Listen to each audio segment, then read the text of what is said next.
Good morning, everyone. Welcome along to this morning's BCP Planning Committee. I'm Councillor Kelsey and I will be chairing this meeting this morning. The first thing I will do is pass over to Ms Hollyoak to read out the housekeeping rules. Thank you. Thanks, Chair. Please note this meeting of the Planning Committee is being recorded by the Council for live broadcast and will be published on the website for a minimum of 6 months. The meeting may also be recorded or streamed for live or subsequent broadcast by members of the public, although ultimate discretion in this matter lies with the Chairman in case of disruption. For those in the room, if the fire alarm sounds, please exit the building by way of the nearest available signed fire exit route and make your way to the assembly point under the Surrey Road flyover. Finally, please could everyone ensure background noise is kept to a minimum and mobile phones and other devices are turned off or switched to silent for the duration of the meeting. Please note this includes members' laptops. Please turn off laptop cameras and microphones and turn the volume all the way down to ensure there is no disruption or feedback. Thank you. Thank you, Jill. Introductions for this morning. On the committee this morning, we have myself, Councillor Kelsey, we have Councillors Johnson, Barron, Borthwick, Bull, Davies, O'Neill, Farquhar, Hall, Hilliard, Lawton, Lepedevin, and we are also expecting Councillors McCormack and Felicity Rice, but no doubt they are caught up in traffic or other things at this moment in time. We also have a selection of officers with us this morning. We have Edward Oteng, who is the Interim Development Manager. We have Helen Garrett. Welcome along, Helen. It's a long time since we've seen you here this morning. We have Sam Fox, Head of Planning. Other officers will be available through the morning to deal with each different application. So moving on to the agenda for this morning. Jill, do we have any apologies, please? Yes, we have an apology from Councillor Tony Trent, and item 2, there are no substitutes today. Thank you very much. Members, does anyone have any declarations of interest on this morning's applications, please? No? Councillor Barron? Only just for clarity on the Pine, the cafe application, I spoke against the original application quite strongly. I've got no predetermination on it. I see it as a completely different application, and I'm happy to sit on that today. Thank you. Thank you very much. Do members agree to me signing the minutes from previous meeting? Agree. Thank you very much. So, public issues. After the officer's presentation on each application, we will hear public speakers followed by any ward councillors and other councillors who wish to speak. So moving straight on, we'll go to the schedule of planning applications. There are 7 applications listed today. The first of which is item 6A, 908 Castle Lane East, Bournemouth. And that is for outline submission for demolition of existing buildings and the erection of a block of 10 flats with parking, bin and cycle stores. And I would ask if Frank could present his case, please.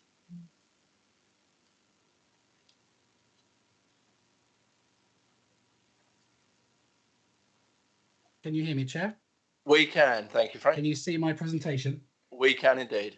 Excellent. Okay, I shall begin. Thank you. So yes, 908 Castle Lane East. This has been called in because the number of representations received exceeds the scheme of delegated powers, and also by the ward councillors, so ward councillor for the reasons given in the report. The site sits on the south side of Castle Lane East. It is a 2-storey house, a remarkable 1950s dwelling with unsympathetic extensions and alterations and a mix of external material finishes. The site is slightly elevated above road level with similar depth footprint to the neighbouring 2-storey house at number 910. The existing house is lower in height than the adjacent number 910. There are tall trees to the rear between the boundary and number 101 Holdenhurst Avenue. Vehicular access is currently possible from Castle Lane East and rear onto Holdenhurst Avenue. This slide shows the arrangement of buildings, hard standing and access ways onto the main roads in the local area. An aerial view to give some context. Surrounding homes comprise medium to large 2-storey detached dwellings with ridged roofs. There is a primary school, St Peter's, to the southwest of the site on Holdenhurst Avenue, over here. And this slide's looking slightly closer just to give you a better context. Number 908, it says 94, it's a mistake, it should say 908. is lower and squatter than others on Castle Lane East, appearing out of harmony with local character and at visual odds with the adjacent houses, which are more uniform in height and size. The house resembles a clumsily extended bungalow from Castle Lane East, despite being a two-storey house at the rear, with a jumble of materials, the awkward side extension, and the squat frontage dormer eroding what is visible of its 1950s origins. Looking in a different direction, the site sits close to an area of higher-rise office and commercial development clustered between the Royal Bournemouth Hospital and the Tesco Superstore, though this is only apparent from the air because tree cover blocks the views at ground level. The proposal is an outline planning permission, and it seeks to demolish all buildings on site and erect in their place a block of 10 flats set principally over 3 floors with 1 flat in the roof level, a 4th floor. The outline proposal seeks to reserve matters relating to landscaping, with access, appearance, layout and scale all forming part of the submission. As it was originally submitted, 12 flats were proposed. They've now been reduced and redesigned to seek permission for just 10. Revised rear vehicle access would connect to Holdenhurst Avenue, serving a 10-space surface-level car park with detached bike store for 20 bikes. The existing Castle Lane East access will be deleted, with curb and footpath reinstated. Part of the land forming the frontage of the site, shown here in blue at the top of the slide, would be gifted by legal agreement to the Highways Authority to enable future planned road widening works at some point. The proposal comprises a modern ridge roof building sited to respect the building line of Castle Lane East. The elevations will be broken up with bays, recesses and balconies and material finishes. Full height glazing will feature on some openings to the front, rear and Holdenhurst Avenue elevations, but not to the elevation facing number 910, within which only a single bedroom window is proposed on each floor. The slide on screen will hopefully assist in your understanding of the comparison table within the report that compares the proposal with the surrounding buildings. The proposed building would step down from 3 stories to 2 stories adjacent to 910. 1 metre deep balconies will be sited on the upper floors of 3 bays with patios at the ground floor. No balconies are proposed to the rear or side elevations. What you can see here, the shadow is number 910. The pink is what exists currently on site. The blue dotted line is what was originally submitted, and I do have a slide to show you that later on. And obviously the visual is what's proposed as part of this application.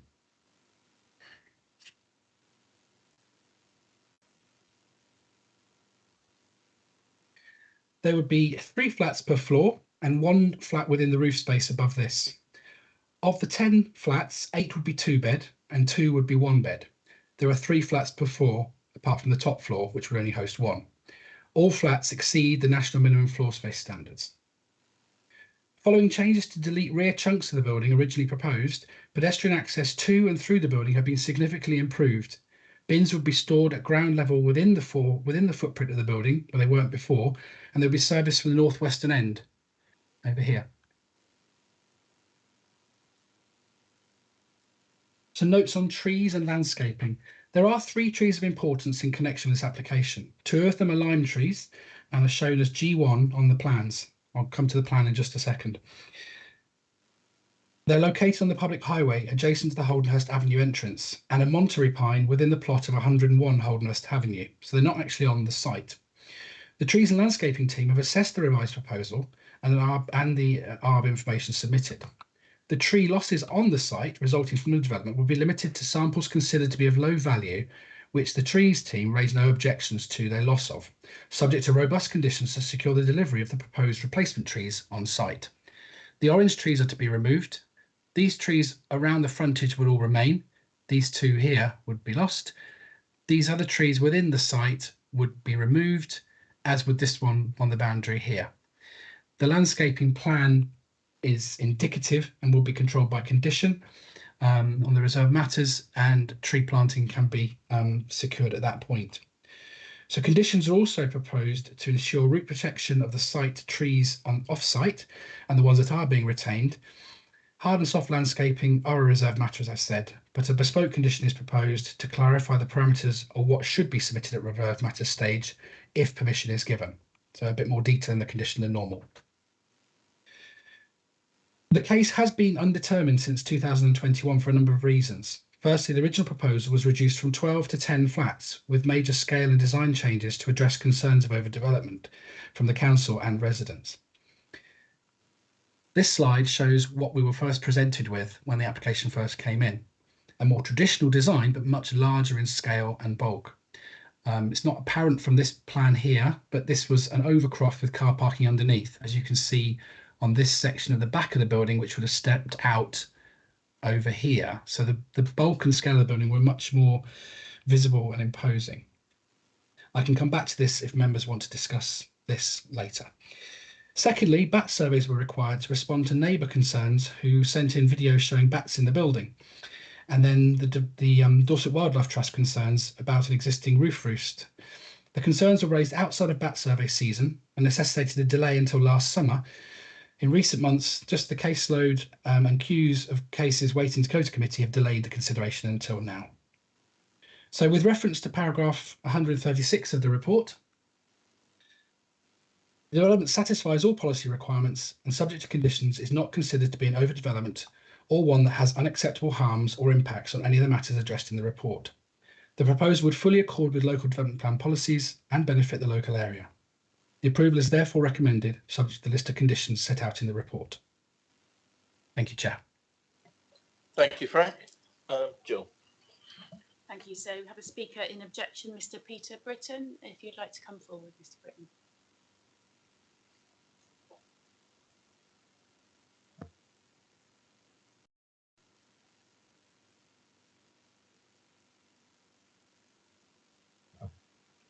Good morning. Thank you for the opportunity to speak. My name is Peter Britton. I live at 101 Holdenhurst Avenue, next door to the development. My wife and I have been there 20 years. These houses are good-sized family homes with a decent garden. Estate agents would call them forever homes. People come here to settle down, raise a family, put down roots. Many of us have been here some time. We have a settled community. These flats are not forever homes. People who buy or rent these flats will not be putting down roots or settling here. They will have a different values to us. They're at a different stage of their lives. If you place an alien community of so many people into our community, it will have a detrimental effect on the established community. There is a lot of opposition to this development, including from St. Peter's School and even the Bournemouth Civic Society. It's not just a bunch of us NIMBYs. Currently, there is a single family home on the site, and the developers want to replace this with 10 flats. And they have, of course, commissioned reports that assure us the existing amenities will cope. However, it defies common sense that 10 toilets, 10 washing machines, 10 kitchens, and 10 bathrooms can all be accommodated by the utilities originally designed for one family home. There's bound to be a bottleneck somewhere. And what about the supply? There are already problems with the gas supply on that corner. British Gas are often there shoring up the pipes. In fact, they were there this morning. There is no doubt it will be an overdevelopment of the site, resulting in too high a density. Now, the proposal is a 4-storey block, reducing to 3 stories. Now, as you come down Castle Lane East, this block will look like Colditz Castle stuck on the corner there, with its long frontage in Castle Lane and deep side down Holdenhurst Avenue. It will tower over all the other buildings around it, and in future people will say, how on earth did that get planning permission? It's an overbearing building, and it's unlike any of the existing buildings. Again, it is a 4-storey building, and it will have a view into many of the gardens down Castle Lane and Holdenhurst Avenue. It will also have a view into the houses on the other side of Holdenhurst Avenue, and even a view into St. Peter's School. They cannot gloss this over. We will all be overlooked by this 4-storey block of flats. Now, everybody has objected on the grounds of traffic. Now, by 8 o'clock in the morning, it becomes very busy down there with people bringing their kids to St. Peter's. But it's not just the road. The pavement becomes very busy. Now, I find it very difficult to come out of my drive that time in the morning. And like the proposed flats, my exit is right onto a school crossing. I wish you could experience this. I have to inch my car out very, very slowly, and I cannot tell you how many times I've just seen the top of a kid's head whiz past my bonnet on his scooter, or a couple of girls on their bicycles zoom past just as I'm easing out, or kids just running. When I do get my car out, I am then blocking the pavement, waiting for the lollipop lady to let me in. All the meanwhile, kids are milling around the car back to the front. It can take several minutes just to get onto the road. It's stressful, and I avoid it. But then I'm retired. I can avoid it. Let's imagine just half the people in those flats have to drive to work in the morning. They cannot avoid it. They have to go at that time. They too will drive across a pavement teeming with primary school kids to get onto the road right where the school crossing is. One after another. They will become impatient and frustrated. They have to get to work. It's a slow process. And they will be doing this day after day after day. So it's not the cars coming down Holdenhurst Avenue that are a problem. It's the cars driving across a pavement full of school kids. That is the problem. The St. Peter's School have objected because they rightly recognise it is an issue of child safety. And this is what our community is most worried about. We know what it's like there in the morning. And we know if you put that block of flats on the corner, sooner or later, a child will be hurt or killed. So, ladies and gentlemen, you have the power to make sure that situation never happens. Thank you for listening. Thank you very much. And the next speaker is Neil McKeon, who's here on behalf of the applicant.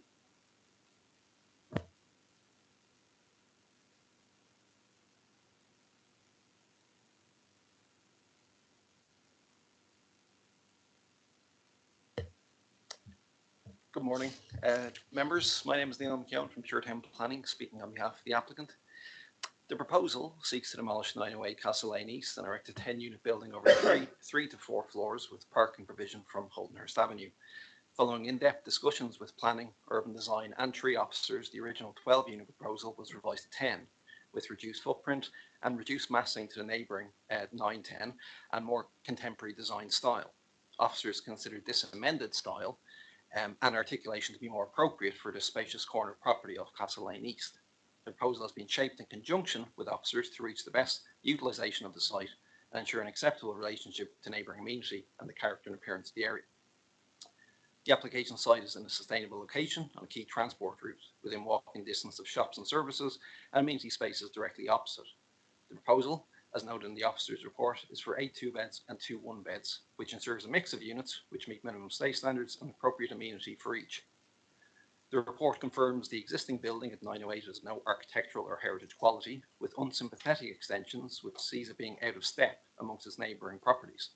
In contrast, the proposal will reinvigorate the site with 10 new flats to meet housing supply in sustainable occasions such as this, with an attractive high-quality design. The revised indicative street scene shows a 2-storey height with hipped roof adjacent to 910 to the eastern boundary. The roof form steps up and across the width of the building, with a single flat within the roof space. The consistent transition of scale between the proposal and 910 is assisted by excavation works which lowers the building when viewed from Castle Lane East. The northeast and northwest elevations have projecting bays under gable roofs with balconies which add articulation and visual interest. This will be a considerable betterment over the contribution currently made. The proposal, whilst contemporary, remains of a scale and design which is suitable for a corner location located next to a key transport route. 3D imagery illustrates this assimilation into the street scene and prominent corner plot which enhances the contribution made to the character and appearance of Castle Lane East. The officer's report confirms that the separation distance between the proposed south elevation and 910's boundary is doubled to 1.4 metres. The depth of the proposal is also in line with 910. As the first floor elevation obscured window to 910 serves only a bathroom, the proposed 2-storey element will not create overbearing or overlooking. To the rear elevation, the floor-to-ceiling windows to flats 6 and 9 will have their bottom half obscure glazed to avoid any potential overlooking to the rear gardens. As noted in the officer's report, additional tree planting is also proposed to this eastern boundary to further screen. The front building line is maintained with that of 910, and the front elevation balconies will not have views over any amenity spaces or windows to that property. The nearby properties at 101 Holdenhurst Avenue and 906 Castle Lane East are sited between 23 and 31 metres away and will be safeguarded from any undue overlooking. All flats will benefit from dual aspect outlooks with a variety of patios and balcony spaces. As such, the scale, siting and fenestration won't create negative impacts to the privacy and amenity of neighbouring and future occupants. Vehicles access will continue from Holdenhurst Avenue to serve 10 car spaces with EV charging points and a secure cycle store, ensuring natural surveillance and security to the rear of the site. The parking provision is compliant with the parking SPD. Following officers' discussions, front and rear entrances have been revised with a new integral bin store served by private collection. Lastly, the closure of the existing access drive to Castle Lane East has been confirmed by highways officers as being a significant improvement due to the existing potential hazardous reversing onto the highway. The proposal requires minimal removal of lower quality specimens on site, and this has been agreed with the tree officer. The vast majority of vegetation will be retained. VAT emergence and route surveys have been undertaken, and the Dorset Wildlife Trust and the Ecology Officer have accepted the mitigation. In conclusion, the revised plans are the result of ongoing consultation and collaboration with planning, urban design, highways, ecology, trees, and waste collection authority officers to reach this positive way forward. The amended plans address initial concerns, delivering a high-quality residential scheme which utilises this large corner plot while safeguarding neighbouring amenity and making a positive contribution to the street scene and the wider character of the area. With this in mind and the full support of officers, I ask members that you please take this into consideration and offer your support this morning. Thank you very much. Thank you very much. We have Ward Councillor with us this morning also. Councillor Williams, would you like to speak?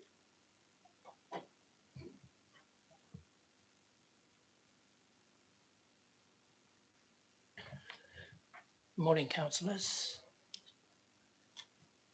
It's been some time since I attended a planning meeting, probably for a very good reason. I haven't found anything that I've objected to quite as strongly as I do this particular development. It's, in my opinion, totally out of character for the area. I understand the need for housing, and I feel that if we're going to put housing in this plot, this one's far too big. It just doesn't work for the area. The Bournemouth Civic Society agree with me in as much as they're recommending, and I would do the same, to reduce this down to a block of 6 flats and get a different type of tenant in those flats, and the building itself make it more sympathetic with the surrounding buildings in Holdenhurst Avenue. Holdenhurst Avenue is a beautiful avenue road. It's got a school, as you've heard from my resident, and it's very busy on that corner. It really is not suitable for a big block of flats. The hospital's not too far away across the road. There are, I know, plans to build staff quarters, staff buildings on the Wessex Fields at some point soon. This type of development would suit that far better than the location planned here. So my resident, Mr. Britton, has made the case for the 50 objections, almost 50 objections the council received, and I'd just like to add to that mine. Thank you very much. Thank you very much, Councillor Williams. Frank, is there anything that you've heard in the submission so far that you would like to come back on, please? Yes, Chair. I think it might be useful. Given we've discussed density before at committee, I've prepared just an explanation and some context that might explain why policy CS21 supports higher densities on sustainable transport routes. And I've got an example to show on the screen which might assist. So if you'll forgive me while I just run the presentation slightly forward where ahead it would have been. So with regards to density and the challenge of meeting our housing need, sustainable transport locations, where there are public transport routes, main thoroughfares, this road, Castle Lane East, is identified as one of those in the core strategy. On screen is a location within Christchurch, 3 kilometres away to the east. I'll come back to that, what's on screen in a moment, just to give some context to this. So urban design advice is that development that has additional height is often better placed on a main junction or a corner than within a block. Additional height is a common feature in flatted developments, and this obviously raises density on a site such as the one we're looking at, 908. Higher densities in appropriate locations reflect local policy aims in our core strategy to make better use of brownfield land and urban sites by providing more dwellings in accessible locations with an easy walking distance of services. Here we have hospitals, shops, schools, all of which need people to work in them, to serve them, to clean them, to staff them. Okay, and the existing housing stock in the local area, what the core strategy identifies is that we need to diversify what we have to enable people from all different points in their lives to be able to live close to where they work to reduce the demand on travel. So what you see here on screen is a corner junction on an A road in Christchurch. It's the Barrack Road and Stour Road junction. There's some Google Street photos from 2008, 2016 and 2021, an evolution of planning permissions. On the left-hand side, number 28, 12 flats were granted in 2014. You see the unusual building with funny mansard, that was lost, and the building on the left was the first one that was built there. Okay. On the right, approved by committee in Christchurch in 2016, 12 flats was then approved, and you see in the bottom right-hand slide, bottom right-hand picture of a slightly more modern looking one than the one on the left. Densities in both of these cases exceeded 230 dwellings per hectare, which is very high, but partly because each site was smaller than the one we're looking at in Castle Lane East. They've got flat roofs. If they had pitched roofs, they'd be even higher still. So the modern design there helps disguise them. So some context for this is that density sometimes, if it's paired with other identifiable harms of development, can confirm overdevelopment. Where the harms either don't exist or can be conditioned out, taken in isolation, density is a red herring. A wider consideration of impact should always be made, and here, as ever, a full assessment of the case has been made of neighbour comments, statutory responses have been considered too, and all in the report. Density on the site we are looking at, I'm skipping back to a different page, sorry.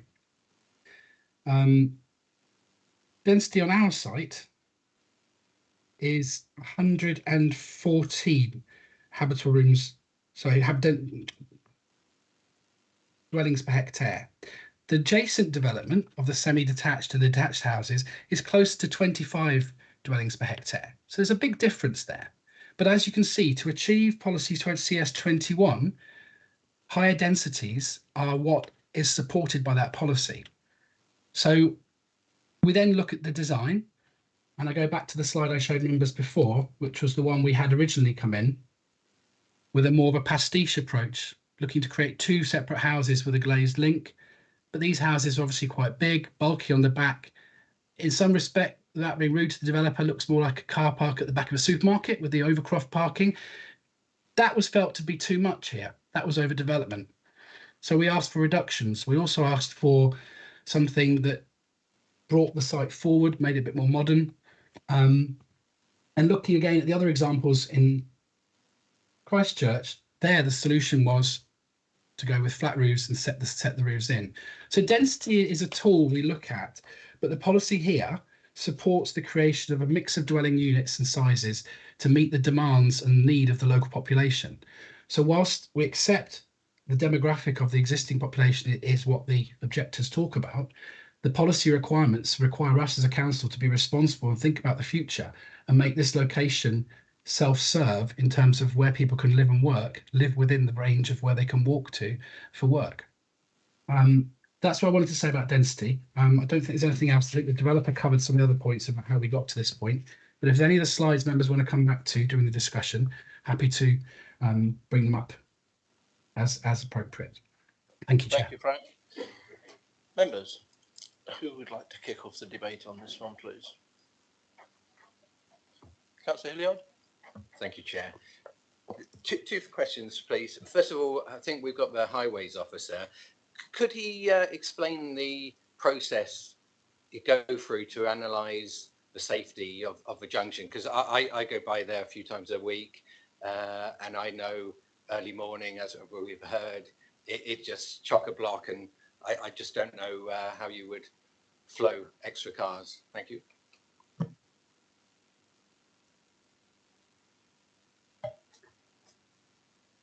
Do we have the highways officer?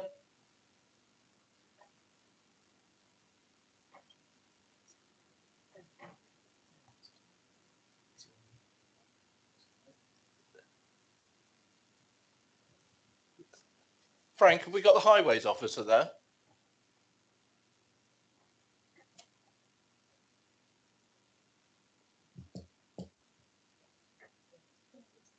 Yeah.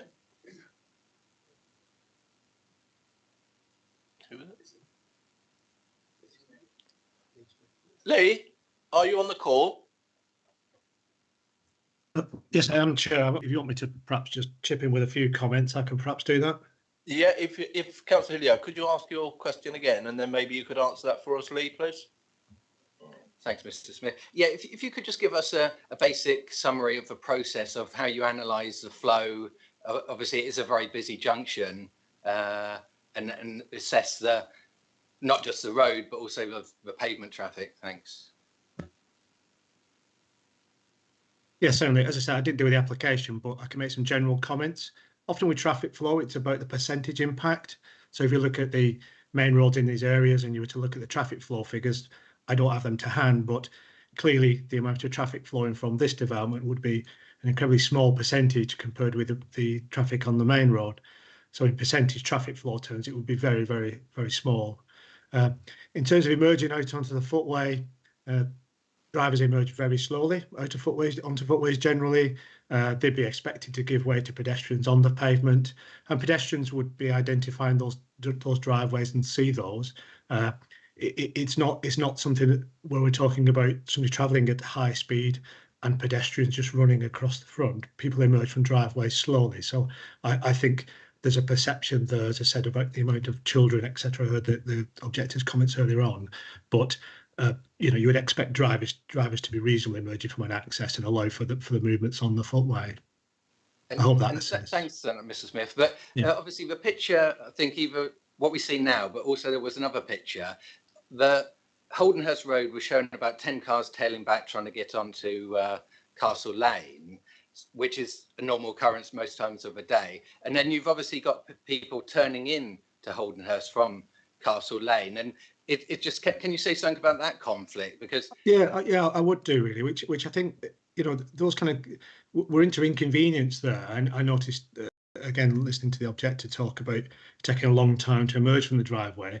These are inconvenience issues rather than particularly safety issues. And again, you would expect drivers to sit to the road and wait to turn right into the property, or to turn right out or left, etc. And in traffic queues, often people will hold back and create a gap to let that car emerge. As I said, I think these become more inconvenience issues rather than particular highway safety issues. And again, going back to my previous comment, if you look at the percentage of extra traffic this proposal will create, it's going to be a small percentage. So you're into more inconvenience, as I said, than highway safety really. And inconvenience is not something that we would refuse an application over in highway terms. Okay, thank you, Mr. Smith. My other question was back to the planning officer. It was on section 49 and 50. It was talking about prior approval. So in effect, permitted development of what could be available without full planning permission. Could the officer just explain? He mentioned could go up a couple of stories, and can it go out the width? Thank you. Frank. Thank you, Chair. Thank you, Councillor. The prior approval element is it's relative to buildings of this age. I can't remember the exact year now, but I think it's 1948. March 1948 was when the Planning Act, first Planning Act, came into being. So buildings after that date, up until I don't know what the end date is, are allowed to have these two-storey upper floor extensions without needing planning permission. it's just some context. That's not been discussed by the applicant, but trying to sort of give members the rounded picture that this 50s era building would be eligible for that and could go up 1 or 2 floors. It can't come further out forwards or sidewards or backwards. It can only go upwards. It has to be within the existing footprint, were that to be proposed at any point in time, and it has to largely recreate what's on the lower floors. So design wise, it would be the similar awkwardness of what's there. So I don't think it needs to be too much weight on that. It's just relative to what further could happen without planning control. Okay, thanks it's for not that. being I think the suggested. main thing was about the width. Thanks for confirming. Thank you very much, Paul. Councillor Barron. Thank you, Chairman. I'd just like to make comment on Councillor Wellington's statement. I was very uncomfortable with this assumption that 6 flats would attract a different type of owner. It's not for us to sit here and make bigoted comments and sort of assumptions about people who may or may not live in a future development potentially. The neighbour, I have great sympathy for the neighbour, and he spoke most passionately about his concerns, but a lot of the concerns that he raised weren't done in considerations, in my opinion. I actually prefer the orientation of the pitched roof to the existing now. I think the existing building doesn't seem particularly comfortable in the street scene. It's certainly not an attractive property, and no offence to any current owners or future owners. So I'm leaning towards the way of being in favour of this, but obviously I'm not going to hear the rest of the debate. Thank you, Chairman. Thank you, Councillor Barron. Councillor O'Neill. Thank you, Chairman. Can we go back to the density slide, please?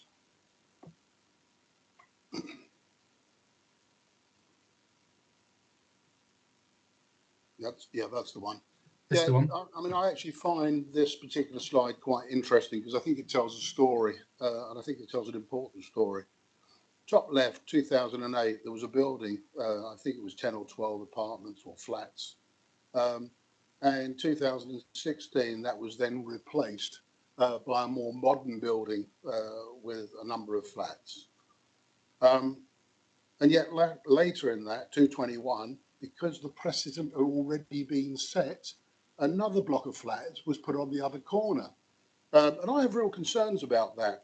You know, once you let the rat in the house, the rat tends to breed.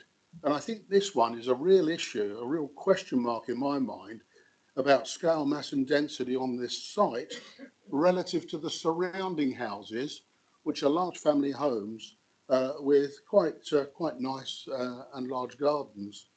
I think the real concern here is whether we should not permit or not allow a building such as this that will change the character of the surrounding neighbourhood on an important location. I'll say no more at this juncture. Thank you, Chairman. Thank you, Councillor O'Neill. I will just remind you, of course, that precedent doesn't come into planning. That second building would have been granted purely on its own merits with consideration from the planning officers. Councillor Pedder. Thank you. I must say I've got big concerns about this application for a variety of reasons. First of all, can I say I'm often arguing against demolition of existing properties for all sorts of reasons, not least embedded carbon. I'm not necessarily arguing that in this case, although it is always a factor in my mind. And I'm quite concerned that the officer, as many officers have over recent meetings, are referring to this application being an improvement on a previous one. Well, it may be, it probably is, but that's not the point. The point is it a good application? Would it be allowed if this was the first application on the site? Not is it a bit or even quite a bit better than the previous one? Is it good? Is it good enough? And I get the feeling sometimes from officers, possibly in this case, I'm not sure, that because it's not as bad as the previous one, therefore it's acceptable. And in my mind, that is not necessarily true. I have very great concerns about the traffic. The resident who lives as close to the site as he can, as anybody can, is speaking from personal experience. One suggestion I would make, which will help slightly, only very slightly, if the committee is minded to accept this, is that it's made a condition that coming out of the flats, you can only turn left, that you're not trying to cross the traffic to turn right. I think that would help the traffic flow a little bit. But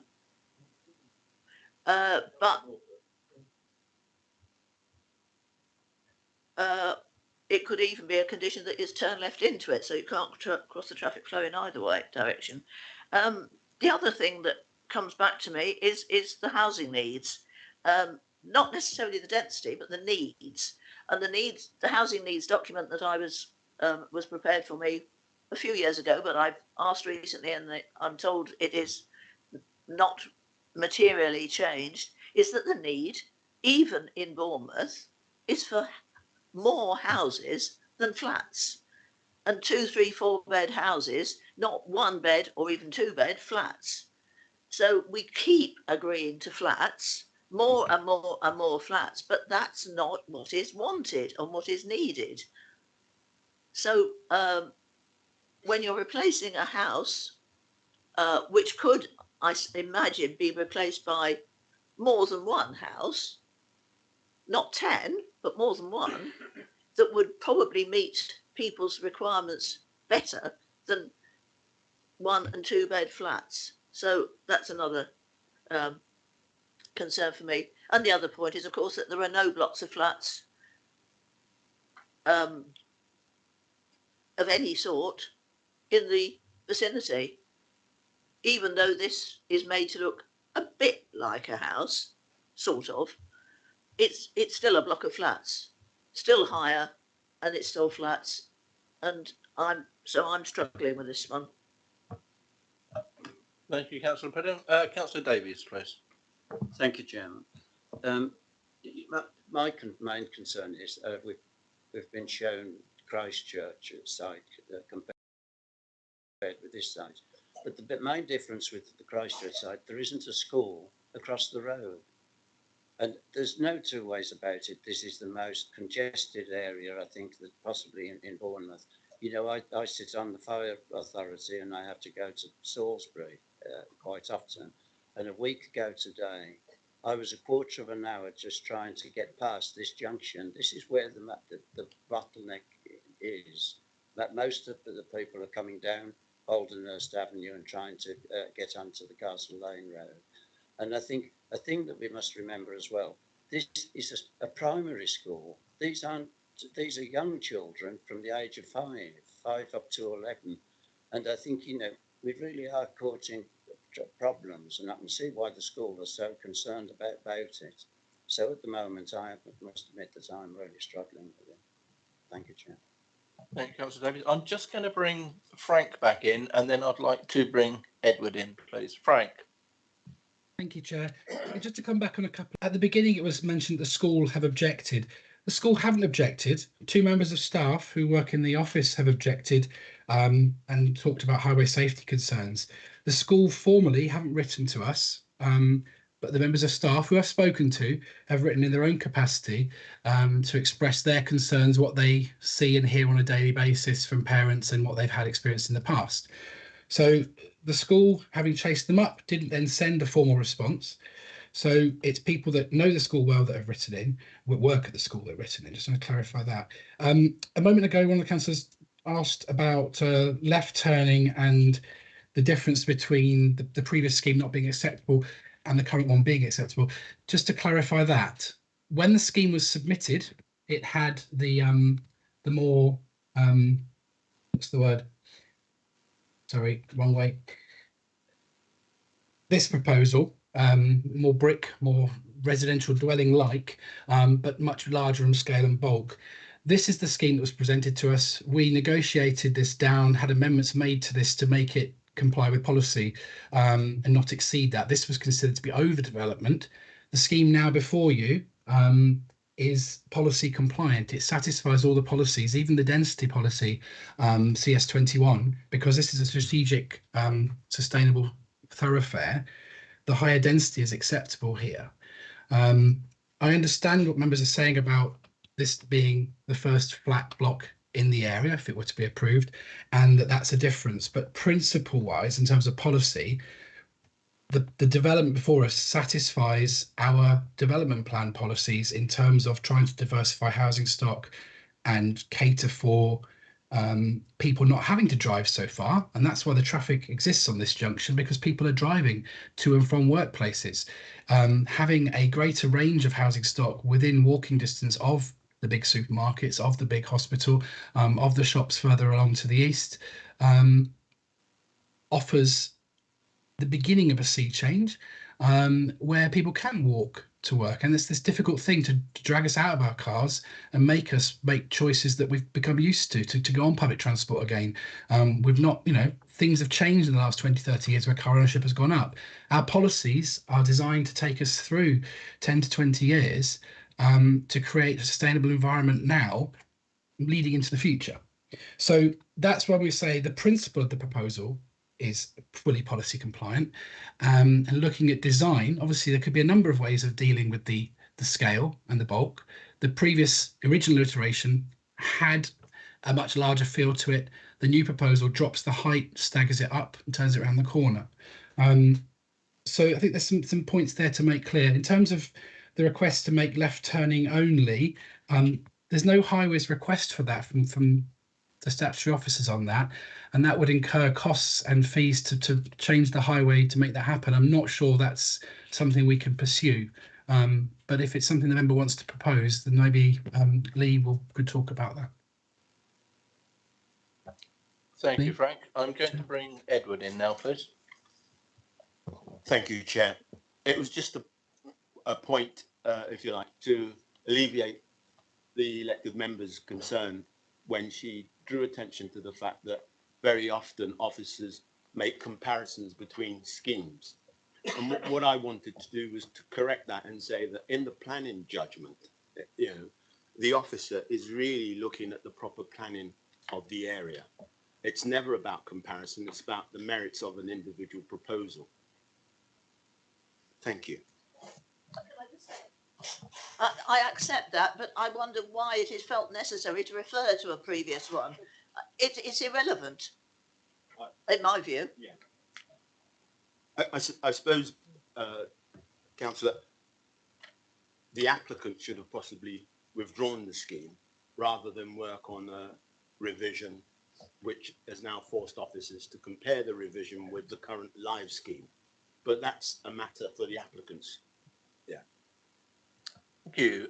Councillor Barron, you want to come back? Yeah, it's pretty much been covered actually. It was regarding as Councillor Lepovion commented, talking about a previous application. There hasn't actually been a previous application as such. Well, looking at the notes, and only for a garage back in 2002. So there hasn't actually been what was shown to us earlier. That hasn't. Well, that isn't logged down as a separate application. It's like they've come in, they've applied, and they've tweaked it down because they've obviously had discussions, and and it wasn't looking very hopeful for them. But it's just to clarify that point, that there hasn't actually been a previous application refused or withdrawn. Thank you. Thank you very much. Councillor Lawton, please. Thank you, Chairman. I must say I'm very unhappy with this scheme. I find it out of kilter with the area. It's one of the most pinch-hardened points within Bournemouth, as a previous councillor said. I use that area frequently myself to drive, and it's absolutely appalling to drive along there and down Holdenhurst Road to try and egress and get out of the thing. It's just amazing, absolutely amazing. I find it amazing that we're going to lose a number of trees, and I just find the whole scheme unacceptable personally. I find that once you start building flats, demolishing homes and building flats, even if they are the same height, how long before the whole of that area becomes flats? So I'm against the scheme entirely. Thank you, Councillor Lawton. Councillor Farquhar, please. Thank you, Chair. And just to pick up on Councillor Lawton's point there, is that I'm having difficulty understanding from the papers and from the presentation is that there are 6 trees to be removed. Can we just confirm if they are actually on site? And if not, then why are they being removed? And I'd like a further question as regards what's been done for the replacement of those 6 trees, either on site or elsewhere. And Frank, I have, would you like to I have come a back on further that? question as well, Chair. Thank you, Chair. Yes, Councillor. I can respond on that. The trees of importance are the street trees here, G1, G2, which the only impact on the site is the root protection areas that spread over into the site.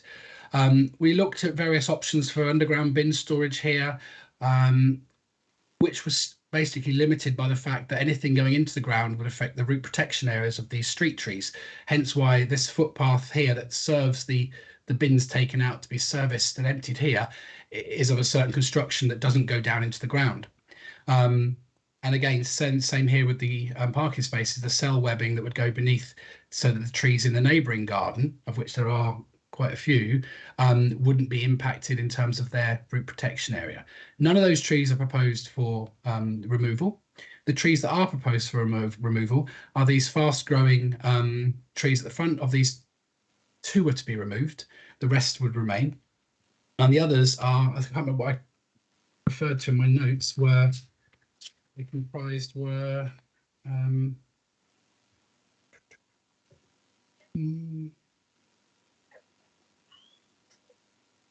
not sure the species they are, but the tree team have not raised objection to them because they're of low value. The proposal is an outline application, and landscaping is a reserved matter, and we've proposed specific wording on that reserved matter condition to enable us, if members look at the committee report at the conditions at the end, the landscaping reserved matters condition is quite specific in the level of detail that has to come in terms of tree planting replacement to offset the loss of those trees on site. If I scan off this slide just to show the site how it currently exists, these are the trees that run around the front. And if I go back to the beginning of the presentation, there was a slide that shows you how quickly they've grown. There's a 2009 Google Streets photo showing the site when they were baby trees, so 2008, and this is what they are now. So they've grown a reasonable height in a quick amount of time, but they're not outstanding samples. They provide a barrier to dust, noise on the road, and obviously they do have a carbon offset value, but they are not the most beautiful or attractive trees, but they do perform the other biodiversity function. It's 2 of those at the end would be lost, and then within the frontage there is another tree here behind what you can see here, this pine here, that would be lost, and then to the rear in the car park at the back in the it's this tree here again, another pine, another fast growing tree.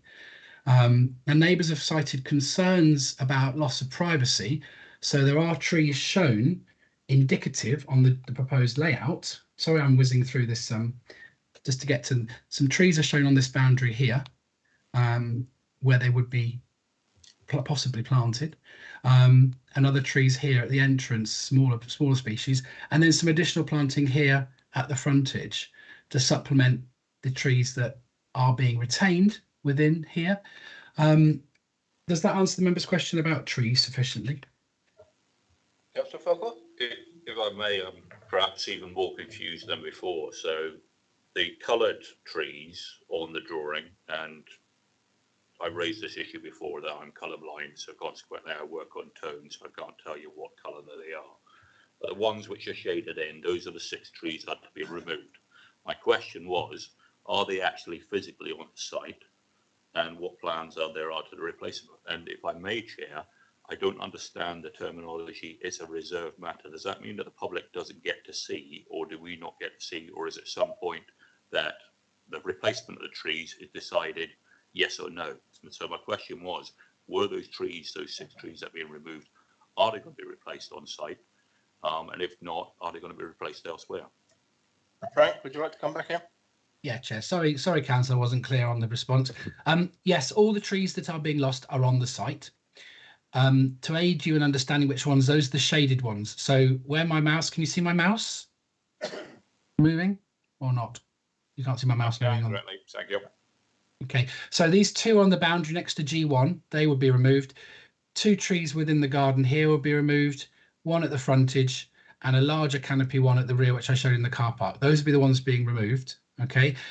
Reserve matters is when you apply for outline planning permission, you can apply for outline planning permission for the principle of the development and access, or access and scale, or access and scale and appearance, or you can put the whole shebang in. People sometimes reserve landscaping so that once the principle is approved and the appearance is set, they come back in before they can start building. They have to submit a second application showing the reserve matters of, in this case, it would be landscaping. So a full landscaping scheme with planting schedule, tree types, species types, and a maintenance plan for 5 years. And the condition will often say that if any of the species die within 5 years, they have to be replanted at the applicant's expense. So here, that would be a public application on file, on reference, and it would be publicly consulted on. So it would go through the same process of 21-day consultation. And if there were a significant number of objections to it, depending on what the Constitution says, I can't remember right now, but I think it potentially could come back to committee if people were not happy with the landscaping proposed. But typically, it's something that the trees and landscaping team would look at in depth and look at whether the species proposed are suitably indigenous, local. They consider whether there's diseases that pass between certain trees. They'd look at heights, how tall these trees would grow, whether their roots would spread out into the public pavements and cause damage. They'd look at all of that and consider whether or not the replacement species and proposals were acceptable. Regardless of whether or not people wrote back in to object or not, they would still be looking at all those elements. And we as planners would then interpret that and consider and consult with highways and say, we're not creating any visibility barriers or anything, are we? So it would still go through due diligence and assessment as a planning application at a later date. Thank you, Chair. Just a little bit of guidance on that one then from the officer's presentation there is that at this stage there's no guarantee that those 6 trees will be replaced on site. Would I be right? With your guidance, Chair, is that a fair understanding? No, they will be replaced. They will be but replaced. At this moment in time, we do not know which style, which type of trees. Okay, but there will be 6 replaced. Yeah. 1 for 1. Okay. Okay. If I may, I've got another question.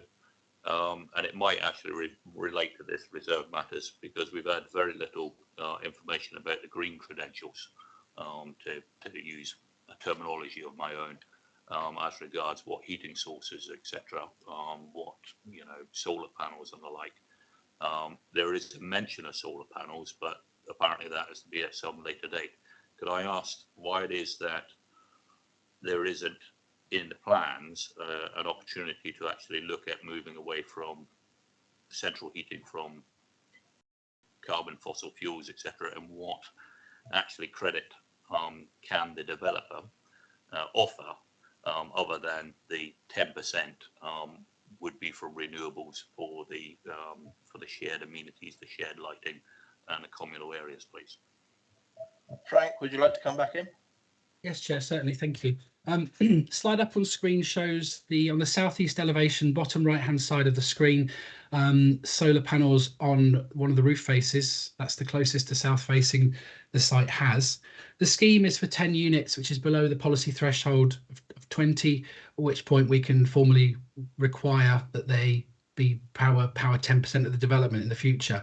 So at best, we don't have a policy to fall back on to force developers, but the applicant has already proposed solar panels within this scheme, and they will power a percentage of the development, whether it be internal lighting or lobby lighting, I don't know. They don't have to tell us. At the moment, the law doesn't require buildings to come off grid and be reliant on source ground to heat exchange pumps, that kind of thing. You probably notice in some of my reports, I do put informatives on, because certain things are outside of the planning's control. So a lot of flatted developments has tenancy agreements that prevents people from putting clothes on the balcony to dry them, which means they rely on tumble dryers and radiators. So we tried to, as officers, we tried to encourage that not to happen. And the informatives do state, which is as far as we can go, don't have tenancy agreements to preclude that kind of activity. We've got some ground floor space so people can put clothes out in the garden to dry. It's thinking wider than what the policy requires, because the scheme is below the threshold at which we can enforce this. So we have got solar panels shown. We have got balconies, which we're encouraging to be used in a more sustainable manner. We have got ground space that can be used that way too. We've got electric vehicle charging points in the back, and we've got cycle provision. I think the cycle store has a green roof. I need to look back at the elevation plan for that, but I can't remember. Maybe the developer can comment on that if because I don't have that in my presentation and I don't have the plans up on the screen here. But it's because it's below the policy threshold at which we could request those things formally. At best, at the moment, developers are willing to give us certain elements of those because obviously it's a selling point for residents of those dwellings to have those features and functions. So it's becoming more prevalent, but at this point in time, we can't insist on it. It's outside of our power. Thank you, Chair. That does actually clear that up, and I very much appreciate the 20 unit threshold before there's sort of any enforcement on developers or others to actually consider putting into the proposals a change from central heating and other sustainable renewable sources, which may actually prove to be better living for us all at a later date. But I can understand that it's not within the gift of the planning authority to do that. Thank you. Thank you, Councillor Johnson. Thank you, Chair.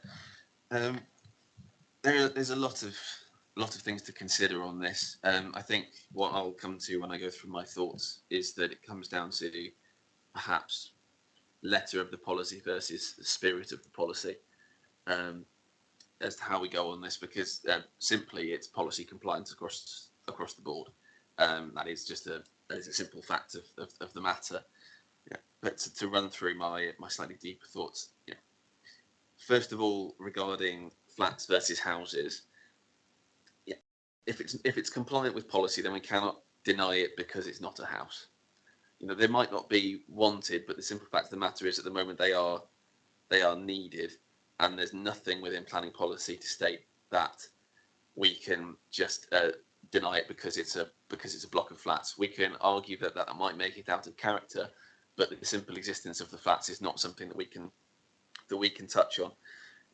To touch on a couple of other things that have been mentioned in the debates and deputations, I'm not a fan, along with Councillor Barron, I'm not a fan of the assumption that people who live in flats have different values to those who live in houses, or at necessarily different stages of their lives. You know, gone are the days when you simply live in a flat when you're younger and graduate to a house once you reach a certain stage.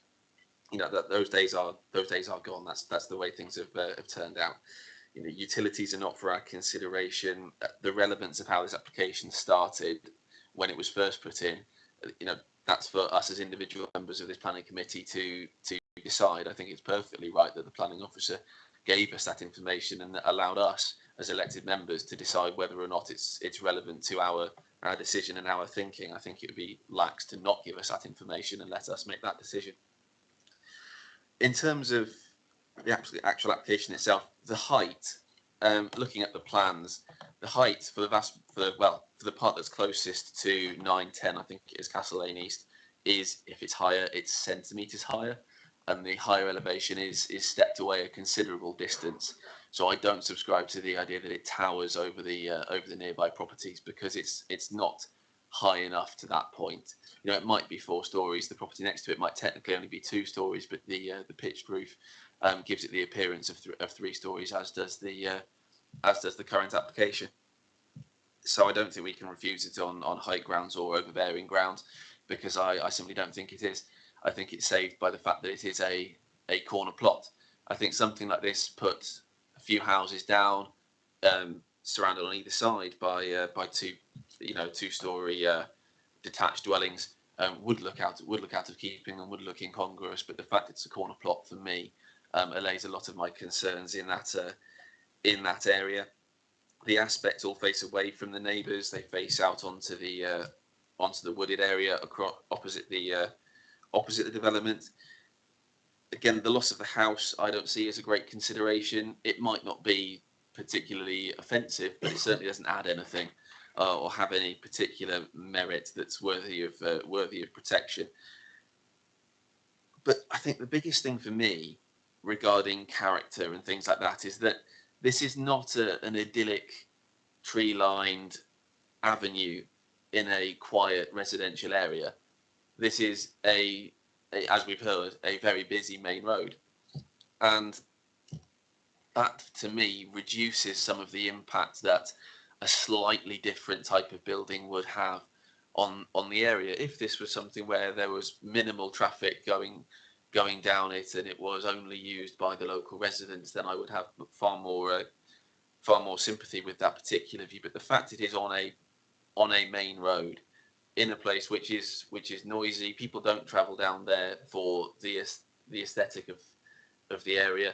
They go down that road because they're trying to get somewhere more often than not. If they're going for the aesthetics, they get out of their car and then they walk through the wooded area along the river. And from there, you can't see this development anyway, at least certainly not during the summer months. So for me, this comes down to, like I said, letter of the policy versus spirit of the policy. It is policy compliant in pretty much every measurable way.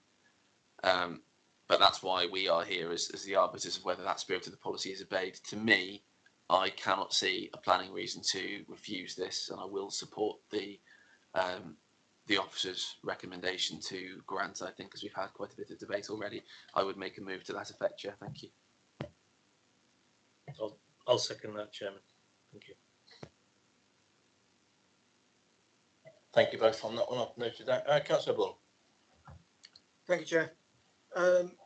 Looking at this application, looking at the location where we are on the busy Castle Lane junction with Holdenhurst Road, I too struggle to see why having flats there would be something we could object to. If you look at further down Castle Lane, there is another block on the same side near the Iford roundabout. At the top end of Holdenhurst, I believe there's a block there. It's a very busy junction. There's a hospital which has just been transformed and enlarged massively. There's the big supermarket across the way. It is an area where people want to have flats. They want to live. They want to be able to be near their work. I can't think of somewhere more suitable for certain people. Perhaps you're a hospital worker and you've got a supermarket nearby and you can just walk to work. I mean, that seems to me that there will be demand for these flats, and that the demand for these flats is not actually our concern, but I can see why the developer's not going to build something that isn't going to sell.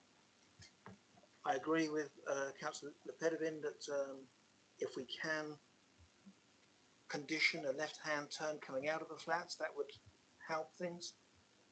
And to my mind, if 10 flats is going to switch the balance of that junction from being safe to being not safe, then we need to be looking at that junction anyway. We can't. It can't be on the cusp of it's going to be really unsafe if we have 10 more flats. If it is that point, then we need to be looking at that road layout and what we're doing there anyway. So for my tuppence worth, I will be supporting this application. Thank you, Councillor Bull. I'm just going to bring Lee back in, if I may, but I'd just like to remind members that there are no highway objections to this, and the highways have certainly not asked or recommended a left-hand turn only from that site. But Lee, could I ask you your thoughts on that, please?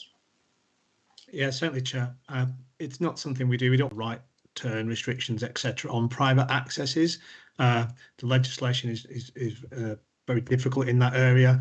We have to get the support of the police because they're the ones who enforce those. And obviously, with numerous accesses all over the conurbation, which are private accesses, we can do it on adopted roads. So if this was an adopted road going into, for example, a housing estate or something like that, because that adopted road has legal status, we can put the left and turn or right turn restrictions. But on private access, it's not something we do across the conurbation. It's not supported by the police who would enforce those things. And it also can lead to drivers who, let's say, forced to turn left, carrying out a U-turn or some other manoeuvre further down the road in order to go back the direction they did actually want to go. So those aren't restrictions that we support as Highway Authority, and it's very difficult to get them put in place legally. Yeah, thank you for that, Frank. Lee, I I understand that we have one in my own ward in St Mary's Road where there is a no right turn, but the amount of people that wait there till there's a gap in the traffic and quickly nip out and do a right hand turn is unbelievable. So I can understand your reasonings for that you wouldn't want to do that. I totally understand that. Councillor Hilliard, please. Thank you, Chair. The picture before us quite shows the scale and bulk, but Frank, was there about the second or third slide, was there another street scene with the proposal on there, please?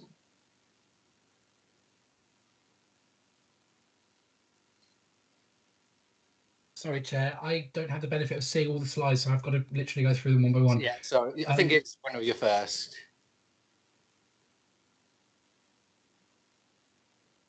I think there's a third one in the submission, but on my presentation I've only used two of them. Oh, right.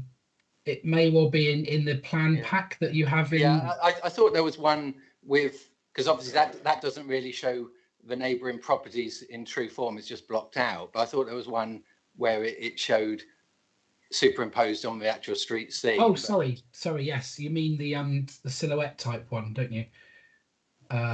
This one. No, it must have been the other one. But no, for me it is too bulky. We heard that, and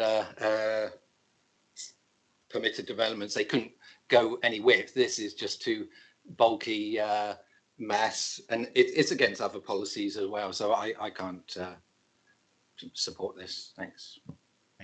Thank you. George, do you want to come back in? Yes, Chair. It's just for clarification, and again, if I repeat myself, then it's because I'm a slow learner as regards planning.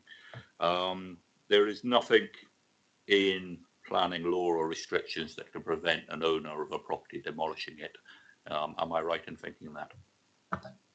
There are reasons in some circumstances, but in most, no. Okay, because I'm very much in support of Councillor Lepedophen's point that the carbon of destroying a building to build another is fairly abhorrent to myself, and we do have applications whereby that comes into play. The point which I want to make is that the focus here is on, I mean, for a fair and so on and so forth. It's on a main road, it's people getting to places and so on and so forth, and it's far better to have 10 units here so people can walk from these 10 units to their place of work, whether that be, at the adjoining hospital, etc. But just to another speaker, is that the exit for the vehicles, the car parking laid on here, is onto Holdenhurst Avenue.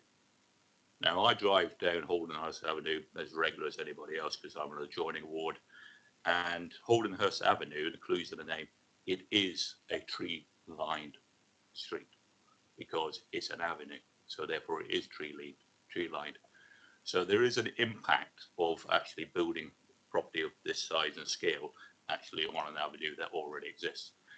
It is very, very difficult for people to join the Castle Lane at this point.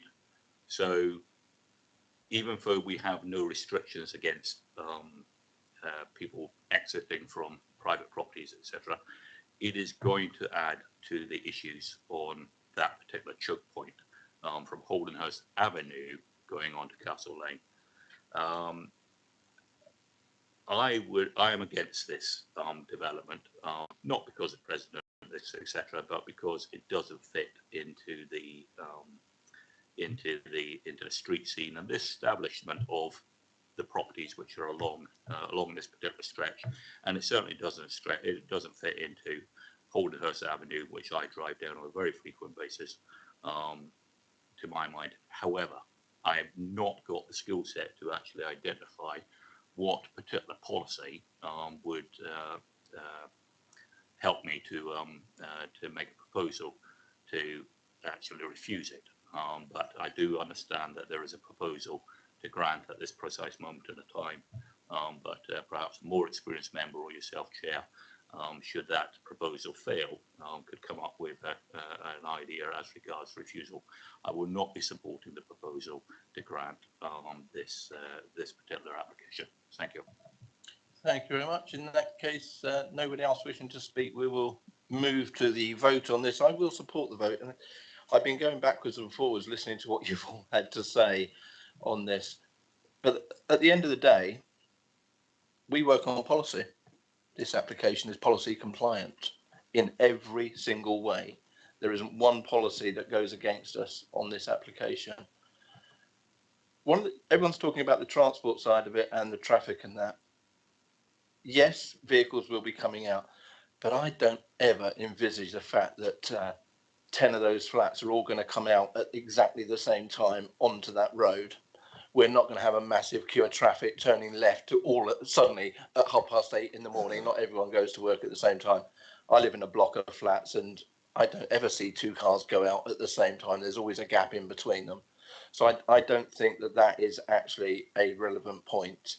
I don't think it's going to make any vast impact on that junction whatsoever.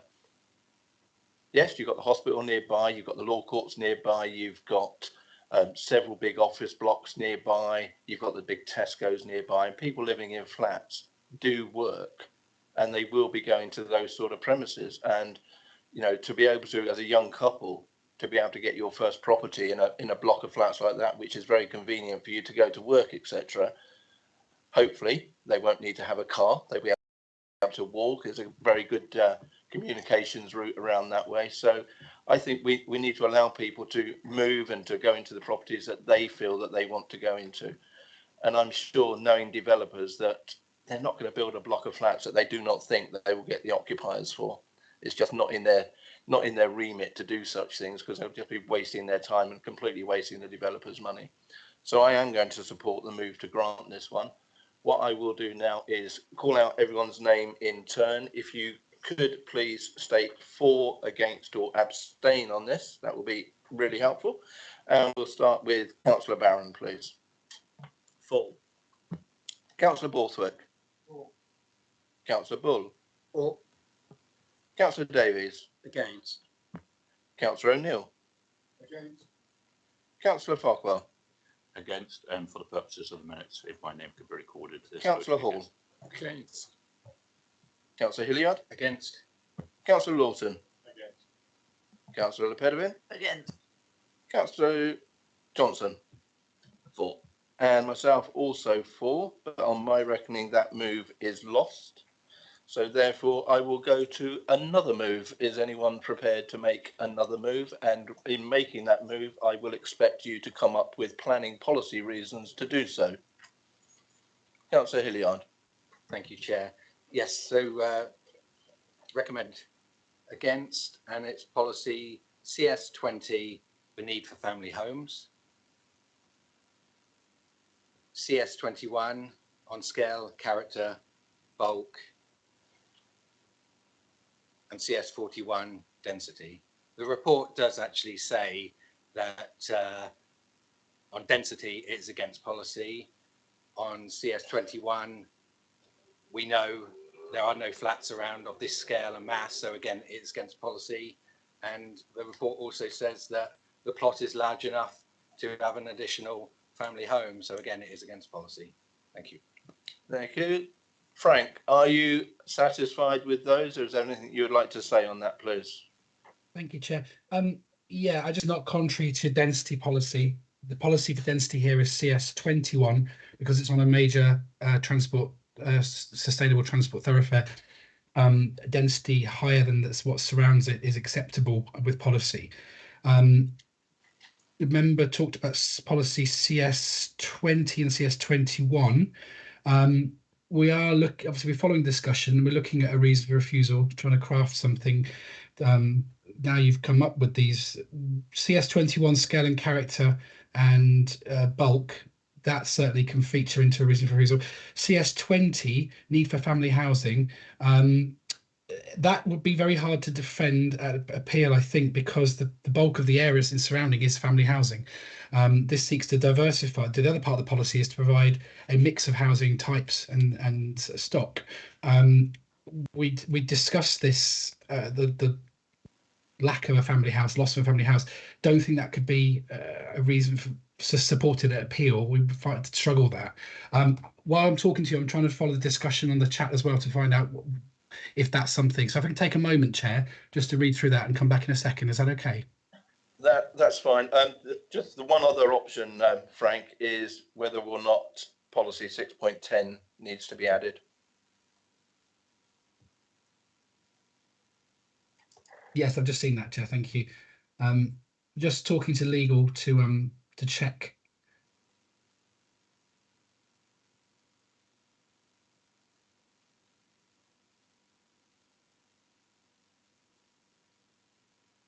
Whilst we're waiting for that to be clarified, do I have a seconder for that move, please? Councillor Farquhar? And if I may, Chair, through you, I'd like to thank Councillor Hilliard for helping me out for a planning reason. Thank you.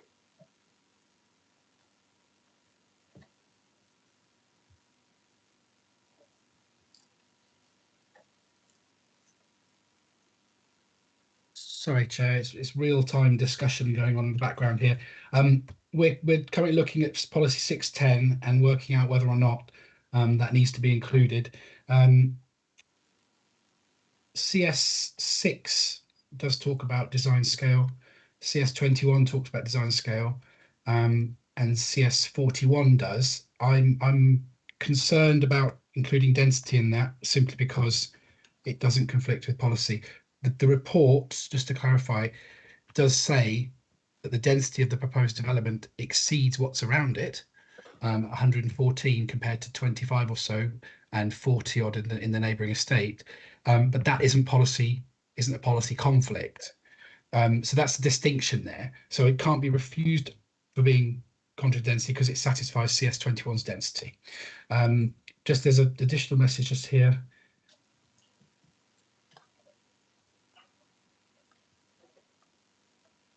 Okay, Chair. I might need to defer to Edward in terms of what we do in this situation, because there's some debate about which policies are included in this at this point in time. Can the member just go back through what their suggestion was for the policy reasons? Well, the main one is obviously CS21, the scale, bulk, character. So I think that's strong enough on its own. The other two would be nice to have. I think there is some merit in the family home and the CS41. Again, maybe not on density, if you say, but on design appropriateness in the street scene. I think design and street scene would be your best ones to go forward on this, Councillor Hilliard, if that's okay with you. I think Frank has explained the density side of things well enough that I think you just reserve it to street scene and design. I think that will be more than sufficient. Is everyone happy with that? Edward, are you happy with just going on those two grounds? Yeah, Chair, I think Could you put your microphone on, please, Edward? Oh, sorry. Apologies. Chair, thank you very much. I think it gives us some prospects of possibly defending an appeal. Thank you very much. It's just, yeah. Frank, are you happy with doing that? Yes, Chair. I'm just checking with legal whether or not we need to read out what we're drafting, or we've taken from this discussion the significant objection and the policy reference. I think we've got that. So obviously we can make a defence on those grounds at appeal. Right. I'm just going to bring Sam Fox in. Sam. Thank you, Chair. Just for those of you wondering what on earth's going on behind the scenes, we've actually got some chat on our computers just to try and make sure that we've got a compliant reason for refusal that we can defend an appeal. The last thing any of us want, including the applicants, is us defending something that's not defensible, and we'd rather you agreed to that now, which is why there's been a bit of delay. What I'm going to suggest is that, Frank, if you can read out the reason for refusal that we've come up with as officers, and then the committee can decide whether you're comfortable with that, and we proceed on that basis. Is that okay? That's absolutely fine. Thank you, Sam. Thank you, Frank. If you could read that out, please. Okay, Chair. Thank you, Sam. Okay, so I will read slowly and clearly. If people need to go over again, just pause me and we'll do that.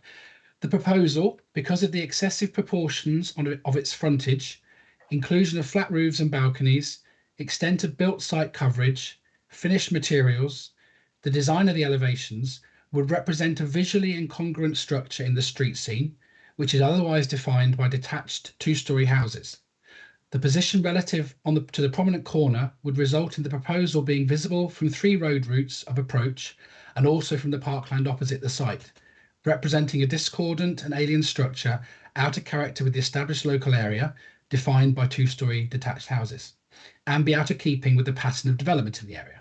The proposal would thus be contrary to the design aims of policy CS6, CS21 and CS41 of the Bournemouth Core Strategy 2012. So no mention of density, but picking up on what members have been talking about in terms of the concerns of design and visibility and visual impact. Does that make sense, what I've read out? It does. Thank you very much, Frank. Councillor Hilliard, are you happy with that? Yeah, that's perfect. Appreciate that. Thank you very much. All that being said, we will now move to the vote again. Again, the move is to refuse the application on the grounds stated. And if I could call your names in sequence again, Councillor Barron. Against. Councillor Borthwick. Councillor Bull. Against. Councillor Davies. For. Councillor O'Neill. Councillor Farquhar. For, and for the purposes of the minute, Chair. Councillor Hall. For. Councillor Hilliard. For. Councillor Lawton. Councillor Lepedevin. Councillor Johnson. Against. And myself, I'm also against that move for the reasons I stated and on the original move. Therefore, that application has been refused and the numbers are? That was 8 votes in favour and 4 against. Thank you very much. So that application has been refused. Thank you very much to Frank for your presentation. Thanks to Councillor Williams and to the residents for coming along this morning. We will now move on to the next application that we will deal with this morning, and that is item 6B, which is 51 Bargate. And I would ask Sophie if you would report on this case, please, Sophie. Thank you, Chairman. Can everybody see the presentation? We can. Sophie, you're very quiet. Okay, let me turn myself up. Is that any better? Yep, thank you very much. Okay, all right, thank you. Okay, here we have 51 Bargates in Christchurch for the demolition of an existing building and the construction of a new church building. The site is located within the town centre along Bargates and is also designated as primary shopping area and frontage. The site is a corner plot between Bargates and Beaconsfield Road, which is predominantly characterised by terraced residential properties. Here we have a plan just showing the heritage assets in relation to the application site. We can see Avon Buildings Conservation Area lies approximately 50 metres to the top of the site, whilst the Central Christchurch Conservation Area is located approximately 80 metres to the east. The existing church opposite the site is a locally listed building, which you can see hatched here. And we also have a number of listed buildings denoted by the yellow triangles. This is the photo of the existing street scene at the top. You can see the existing locally listed church here and the application property to be demolished. It is a late Victorian building and is currently used for commercial purposes at both ground floor and first floor. This is a photograph of the rear of number 51 and the existing car park for the site. And this is used by the church, both in this building and in the existing locally listed building opposite. In the report, you will see references to a boundary wall, and this photo illustrates the wall, which is this section here, which is to be demolished, but it will be retained along the rear boundary and a small return in this area here. Just some more photos showing the relationship with the adjacent property at number 2 Beaconsfield Road, and you can see the electrical distribution centre and the modern block of flats beyond that, and then these photos show the side elevation of the locally listed church where the existing church currently is run from. You'll see from the report that a previous application was refused at Planning Committee and was subsequently refused and dismissed at appeal. And those are the scheme that was dismissed. The inspector considered that the strident and complex design would need its own grounds and the elevations were fussy and overcomplicated. So the plans have been amended and the current scheme is in response to the comments made by the inspector. Here we have the proposed ground floor plan. As you can see, the main entrances of Bargate leading to a multi-purpose foyer and the auditorium at the rear, which will be able to seat up to 250 people. With regards to parking, there is 0 parking for the development. The parking SPD sets out for this size church 7 parking spaces should be provided. However, you can see from the report that BCP Highways are satisfied with the proposal. The site is within a town centre location with a number of public car parks, the closest one being at the bypass adjacent to Waitrose. The parking demand for the new church would be 100 cars when the worship space is at full capacity, but this can be accommodated in the local car parks.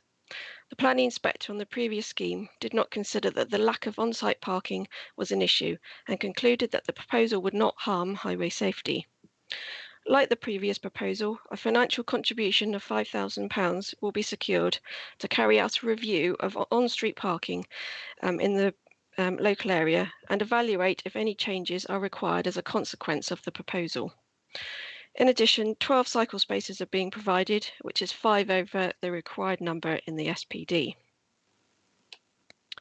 Moving on to the first floor plan and the roof plan, you can see at the first floor level within the front section of the building, there are a number of meeting spaces and a smaller type of conference space in F1. Okay, so the top plan shows the southwest elevation on Bargate. We can see how the design and form of the building has changed since the refused scheme. The inspector did not have an issue with the overall height, but the bulk and scale of the building has been reduced. The eaves height and overall scale is considered to now respect the existing buildings along Bargate and Beaconsfield Road. The single-storey element towards the rear enables the building to sit more comfortably on the site, and unlike the previous proposal, it is not considered to compete with buildings in the existing street scene. The window detailing and palette of materials has been simplified, and it's also worth noting there are solar panels proposed on this roof slope, southeast roof slope down at this point. Here we have the rear elevation and the northwest side elevation. Keeping the rear element a single storey has really helped to reduce the impact of the building on number 2 Beaconsfield Road. The inspector did consider that the previous proposal would harm the amenities of the occupiers of number 2 in terms of loss of outlook, a sense of oppressive enclosure and a loss of light. However, we can see that the layout now reduces the amount of built form along the boundary with number 2, and you can see the red line is the outline of the previous proposal, and there is a reduced ridge height along the whole back elevation. The proposal is now not considered to have an adverse impact on number 2's amenities. Just showing some more photos of this relationship. This is looking from within the site towards the side elevation of number 2. Again, this is the rear boundary, and this will be retained as part of the proposals. And this is from within number 2's garden looking over into the existing car park. These plans just show the differences between the scale and bulk of the scheme, the current scheme and the original refused proposal, and you can see the removal of the basement level on this current application. In terms of heritage, you can see from the report that our BCP Conservation Officer has raised concerns with the proposal and the impact on the setting of the conservation area and the locally listed building. They consider the scheme has not overcome the reasons the appeal was dismissed, and the new building remains too dominant and obtrusive within the street scene. These comments and views are acknowledged and understood, However, having regard to the revisions to the proposal and the previous inspector's comments, the officer has concluded that the scheme has acceptable impacts on the heritage assets and would not undermine the prominence of these assets, especially when balanced against the community and social benefits the new church will bring. Therefore, it's considered the proposal is not in conflict with the NPPF or local plan heritage policies. So in conclusion, members, it's considered that the proposal has overcome the previous reasons for refusal and the inspector's decision. It's therefore recommended for approval, subject to a section 106 and conditions. Thank you, Chair. Thank you very much, Sophie. Jill. Thanks, Chairman. The first statement is a written statement from Mr. Jeff Furnell in objection. To the Planning Committee, BCP Council, objection to application 8220522 FUL. The revised proposal is totally unsympathetic in relation to the immediate locality by virtue of its design and scale, which results in an adverse impact of the visual amenity of the area, being located on the edge of the town centre conservation area and within close proximity of the Avon Valley SSSI Special Protection Area and Ramsar site.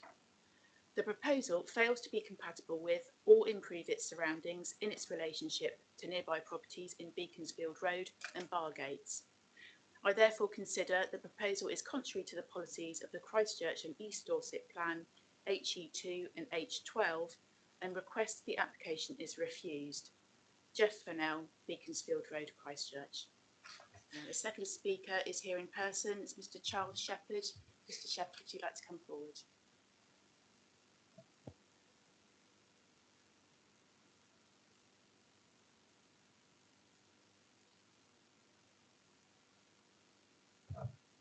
Thank you, committee. My name is Charles Shepherd. I'm a Beaconsfield Road resident.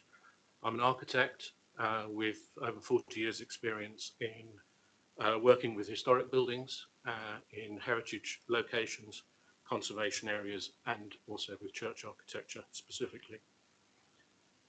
I have 4 reasons that I think this application should be refused. Firstly, the amenity of number 2. It is clearly less than it was, but there's no real evidence that the judgment of the officer is correct. Just because it's less doesn't mean to say that it's good enough. There's no 3D drawings that have been submitted. There's no opportunity for the officer to stand in the garden with 3D modelling to see what the effect would be. The building will still be overbearing with a large roof along the side elevation. Furthermore, if this were a residential application, the house next door wanting to build an extension this far back into a property next to another residential property, it wouldn't see the light of day. It would be refused. And so why should the resident of number 2 have less protection just because the application is non-residential? The second reason is parking, which obviously with 100 cars coming and going, and many of those people choosing not to park in car parks, whether that's because of physical reasons or just laziness, there will be a lot of people looking for car spaces on the street. Beaconsfield Road is completely full already, and there's a lot of unrest. There's 67 local objections to this, mostly about parking. What I find completely strange is that there is no disabled parking provision for this application. I don't know whether that's a policy that it's not required, but whatever the policy says, there really ought to be disabled parking.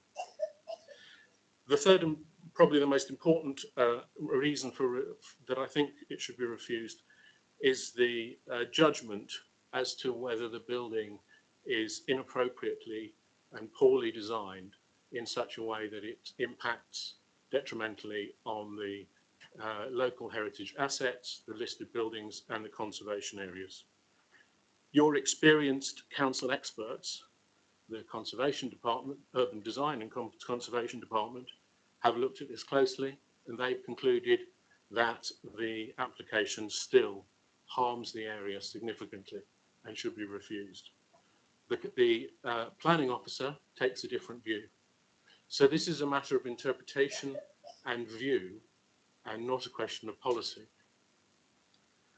I would suggest that for the experienced and expert witness, i.e. the Conservation Department, to have that overturned by a planning officer, that the bar should be set very high for that officer to demonstrate reasons to overturn the expert view.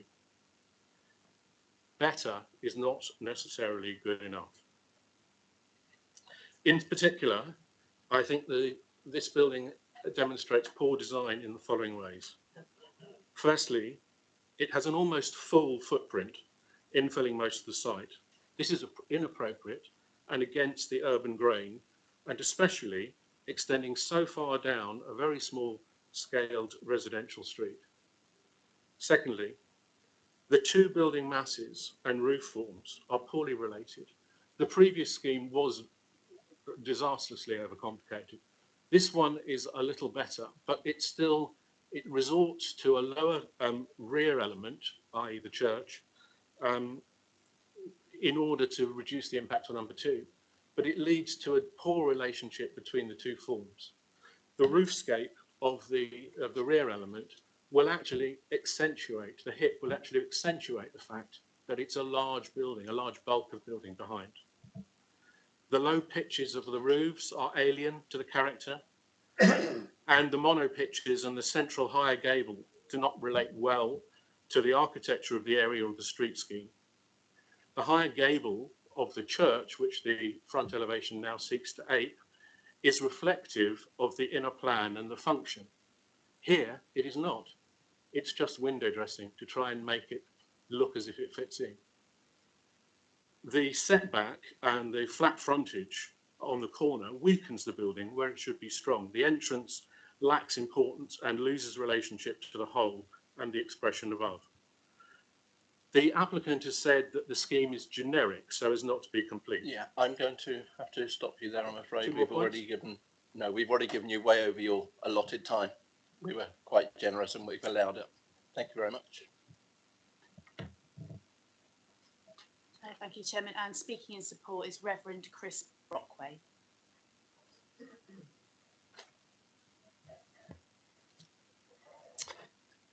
Good morning, members. My name is Chris Brockway. I'm the Minister of Christchurch Baptist Church. Thank you for this opportunity to speak in support of this application. As you'll have seen from the application, Christchurch Baptist Church's proposal represents a very significant community investment which will benefit the people of Christchurch for decades to come. Our new facility, we believe, is a much needed investment into an otherwise declining street scene on Bargate, a primary gateway into the town centre. We hope that our not insignificant financial investment in this way will prove to be a catalyst which reverses this trend, whilst at the same time providing an outstanding resource for community and for church use. In this new application, we're pleased to fully respond to the Appeals Inspector's report after our previous application was refused. It's encouraging to read the Planning Officer's report, which recommends the application should be granted, recognising that the new design is considerably smaller in scale, mass and bulk, and has minimised the impact upon our neighbours and local heritage assets. It should be noted that the site in question is some 50 or 80 metres outside of the Christchurch conservation area. The Appeals Inspector report underlines that parking is not a reason for refusal. Our statement, transport statement states there are plenty of car parking spaces available in the town centre that our congregation will be using. And BCP Highways are supporting the application, subject to the payment of £5,000 for the purpose of reviewing on-street parking regimes in the area. We are very happy to support this request and would advocate for resident-only permanent parking in Beaconsfield Road to resolve the objections raised. We commend the application to you in the knowledge that we will appeal with costs in the event that it is refused. All of that said, I would like to primarily draw the committee's attention to the outstanding community benefits of the application. As a town centre church with a new facility, we'll be able to provide even better, easily accessible support to all sections of the community. On a weekly basis, we meet the needs of a significant number of elderly, retired and socially isolated individuals who are able to travel to our site precisely because it's on a public transport route. Children, parents and families are provided with a safe environment in which to grow and mature. Our 0 to 18s team are engaged with young people building mental and emotional resilience and providing a safe space to explore adolescent issues. With a new facility, we'll be able to provide even better support given to community groups and organisations through a multi-use space that will help to build trust and understanding with those we're seeking to serve in the community. This includes our ongoing partnership with Christchurch Food Bank Plus, the Water Lily Domestic Abuse Project, various counselling services, community playgroups, widows and widowers groups, and various anonymous support groups. Each of these partnerships represents invaluable community support, especially given the current financial climate. As an example, 12 months ago, at a moment's notice and at our initiation, our buildings became the primary hub for collecting aid in response to the war in Ukraine. Our response would have been greater, but we ran out of space to store all that which was given. This is but one demonstration of our heart to make such a community provision, and should the need rise again, we would do so, but also it demonstrates the community trust that we have established. As a church, we run an 0 to 18s programme which weekly is engaging 100 plus children and young people, not to mention leading school assemblies in 3 local schools, all of which use our facilities for special occasions and celebrations. Our proximity to these schools in a town centre location makes this a viable option and valuable education opportunity for these schools. Our new building resolves the unreconcilable challenges faced with our existing building because it's been designed to be fully accessible, energy efficient and environmentally responsible. In closing, Christchurch Baptist Church's wishes to continue to work with others to help fulfil the Council's stated commitment to support the elderly and retired population and safeguard and support community groups and other organisations, whilst making provision for new social action initiatives with other churches and like-minded community groups. Our current facilities are not fit for this purpose, and as such, it's my pleasure to commend this new application to the committee in the full knowledge that it will be a great blessing and represents a significant investment into the community which we're privileged to serve. Thank you. Thank you very much.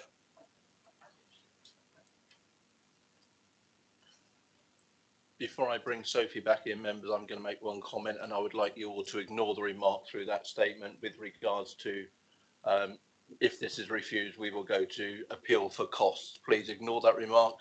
That is not something I want any of you to take into consideration for this application. Thank you very much. Sophie, is there anything that you would like to come back on that you have heard, please? Thank you, Chair. Yeah, I'd just like to comment on the fact that there is a difference of opinion between myself as case officer and the conservation officers. Their consideration of the scheme has been taken fully into account. It's my job as the planning officer to balance up not only the views of the conservation officer, but all of the other consultees, and then make a planning judgment on the scheme. And you can see from the report my assessment and conclusions, and also reference to the differences between the schemes, and it came up on the previous application and debate. I've referred back to the appeal scheme quite a lot, but this is a material consideration in the determination of this application. So the planning committee refused an application. It went to appeal. The inspector dismissed it, and therefore I have a duty to take on board the comments that the inspector made. So that is why that's been shared with you. I consider it's overcome the reasons for refusal, and then it's been assessed against all the local planning policies again, and as you can see, I find the scheme acceptable in its own right, and therefore have recommended for approval. Thank you. Thank you for that clarification, Sophie, much appreciated. Edward, would you like to come in? Thank you, Chair. I just wanted to make a point, basically in relation to the difference of opinion between the conservation officer and the planning officer. A consultee to the process is never the officer responsible for making the planning judgment. That rests with the planning officer. And what the officer has done, and she talked about it, is that she's taking full cognizance of the appeal scheme for completeness. Thank you. Thank you for that, Edward. So, members, Councillor Hall, you called this one into planning board, so I'm going to come to you first. Thank you very much, Chairman. Well, I've had so many residents complain about this development, and I know it's an improvement on the last one, but it still doesn't act and satisfy most of the residents. It's a very narrow road, and the scale and design, it is an improvement, we must admit, but it's still overbearing. And for the people in Beaconsfield Road, it's a very narrow road. It's only recently when the car went round to turn around in there, they smashed into the porch further down the road in Beaconsfield Road. It's so narrow the road. And I do feel from the residents that they still aren't getting a design and church that they really would like to see. And apart from that, it's just the parking issue. And I know the inspector read his book very carefully, and the planning officer's right. He ruled out parking, but really that is a problem. And in this area, and that member of the committee will know that at least 100 odd car parking spaces have been lost when the future development that's been passed as grant is built. So it's going to compound the problem of parking. So, Mr. Chairman, I will not be able to support this application, and thank you very much for letting me speak. Thank you, Councillor Hall. Councillor O'Neill. Thank you, Chairman. Yeah, just a couple of questions for clarity. It is related to parking, because I do acknowledge that the whole of that area does have a complexity when it comes to parking one vehicle, particularly when it's raining or bad weather in the winter months. The existing building, how many parking spaces were behind it that will be lost? Is question one. And the second question, and I think you may have answered it, Councillor Hall, was the officer mentioned the parking at the corner on the opposite park to Waitrose. But my understanding, which may need correcting, was that if the police station development goes ahead, then that parking itself will be integrated and lost to that development. Can we have some clarity on that, please? Sophie. Hello. Yes, I'll start off, but if Lee Smith, if he wants to come in, I'll pass on to him. So the existing car park on site has about 20 spaces, so they will be lost as part of the development. But as you can see from the report, the parking requirement for the new building is 7. And it is acknowledged that we do not have 7 new spaces, or so there is a shortfall. But the capacity in the Waitrose car park is considered to be sufficient. We also have to remember that we are on a sustainable transport route with buses and a train station, and people being able to walk from other areas of the town centre. So yeah, the provision is considered to be acceptable. Lee, I don't know if you had anything else to add. If I might, Chair, just regarding the previous scheme which the inspector considered. So the previous appeal scheme needed 14 parking spaces, and the inspector did not consider that proposal would have a significant parking impact in the area. This scheme is smaller and therefore only needs 7 spaces, so it's a lesser shortfall than the appeal scheme, which the inspector didn't raise concerns on the parking. I think the answers to the question about the residential development of the site opposite, so I assume they're talking about the former police station site and magistrates court site, and that was subject to a separate application, obviously, and was approved by planning committee. So with regards to this application, we're looking at this application in its own right, and the shortfall, which is 7 spaces, it could probably 14 spaces, and the inspector didn't raise objections to that. However, he was mindful. One reason was we are getting this £5,000 towards reviewing parking restrictions in the area, which from a highways point of view, should issues arise on Beaconsfield, we could, in conjunction with resident consultations, look at what reviews we can carry out to those existing parking restrictions on Beaconsfield and perhaps change those. Thank you, Chair. Thank you very much, Lee.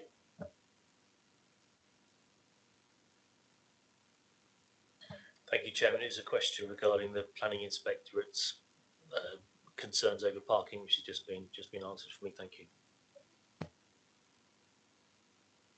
I think in summary what was said was that we will lose spaces with the development, and also the police station car park on the corner of Bargate will also be lost. Thank you. Thank you, Chair.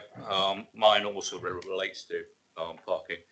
And thank you very much to Councillor O'Neill for raising one of my questions, which was how many parking spaces are actually in situ at the moment. I need further clarification to understand why it is that we would go down from 20 parking spaces to 0, even though, and as you say, we work on policy here, is that policy says that for development in this location, we require 7. What I need clarification on for is that why it is that if the inspectorate doesn't mention parking in his findings for the appeal, why it is that policy then is disregarded for the fact that policy requires 7 parking spaces.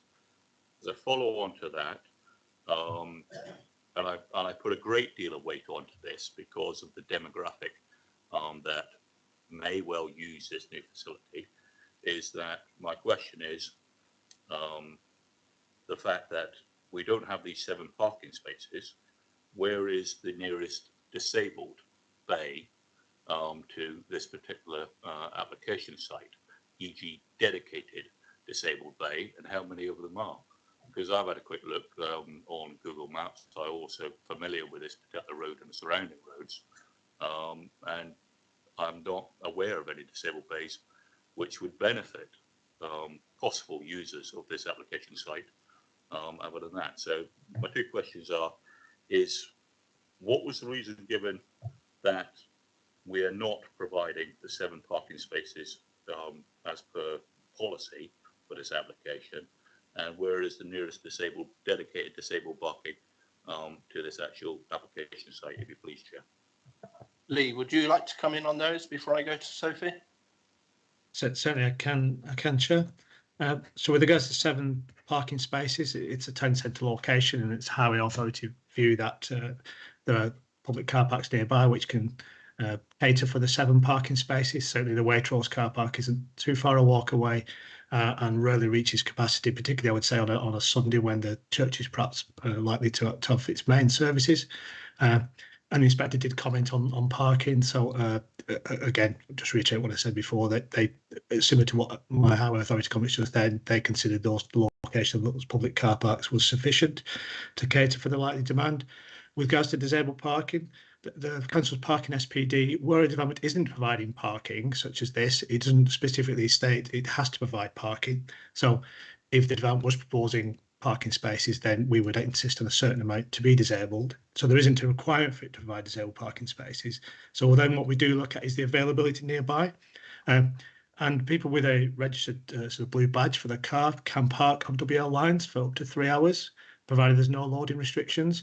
And there are locations near close to the site where disabled parking could occur with that allowance that they do have. So there is some on-street areas where they could park safely. And obviously there is the parking allowed on bar gates, some limited time waiting spaces to the front of the shops, etc. And just one other comment about the existing 20 spaces. Similar, the inspector did consider that as part of their application, and I'm not actually aware of any existing planning conditions which state that those 20 spaces have to stay in situ. So the parking as it exists at present could have a barrier on it, and the existing users of those, I think it's an opticians at the front, etc. The existing occupiers of those buildings could choose to remove the parking at present. I hope that assists you. Thank you, Lee. Sophie, would you like to come in? Yeah, I don't know if it's just worth me reading out what the inspector said on parking, just for clarification. So they stated, I saw on my site visit that there are several large public car parks within a short and easy walk of the appeal site, which I consider would be sufficient for the use, bearing in mind the building size in relation to the available car parking. He then touches on the contribution for reviewing on-street parking also concludes, consequently, I find that indiscriminate and unsafe parking would be unlikely to occur as a result of the proposal, and I therefore conclude that the proposal would not harm highway safety. So those were the inspector's words, so hopefully that provides some clarification. Thank you, Chair. Thank you, Sophie. If I may, Chair, then I think that raises a very interesting point, is that depending on our decision here, is that we will, or the amenity of that particular location will lose 20 parking spaces. I do appreciate the comments by the inspectorate. The inspectorate on site visit said that there are numerous large car parks in the general area.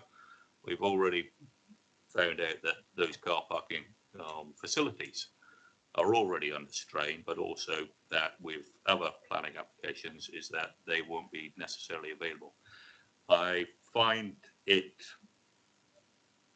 my specific question was for how many disabled spaces are actually marked on the highway, which wasn't answered by the officer, because the officer actually said, well, with a blue badge you can park on double yellow. Looking at the presentation and looking at Google views, that the road adjoining to the actual application site is so narrow that it has double yellow lines down it already. So I find it very difficult to understand why it is that we would say, well, we're definitely going to lose, if we grant this, 20 parking spaces, 7 of which should be actually retained as per our policy, but aren't, because apparently it's a town centre site and there are other locations. I've asked the question as regards disabled facilities. The answer's been to be parked on double yellows. You cannot park on the double yellows there without causing an obstruction, or any of those side streets in that particular location. So I find it difficult to understand why it is that we would create a problem and then use the £5,000 offered to actually say, oh, we've got a problem, when we already know that we've got a problem after we've got rid of the parking spaces. So I can't support this application simply because I don't think there has been enough provision for disabled parking that would actually specifically use this application site, because that parking is already provisioned as part of the applicant here for their provision for using not only that site but the listed church next door. So I won't be supporting it, Chair, but I very much appreciate the answers from the officers. Thank you, Councillor Farquhar. Councillor Hilliard. Thank you, Chair. So obviously we were told that the appeal decisions are material consideration. Could I ask the officer? Yeah, that's the one I wanted to see. Does it show what is that red line? That's not a proposal, is it? That's just a area. Sorry, do you mean this red line where my cursor is? No, this? Yeah. Oh, this one. Oh, sorry, this one at the bottom. That's the outline of the building behind it. Okay, that's fine. So I'm obviously looking at the inspector's decision. So the main issues, number one, effect on proposal, character and appearance of area. So it is obviously scaled back, but the openness at the rear and has definitely been changed. So if the officer could come back on that. But obviously the second point was about the conservation area, and we've heard about the conservation officers still saying there's an issue. So in review of the inspector's report, that's still an issue. And then lastly, if the officer could just confirm about the effect on the living conditions of number 2 Beaconsfield. You showed a graph of the height of that's the one of the building being lower, but surely it still impacts them on sunlight and the closeness. If you could just confirm that again, please. Thank you. Yeah, so as you can see, the building has been moved away from the boundary with number 2, and also we've lost some built form along this, so it doesn't project right along their boundary. And one of the comments from the inspector was you had it it was kind of lower here and then a heightened section in the middle. They've now kept it at a lower eaves height all the way along, so the overall building is a lot less bulky. And yeah, I've considered it, and I consider that the new proposal will not have an adverse impact on the kind of outlook and any loss of light from the garden area of number 2. Thank you. And sorry, if you could just confirm your interpretation of the effect of the proposal on the character and appearance of the area, how you think that's changed, because it's still obviously infilling that gap and the bulk of the whole building, although it seems to be 2 roof structures, as we've heard. The roof structures are different to what the area has. So if you can just explain your thinking why that character has been of the area still maintained. Thank you. Yeah, so the design approach has changed since the previous scheme. You've got lower eaves height. As you can see, they've split the building up. So before we had a very large bulky building which stretched kind of 3 stories further back into the site, obviously dropping down. By kind of dividing it up, you reduce a significant amount of bulk. You do retain some views over the top of the single-story building. So in my opinion, it has overcome that side of things. And on the front elevation in Bargate, the scale of the building I consider to be comparable with this 3-story building next to it. It is higher than the existing locally listed church, but with the separation distances and the design form, I consider that relationship to be acceptable. And Bargate has a variety of styles and scales along it. There's 2-story, there's 3-story, and yeah, I've made my assessment, and I consider that it sits comfortably within the street scene now. Okay, I hope that helps. Thank you. Councillor Le Pen. Thank you, Chair. Going back sort of to the parking issue, I'm looking at the plans, which includes the current church building with the site outlined in blue. And you've got the existing church building, then you've got a gap, then you've got the Christian Centre, all part of the church facilities. There's a substantial gap between and what looks like an empty space behind. Could I ask if that is used as parking or could be used as parking at present? Sorry, as far as I'm aware, there is some parking behind there. If Lee can confirm that. Yes, there are a limited number of parking bays behind the existing church. And those presumably will stay. That's not the application. Yes, I mean that was really a hyper, Yeah. I mean they're not included in this application. No, I mean what I'm going to say next is not part of this application, but I'm just sort of thinking around it. The Christian Centre, I've no idea actually what it's specifically used for, but given that there's going to be another large building, it could, and this won't affect the decision obviously, but I'm just thinking, could in time, if the new building were to be agreed and built, would the Christian Centre's activities be transferred into it and the Christian Centre then be demolished? I mean, I'm just looking ahead. It's not part of this committee. I absolutely realise that, but I'm just thinking ahead. Yeah, I understand that. I don't know. Yeah. I mean, we are talking about a Baptist church and a Christian centre, so whether the two would meet up and continue to do the same work, is part who would know? the building. So but that's not something for. You're right. No. It's not something for us to consider at today's meeting. Actually, while I'm speaking, I might as well go on because I go do. to the Spire in Poole, which many of you may know. We are in the fortunate position that we can squash in about 5 or 6 cars between the alleyway and the building, so we have got a little bit of parking for the church, but not enough for the use of the building, because the building is very much like this will be very widely community used. We do have the Chapel Lane car parks immediately behind, so most people who come to the building have to rely on those. Of course, there's a prospect at the moment of half of that being built on, but that's another issue. And there are public car parks around, so we are very much in that position. but the public car park is close and does have disabled spaces, and we do have a few spaces at the church. But so it's not entirely similar situation, but it's verging on it, and you know, it works. Yeah, I think looking at the picture that you have up at the moment, Sophie, that is not what I would class as a narrow road. And I think that if people with blue badges legally parked on those sides, I don't see that they would be causing an obstruction in that row. And I would ask Lee to pass on his thoughts on that one in a moment.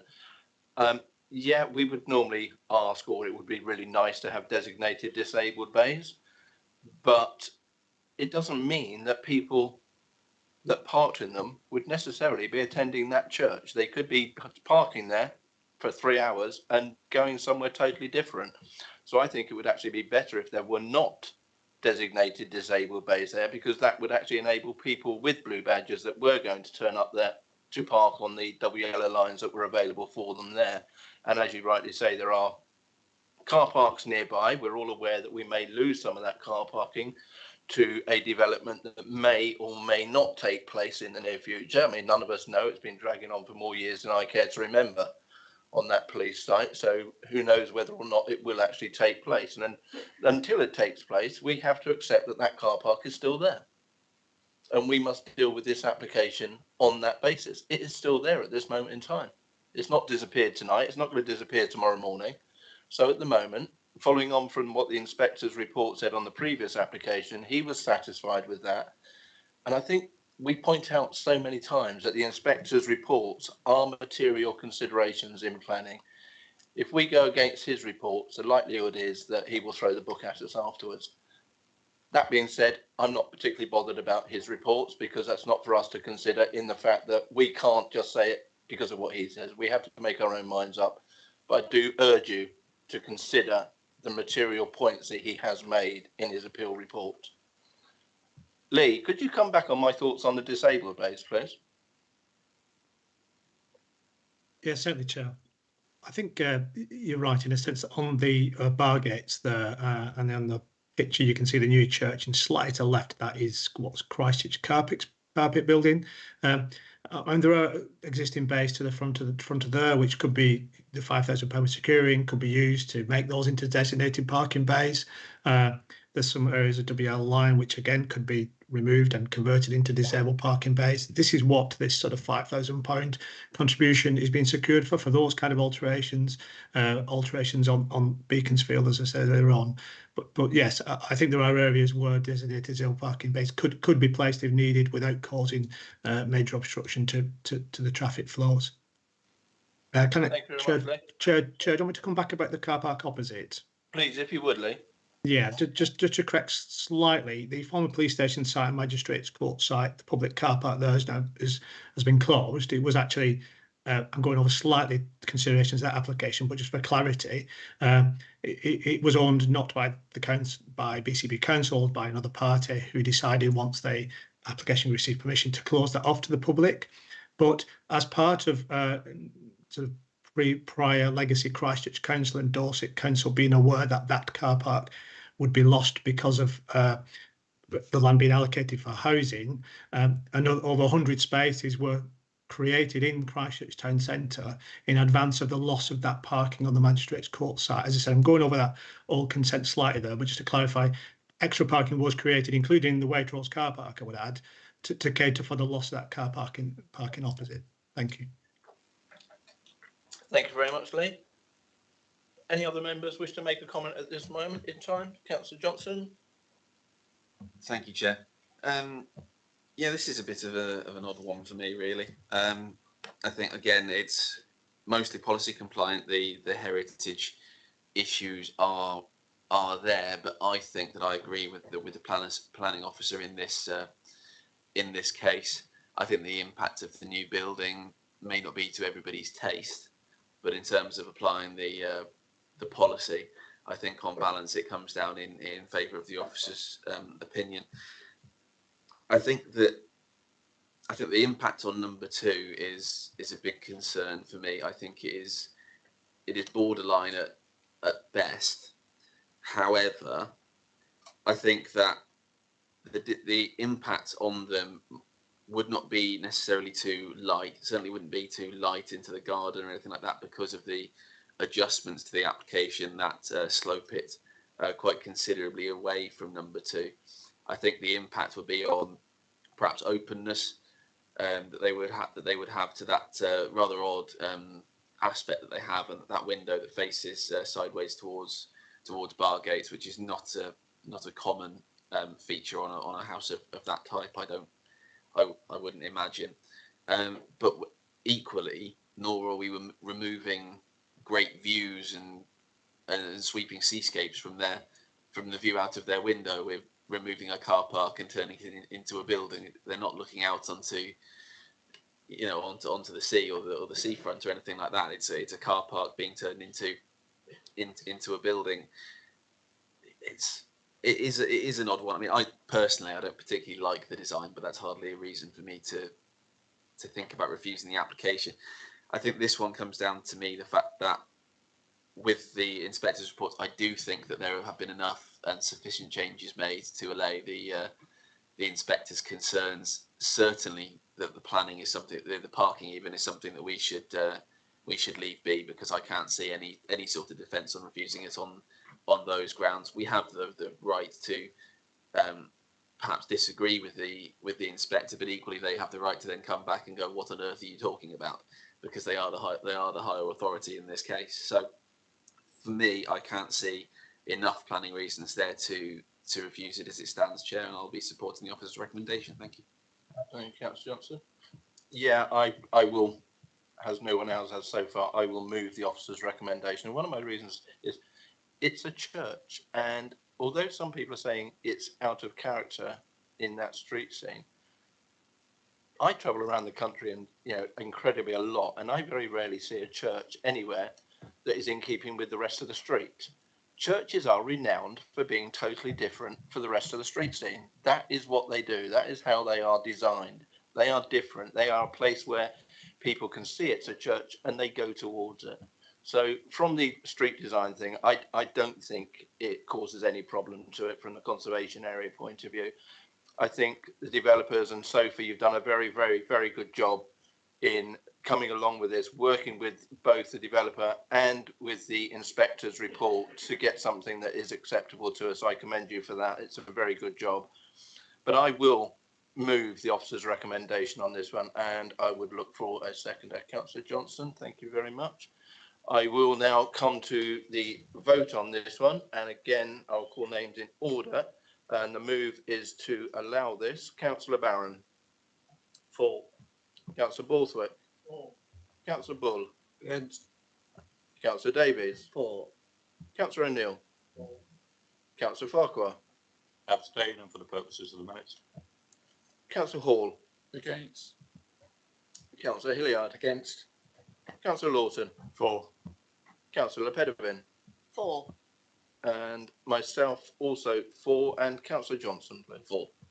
Thank you very much. Could I get the numbers, please, Jill? Thank you, Chairman. So that's 8 votes in favour, 3 against and 1 abstention. Thank you very much. Therefore, that application is granted in line with the officer's recommendation. Now, members, thank you very much, Sophie. Thank you. You can, Councillor Hall. Members, I'm in your hands at this moment in time. It is 12:17. Do you want a 5-minute comfort break, or do you want a 30-minute lunch break, and we'll hear the next application and then have a break? 5-minute comfort break, and then lunch break. Yep.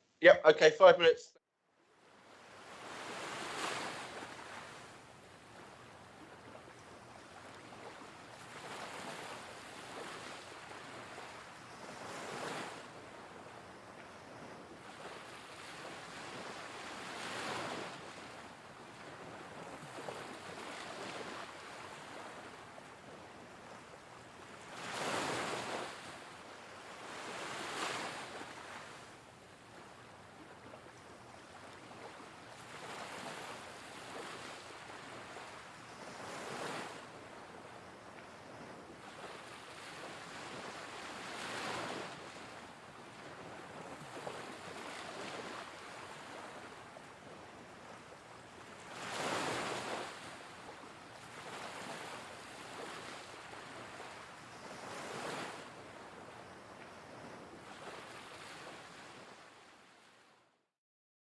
Thank you very much, ladies and gentlemen. We'll now resume, and we will resume with item 6C, and that is 25 Kilmington Way in Christchurch. And I would ask if the presentation could start, please. Charlotte, are you there?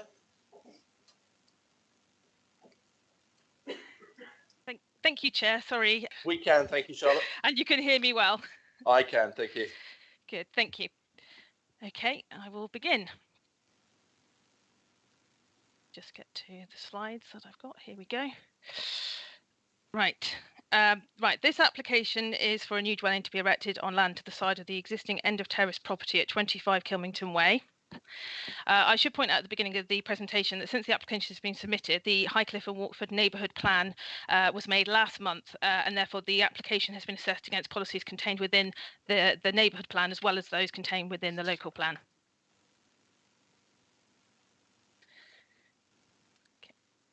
This first slide here shows the location plan, and we can see the application site here marked in red.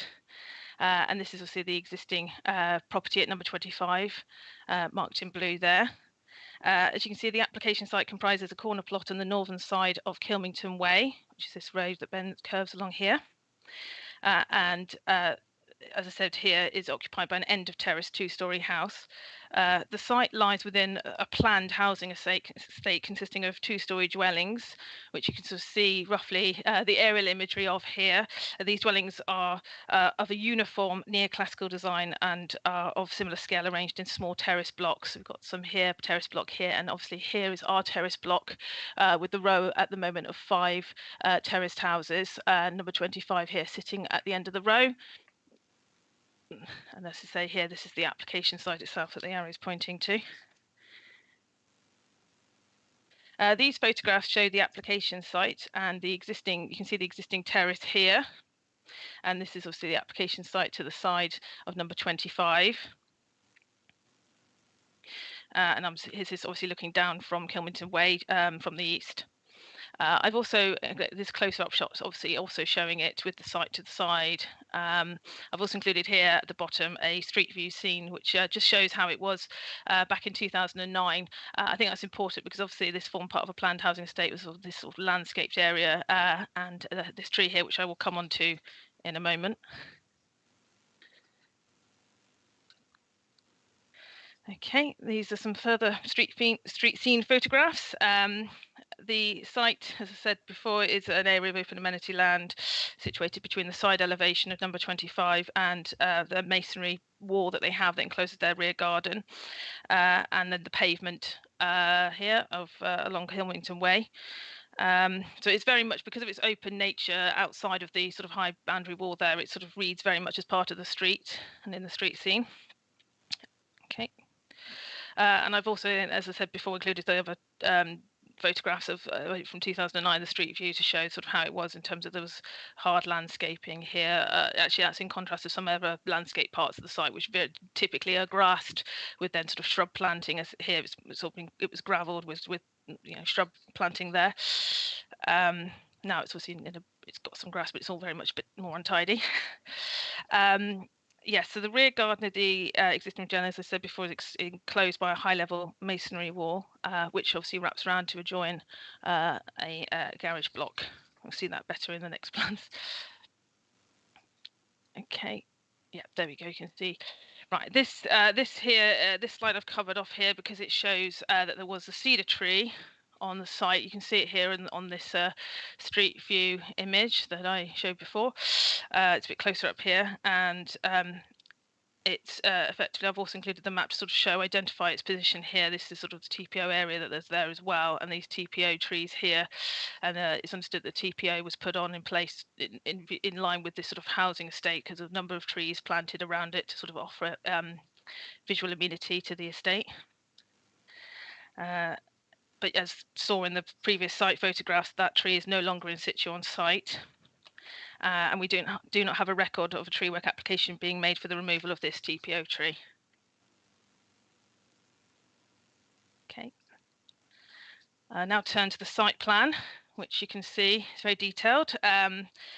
as it says, it shows the proposed dwelling, which would be attached to the end of the terrace dwelling here at number 25, and it would effectively extend the row towards Kilmington Way and sort of infill this gap here, where it's to the side.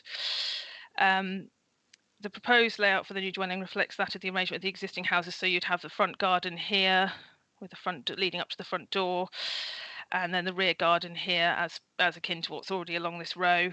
And then behind that, you've got the 2 parking spaces for the proposed dwelling, which obviously sits in line with the existing parking that serves the existing houses in the row, including the garage block that's here, that's obviously shown to be retained. See if the numbers 25 and 27. There's also a separate pedestrian path here that will be obviously provide a walk for to access the garden from the parking spaces as an alternative to walking round to the front of the property. And also with that in mind, they'll have the cycle store in the back garden, so they can then access that via that pathway. The wall that was shown on the previous photographs, that's to be demolished effectively, and then a new masonry wall to be rebuilt, which you can see is marked in this bold line here. Should be a sort of straighter edge. At the moment it's very curved, and it will be approximately 4 metres from the edge of the pavement, sort of keeping this space here as landscaped. I should point out also that this amended site plan that's before us has been amended during the course of the application. This was largely to sort of address concerns raised by Highways in respect of sort of the visibility and make sure that visibility could be achieved from this junction, which I'll turn to in a moment. But effectively, it also has the added benefit of providing a sufficient sort of landscape space here that is very similar in size to other landscape spaces that are found within this planned housing estate, and that is of a size that we could get some shrub planting in and a tree and so forth to there. There does indicate there that they'll be putting in low native shrub plants along this edge here, but we have recommended a condition which requires submission of precise details of landscape works in this area, and also that include the provision of a new tree, effectively to mitigate the loss of the small cedar tree that you can see has now been removed, and it's obviously clearly identified there on that site plan.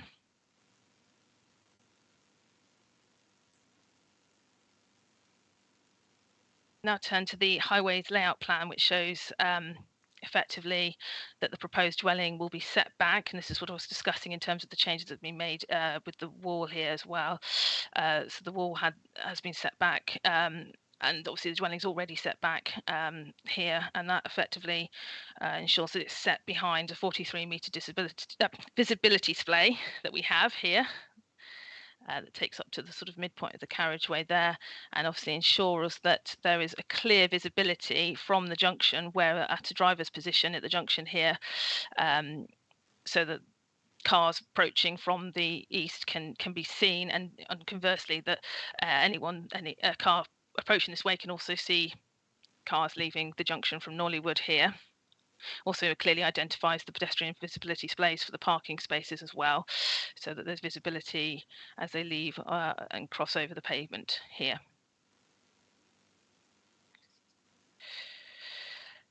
I should also point out this road is a residential road. Speeds are relatively low. There's obviously a 30-mile-per-hour speed limit, but the road itself has a significant bend further here to the west that means that cars would not be travelling at any great speeds. They'd be doing very low speeds along here. And you'll see from the report that Highways supports the application subject to a condition ensuring that the visibility display areas, both the pedestrian and the visibility display area here, is provided and obviously then kept clear from any future obstructions.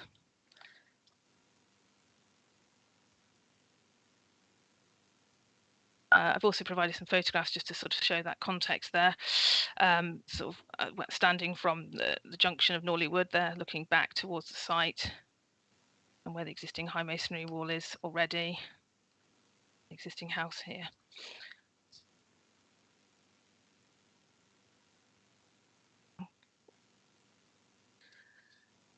These are the proposed floor plans, which show an open plan living kitchen area at ground floor, with 3 bedrooms at first floor with a bathroom, and these have been checked and they do meet with the nationally described technical space standards, and therefore actually complies with policy HWNP 10 of the neighbourhood plan, which is one of the sort of requirements within that policy, relates to that.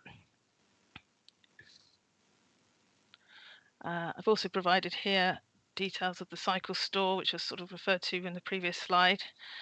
As you can see, it's going to be cited here, and there's the sort of typical cycle store that you'd see. It just would look like an outbuilding in the rear garden there.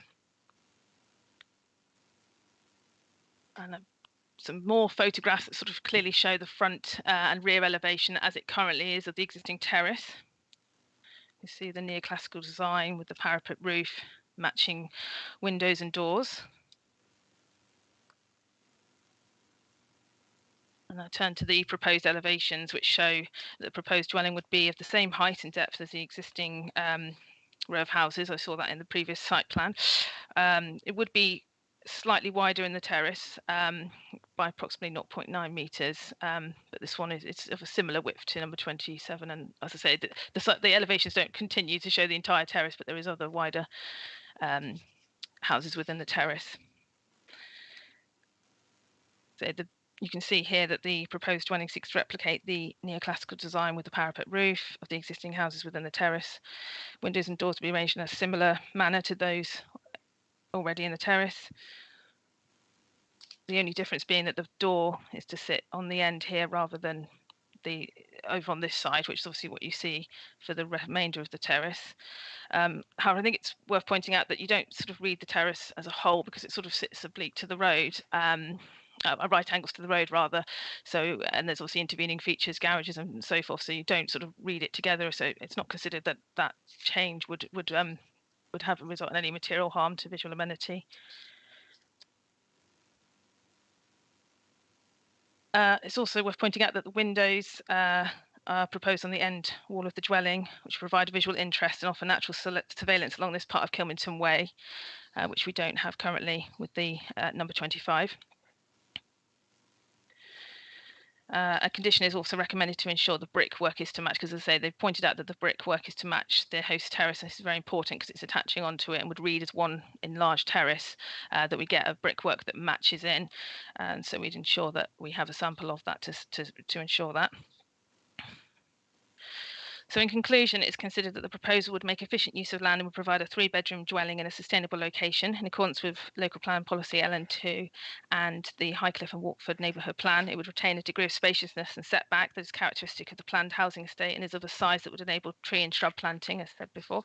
The design would reflect the neoclassical style of the existing terrace with materials, windows and doors to match, and the proposed layout would provide a safe access and parking in accordance with the parking SPD, and obviously would ensure adequate visibility from the junction of Norleywood would be retained as shown from that highways layout plan.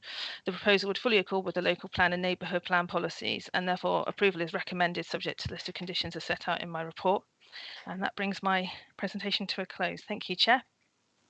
Thank you very much, Charlotte. Jill. Okay. Thanks, Chairman. I've got a written statement to read out on behalf of Patricia Taylor in objection.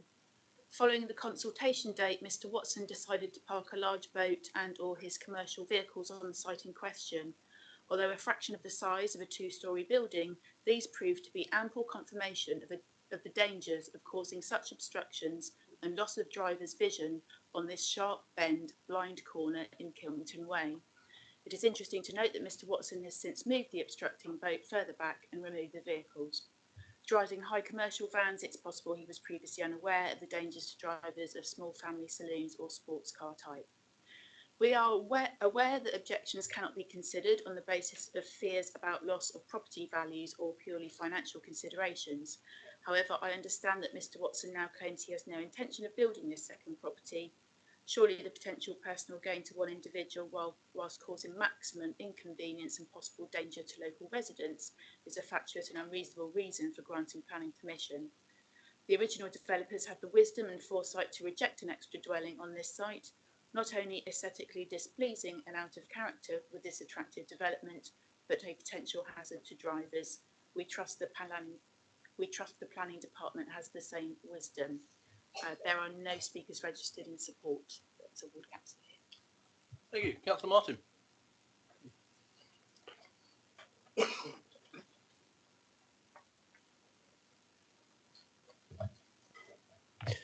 Thank you, Chair, for the opportunity to come before the committee again.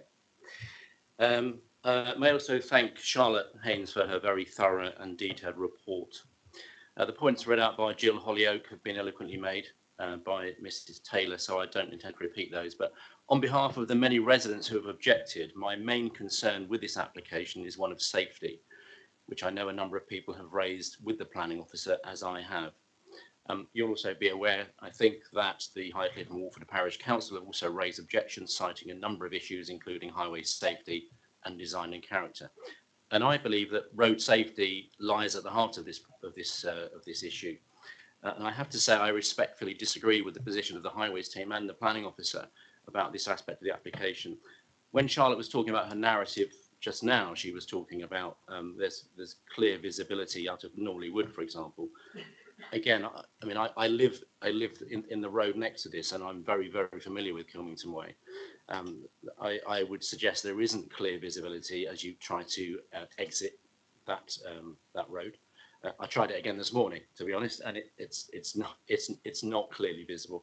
And if you look at the photograph that Charlotte put on there, taken from Norley Wood, round the bend, looking towards the bend, you can clearly see that an extra property there is going to cause a massive problem in terms of sight lines, not only from coming out from Norley Wood, yeah, that's the picture, but also as you come round Kilmington Way. You only have to stand, sorry, Charlotte also mentioned this is a residential road with relatively low speeds. Absolutely not the case. This is a heavily trafficked residential road, and you only have to stand there in the rush hour in the morning on the school run and in the afternoon to know that there is a lot of traffic, particularly on the school run, and people will speed very, very fast down there, that's just a fact. It's a very, very heavily trafficked road. So the visibility will be much reduced by this proposal, and I'm sure the highways team have visited the site, and I have to say it's incontrovertible to me that the sightline will be significantly affected. There's also a significant issue caused by parked cars in this area as well on the bend.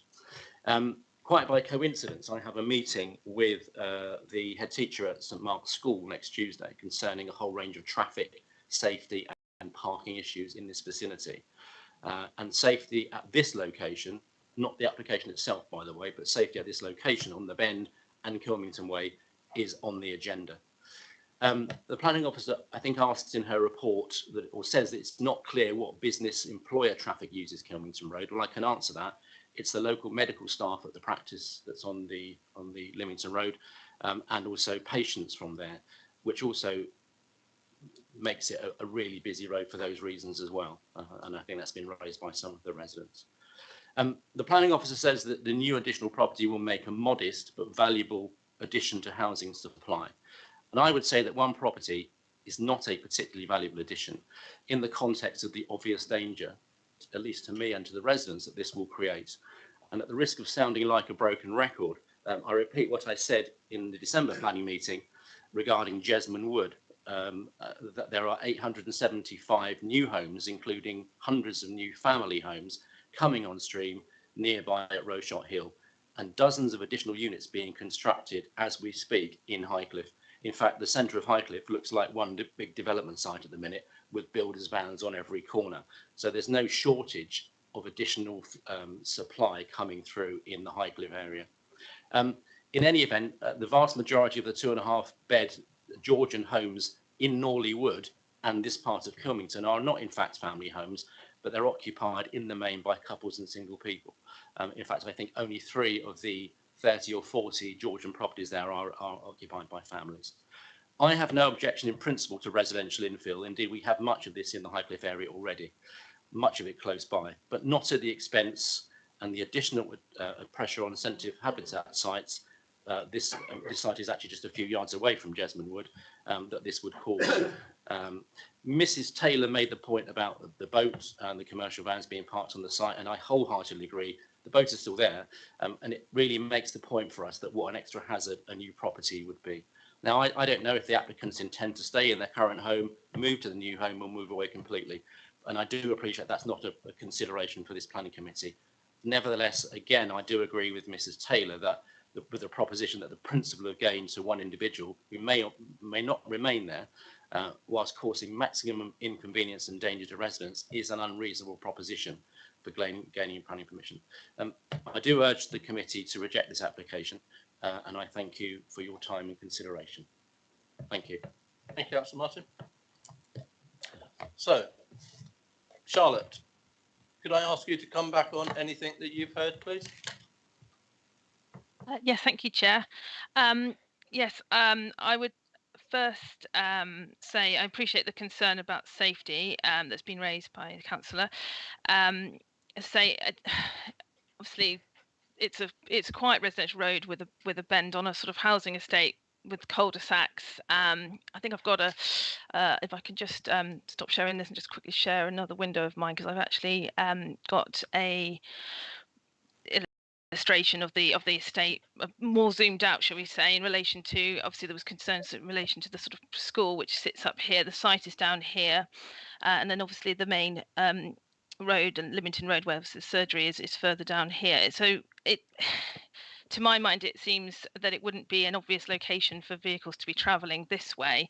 It's not a sort of straight thoroughfare down to get down to either of these locations. For vehicles to be travelling down this way, so in treating it as effectively as a rat run, it's very convoluted, and there's sharp bends. It'd be very difficult for cars to sort of be travelling down here at any great speeds, I would have thought. That's sort of my view, but obviously I'd turn to the highway engineer regarding that that point. I think that's sort of the main thing I'd probably point out at this stage. Thank you very much, Charlotte. In that case, over to Mem. Thank you, Chair. Could the planning officer just confirm, because I've gone across this way for many years, and I've always seen it immaculately maintained like that bottom picture, but in recent months it has deteriorated. Now, I thought it would be either, I thought it wasn't big council owned, I thought it'd be management company owned and they maintain it, but could, and as probably all the councillors have seen who visited this week, they've seen the boat.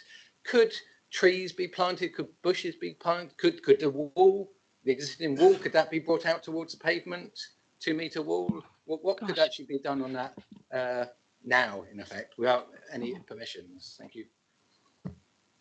Okay. Well, yes. As I understand it, depending on, I don't believe, as I say, because it's obviously going back some time to when this permission was granted for the whole housing estate. I must admit I couldn't find a record of the permission, but it would all depend on if there had been any permitted development rights removed, which I'm not sure. As I say, that I haven't been able to find that decision because we are going back a number of years to reorganisation in 74, and so it would all depend on whether they have permitted development rights, but they wouldn't be able to go right up to the highway up to 2 metres. It would only be up to 1 metre. Anyway, obviously shrub planting they could do, and tree planting up to the highway, potentially. Okay. Yeah. Because as you covered, that TPO tree which was felled, that obviously did impact the sight lines, and as we've heard, and again, the councillors who visited the site, they would probably realise they had problems parking and traffic going by. So it is a busy road at peak times, and it is deceiving because it seems wide. I think people do speed a little bit more around that bend, so I can understand that safety concern. But it would be interesting to see what could be planted or whatever to make that sightline. Thank you. Thank you, Councillor. Yeah. Councillor Farquhar. Thank you, Chair. Could we just have confirmation, please, as regards this plot of land where the proposed new development would be built? Who actually owns it? Who's responsible for its upkeep and its maintenance, please? Because it's quite a shocking difference between the Google view from 14 years ago in 2009 to what's actually in presentation just now. So that's my question. Who actually owns that plot of land, and who's actually responsible for its upkeep, if you please? And most importantly, is there any information as regards the felling of a TPO, depending upon whose land it is, that is forthcoming? Thank you. Thank you, Charlotte. Okay. Yes, so as I understand it, the applicant completed Certificate A, marking, obviously identifying that to be land within their ownership, and they also provided us with the accompanying sort of, title plans, which also confirms that to be the case, that that land up to the pavement, including the site, and obviously the blue line area, is all within the applicant's ownership and control. Okay. So a second question you asked was relating to the trees. Was it sort of? Could you clarify that again, if that's okay? The second question yes. was related to the fact that there is a very shocking difference between the 2009 photo from 14 years ago to to what we see in your presentations just recently. I also note that there is evidence that there has been recent vegetation removal within that location. So my second question was, just because there is a Certificate A, and I don't know what Certificate A actually means, who is actually responsible for the maintenance and the upkeep of that bit of land there? Because to me, it strikes me as perhaps a lay person.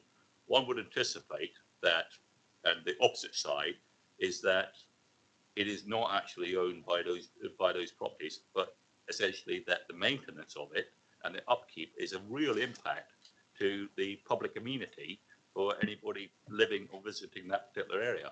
Because the opposite side of Norwood Place, is it Norwood Place? Norwood. The opposite side of the actual cul-de-sac in the 2009 Google view is very, very similar to the 2009 view you've shown in your presentation. So my question is that who is responsible for the upkeep and maintenance of that public amenity, even though it may well be privately owned under whatever a Certificate A is? And if I may, Chair, if an explanation can be given to what Certificate A is. Thank you. Thank you. Charlotte? Okay. Certificate A, sorry, that was confirming that the area of land within the red line shown on the location plan is all within the applicant's ownership, the applicant being the owners of number 25. Does that clarify that part of the? Sorry, it doesn't, Chair. Does because it looks like a public area and public amenity. Does a Certificate A sort of clarify that and say actually it's not? I don't know what Certificate A is. Basically, anything that's within the red line is the application site. The applicant has to sign a certificate to say that they have the rights to that land, that land is theirs. That is what the Certificate A is. If I may allow, just indulge me, Chair, is that so that land there was sold as part of the original property at some point in dim distant past. That would be actually on the deeds itself. It's actually irrelevant. Is it? As to who owns it. The relevance is that the applicant has stated in a legal document that he has access and he has the ability to build on that land. That is his land. He may not be the owner, maybe his dad, maybe his mother, but he has legal occupancy of that land and is able to develop it. That is what the Certificate A states. It's to prove that he has the ability to build on that land. Okay, thank you, Chair. Really appreciate that. So would a Certificate A be that they are also responsible for the maintenance and the outlook of the responsibility of the maintenance is not our concern. Okay. It may disappoint you, Councillor Farquhar, but that is the clear fact of the matter. Okay, that's fine. Thank you, Chair.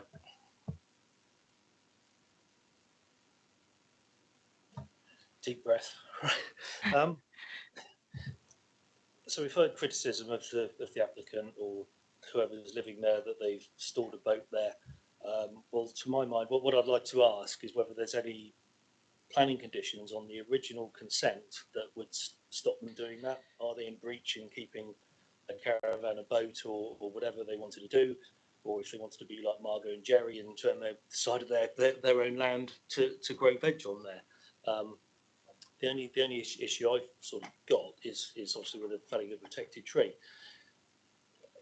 Saying that, looking from the photo, the tree was of poor quality. It was leaning towards the highway. A cedar is a terrible choice of tree in that position. Is there in the conditions? Is the felled tree going to be protected with something else? If not, I'd like to add a condition that it is actually not with another cedar, but with the cypress oak. Thank you, Chair. And I think, regarding visibility, if the proposed is built in that position, I just see it like many other junctions around the country, thousands of junctions around the country where you pull up and you can literally just see down the pavement. So I can understand people preferring it to be a beautiful flower beds rather than a detached house, or a terrace house, should I say? But I actually don't have an issue with this application, providing that the tree is replaced, preferably with two, maybe. I'm okay with it at the moment. Thank you, Chair. Charlotte, could you come back? I am fully aware that this tree is missing. I did speak to you about it, whether or not anyone had permission to take it out, or even when it was taken out. Yeah. Could you just come back on what Councillor Barron was talking about, please? Yes. So this is in relation to sort of how it could be replaced. Yep. Yes, please. Yeah. So a condition is recommended that would require the details of hard and soft landscaping to be submitted for approval, and that would include planting plans to make provision for at least one tree, with a view to it being a tree to replace that one that's been removed. And then the intention is that they would have to maintain that for a minimum period of 5 years, and that would include making sure that if the plant was not to thrive, that it would be replaced in that time period, during that period of 5 years. Okay. Thank you very much, Charlotte. Councillor Barron? Would the replacement tree automatically take over the original TPO? Because the Department of Environment's guideline used to be it should be planted within 5 metres of the original tree, or wherever practically possible. Well, if there's a house going to be built there, it's obviously not possible to build one within 5 metres. So is the original TPO, individual TPO, going to be transferred to the replacement tree? Is that going to be classed as the replacement tree for the tree that was felled without consent? Thank you. That's a very good point. There is a problem, obviously, if we planted it back where it was, it's going to be right in the visibility display and would be even more of a problem than just the building there itself. So I think that is something that when the landscaping is dealt with, would have to be dealt with under the landscaping, and I would expect the tree officer, if he thought it was worthy of putting a TPO on it originally, I would hope that he would consider putting a TPO on it when it is replaced as well. I understand your point, sir, Councillor Barron. Councillor Johnson. Thank you, Chair. Frankly, I see no reason why we shouldn't grant this. A few of the things that haven't been mentioned yet are comments that it would be out of character, and those concern me slightly because it's identical to the houses on which it's being attached. You know, aside from a slight rancour with any OCD tendencies I might have that the door's on the other side, which can easily be looked at as just bookending the terrace quite nicely, I can't see how it can be argued as being out of character or out of place. It's just adding another house onto the end of the terrace. Regarding the highway safety, one thing that I think's been slightly overlooked in the discussion so far is that all the discussion's been about Kilmington Way itself. Now, Kilmington Way, whether it's a bit busier than the planning officer thinks or whether it's not, I think is actually fairly irrelevant. It's more about the traffic on Norley Wood, which is a small residential cul-de-sac that serves only garages and residences, and as such, it's not going to be heavily trafficked in and out of there. And adding this house with its off-road parking is not going to worsen that in any way, shape or form. So traffic will still be able to travel along Kilmington Way, we would hope, within the speed limit. But, you know, under no illusions as to people's feelings on that. So, frankly, the traffic on Kilmington Way is not really an issue in my opinion. And even if it was, the visibility out of that junction is considerably more than you would expect from a residential T-junction such as this one, even one on a bend. The loss of that tree is a shame, but you know, by this point it's almost irrelevant to our discussions in this place, because it would have to go, because it'd be in the middle of pretty much in the middle of the house. So as long as it does come in, and then obviously Charlotte's already confirmed that they will be looking to replace it with at least one tree. I can't see any reason why we would refuse this, and I would actually make a move to grant, Chair. Thank you. I'm happy to second it, providing we can add a condition that it's a Quercus fastigiata tree, which is a upward growing oak tree, which would be a much better choice in that position. Okay, QUE.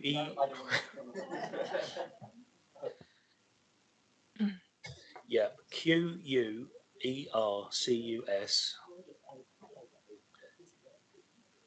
FASTIGIATA,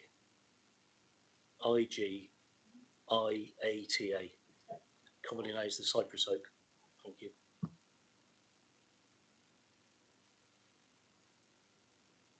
Thank you for that, Councillor Johnson. Charlotte, are you okay with adding a condition of that nature? Okay, would it be a case of varying the condition as recommended? As I said, the one that I cited in regards to the landscape works and the provision of at least one tree, or is this a separate condition? Yeah, I think it's a case of varying it, isn't it? Yeah. If we put the cypress pine as the preferred choice on that site, I think cypress oak. Sorry, apologies. So I think that would satisfy Councillor Barron if that was added into the condition as a preferred choice. Yep. Okay. So to amend that condition 4. Yep. Any further comments from Councillor Borthwick? Could I have the visual where the bend and the bushes are? No, that one where the bend and the bushes. You've got up there the picture. Sorry. Could you come back to where you have the bend and everything in the road there, please? The photograph. Yeah. This one? No, there's another one. No. With a different bend on it. So is this perhaps looking the other way? This, if I go back up this way? Yes, there. Yep.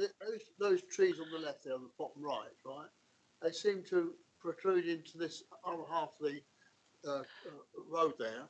So how well cut are those trees? Because it's mentioned that the width of the road, and these trees were obviously observed something there. So I'm just wondering how deep that really is, because those bushes look to me quite overgrown at the foot. So these trees on the other side of the road, the woodland on the other side. Okay. Right up to the roadway. How deep is that tree on the left? I think it's. I'm sorry to butt in, Councillor, but that's not part of this application. It's not something we're looking at. I think if highways were concerned about those trees causing a lack of visibility, then they would be out there cutting them back. But that is not for this planning board to look at today. We're purely looking at that application site and the siting of the house on the corner. So your concerns about those trees are not really relevant at this moment in time. Narrow, is it? But it's not. There are no highways reports from any highways officer saying that there is a narrowing of the carriageways anywhere within that site. So the highways are obviously happy. Otherwise, they would have by now come back and cut them back. So we're going to move on, Councillor Borthwick. Okay. Members, we've had a move to grant this one by Councillor Johnson, seconded by Councillor Barron. Again, if I call your names, could you please say for or against, please? Councillor Barron. For. Councillor Borthwick. For. Councillor Bull. For. Councillor Davies? For. Councillor O'Neill? For. Councillor Farquhar? Abstain and for the purposes. Councillor Hall? Abstain. Councillor Hilliard? Against. Councillor Lawton? For. Councillor Pedwin? For. Councillor McCormack? Against. Myself, I am for. And Councillor Johnson? For. And just for transparency and correctness, I failed to indicate at the beginning of this application that Councillor McCormack had joined the meeting. And my apologies for that, but he did join at the beginning of the meeting and was fully able to take part in this debate. Sorry about that, Councillor McCormack. So, Jill, do we have numbers, please? Thank you, Chairman. So that was 9 votes in favour, 2 against and 2 abstentions. Thank you very much. Therefore, that application is granted along with the reworded condition regarding the tree. Thank you very much to everyone that has come in and taken part in that. I'm now going to adjourn for a lunch break, and I would like to restart, please, at 13:40.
Welcome back, everyone, to the resumption of this afternoon's BCP Planning Committee. We'll move straight back onto the agenda.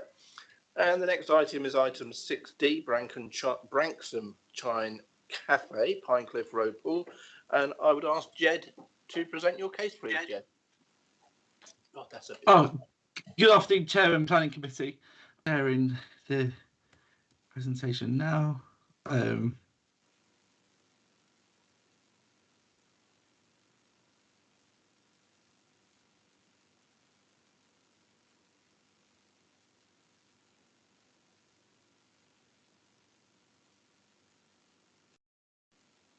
Can members see the presentation? Yeah, we can, please, Jed. You need to make it slightly bigger there. Put it on full screen. Put it on full screen, not slides. Sorry, here we go. Yeah, is that fine? Yeah. Okay, so the planning permissions for the erection of temporary and removable decking on the beach to the south of the Branksome Chine Cafe. And for clarity, revised plans were received during the course of the application. Sorry to interrupt you. Could you just sort your screen out? Oh, apologies. Sorry, 1 second. That's better. Perfect. Yep. Sorry about that. Yep. So this is for removable decking on the beach to the south of the Branksome Chine Cafe. So here plan. So as you can see here, we've got the restaurant here, and we've got the blue line showing the car parking and the other areas of land associated with it. And here is where the proposed decking is. So we've got the promenade along here, and the proposed decking will be abutting the decking, abutting the promenade. As you can see here, this is there was a recent planning approval for extensions and alterations, so the works are currently underway on that. And this is the area of the beach in which the proposed area of decking is to be installed. And then here's the views of the Branksome Chine Cafe looking towards Bournemouth.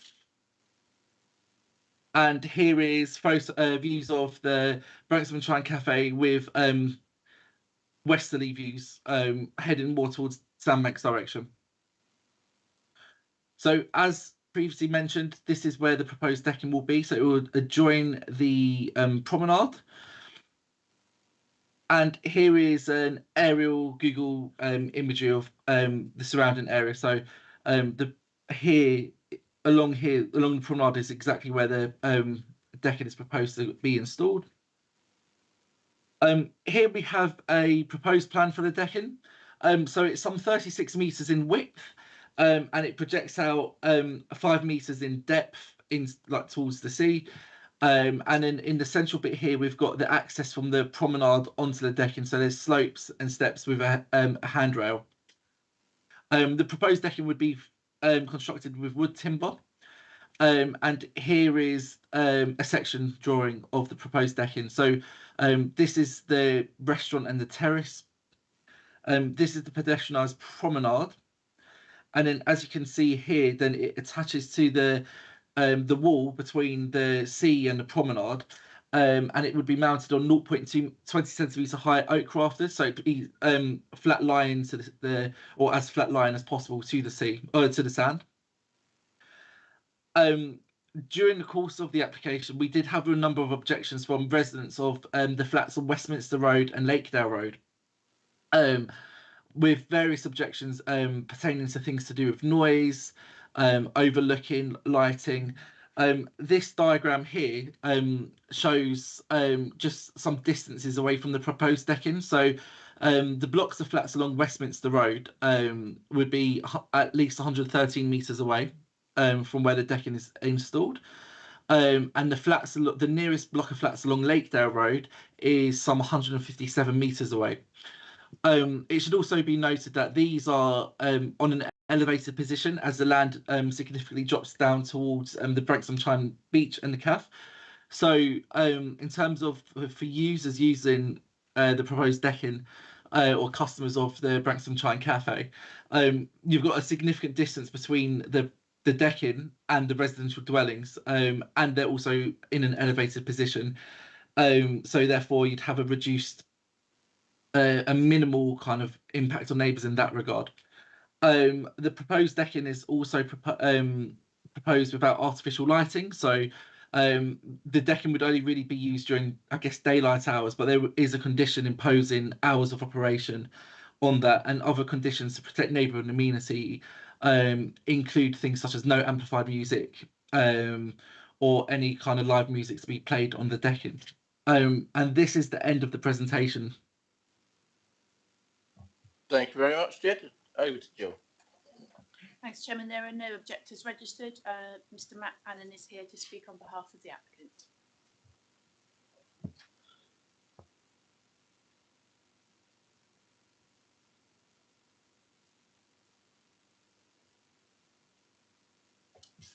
Thank you, Chairman.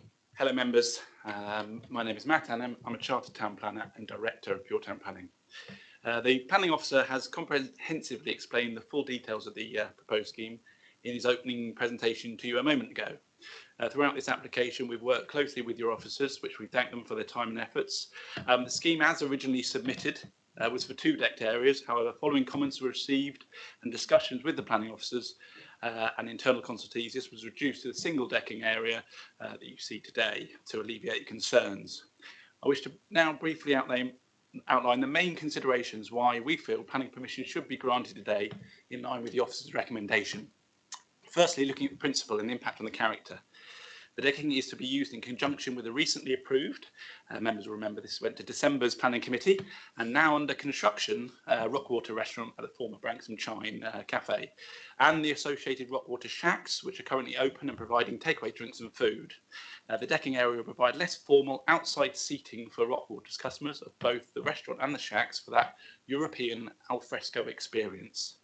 This temporary 3-year period application is for a demountable decking area. As can be seen from the sections on the screen a moment ago, the decking area will not be physically attached to the promenade. The weight of the structures themselves and the oak framing below it is sufficient to hold it in situ, meaning when removed, there'll be no evidence of their existence in respect of impact on the sea wall or the side of the prom. The proposed decking would have a relatively slim profile and does not include any balustrades. It is finished in timber and thus will be appropriate within this coastal location, and the oak sleepers match the material palette for the remodelled Rockwater restaurant. Members may also be familiar with other similar decking areas which support beachside restaurants further down the coast, but still within the BCP area, such as one at West Beach and one at Urban Reef near Boscombe Pier. This site does not fall within the conservation area. Nevertheless, your officer has noted the conservation officer is not supportive of the scheme. Your officer has carried out a comprehensive assessment weighing up the comments and perceived impacts on the heritage assets against the public benefit of the scheme. Your planning officer and his senior team leader have come to a differing view in respect of the alleged harm to the heritage assets. It is considered that any harm is outweighed by the public benefits in respect of the benefit to the tourism offer. Your officers agree that the proposed decking has been designed in a sensitive manner that would allow low-lying and would not obstruct views within and outside of the conservation area. The proposal will result in an enhancement of the operation of the adjacent facilities. This enhancement and the ability to use the adjoining beach as part of the restaurant shack business will help positively contribute to the tourism council tourism officer, which is a key strategic objective for the area, given the importance to the wider BCP economy. This factor is a clear public benefit arising from the application. Secondly, in terms of amenity, a number of representations have been received regarding the impacts on the neighbouring amenity. The nearest residential flats, as you've heard, are over 100 metres away on the top of the cliff with intervening mature tree screening. As such, your officers share our view that this distance, and given that the proposed decking is at a lot lower level, there'll be no overlooking of nearby flats from use of the decking, or conversely, no overlooking from the flats over the decking area, which, if it wasn't there, would be public beach where people could sit and take a coffee too in any case. Likewise, in terms of noise and disturbance, given the distances involved and the difference in land levels, there will be no harmful impact in this regard. The Council's environmental health team have raised no concerns in respect of noise. As you will see in the report, there's a condition requiring no amplified live or recorded music to be played at any time on the decking, as well as restricting the hours of operation to between 8 AM and 9 PM each day. This will ensure that amenities of neighbouring properties are protected. Thirdly, highways. BCP have been consulted on proposals in full support of the scheme, additionally noting that the decking would provide users of limited mobility better access and the feeling of being on the beach close to the sea. Councillors, the Rockwater restaurant currently under construction is a family restaurant that will attract many holiday makers, but crucially will provide improved beachside amenities for us local residents too. I actually had a coffee and my kids had an ice cream from the shacks on the weekend. It was very nice. There were many other families and groups of friends stopping off for refreshments along a walk along the prom. If only there was somewhere to sit. The decking would give the business the additional informal seating. The provision of al fresco dining is considered to make a positive contribution to the creation of a world-class beach resort, thus promoting economic development in the form of an improved tourism officer, whilst not detrimentally impacting on the character and appearance of the conservation area, neighbouring amenity or highway safety. I hope you agree with your officer's recommendation to grant planning permission and vote in favour of approving this proposal accordingly. Thank you for your time. Thank you, Mr. Runner. Jed, anything that you would like to come back on before I open up to members? No additional comments to be made on this. Thank you very much. In that case, members, would anyone like to kick off? Councillor Pedevin, please.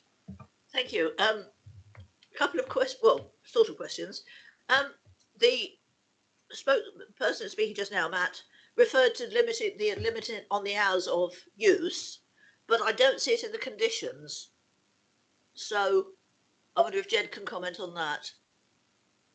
Jed, that is a condition, I believe. Yep, that's the condition that's been put on, which was produced with the help of the environmental health colleagues to restrict the hours of operation on the beach, on the decking. Could you just indicate what number that is, Jed? Conditions. Yeah, if Jed could indicate it, that would be great. Perfect. One moment. Condition 5. Yeah, I believe it's condition 5. Yeah, sorry, I've seen it now. I missed it. Happy? Yeah. Yeah. Thank you very much. The other question, well, I'm not sure whether it's a question really. I assumed this asking for 3 years was while the cafe was being finished, but by the sound of it, it's well underway. It's not going to be 3 years before it's open and running. I wonder why the limit and whether they will be hoping to extend it indefinitely thereafter. A very good question. Jed, did you answer that? Yes, certainly. In terms of these sorts of applications, they're fairly quite new applications, and obviously in this particular area we don't have a lot of these decking proposals on beaches. So having it as a temporary planning permission allows the local authority to assess whether over that 3-year period, if there's any issues that are raised by this, it would be up to the applicant whether they want to extend that. So this hasn't. This would have a consent to expire in 2026, but it would be up to the applicant whether they wish to extend that in the future. That's something that that would happen at that time. But generally speaking, it's to it helps the local authority to kind of monitor these sorts of applications to see any disturbances or issues with neighbouring properties or any other issues that may arise that we haven't foreseen at this stage. Yes, I'm just concerned of it's this horrible word precedent. If it's been open for 3 years, will it be looked at as stringently as if it was a new application? Personally, yes, I would say yes. Yeah. It would have to be if they wanted to come back in and do a further application. And I would think after 3 years, this one will be fairly weather worn by 3 years period and times, I think, so they may be needing to maybe replace it, modernise it after 3 years anyway. So I would think it would definitely need to come back in as a full application again after a 3-year period. Thank you, Mary. Councillor Farquhar. Thank you very much, obliged. Could the officer just explain, because I might have missed it, that on the drawing on page 154, there's 2 areas marked in what I perceive to be green. Why is there 2 areas marked?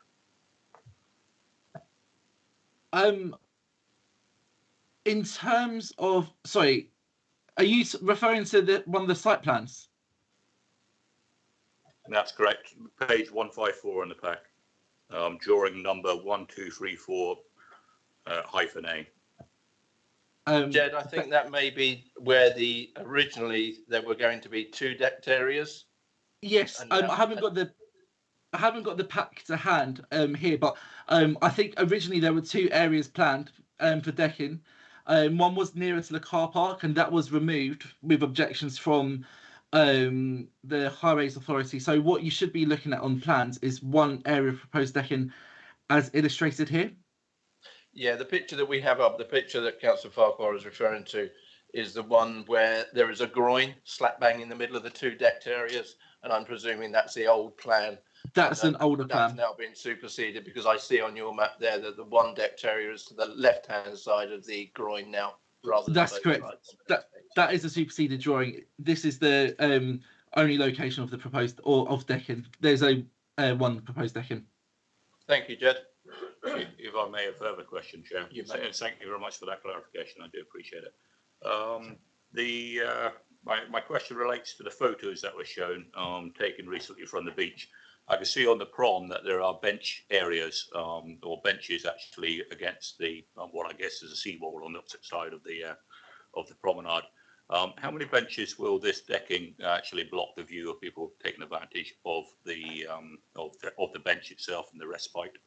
And my other question, if I please, Chair, is that is this decking area open to all members of the public, or is it sort of reserved during the hours of business? So that's my question. Is the decking area closed to the public between the hours of, I believe it was 8 and whatever time it was that the tables are supposed to be removed? Jed, could you answer that, please?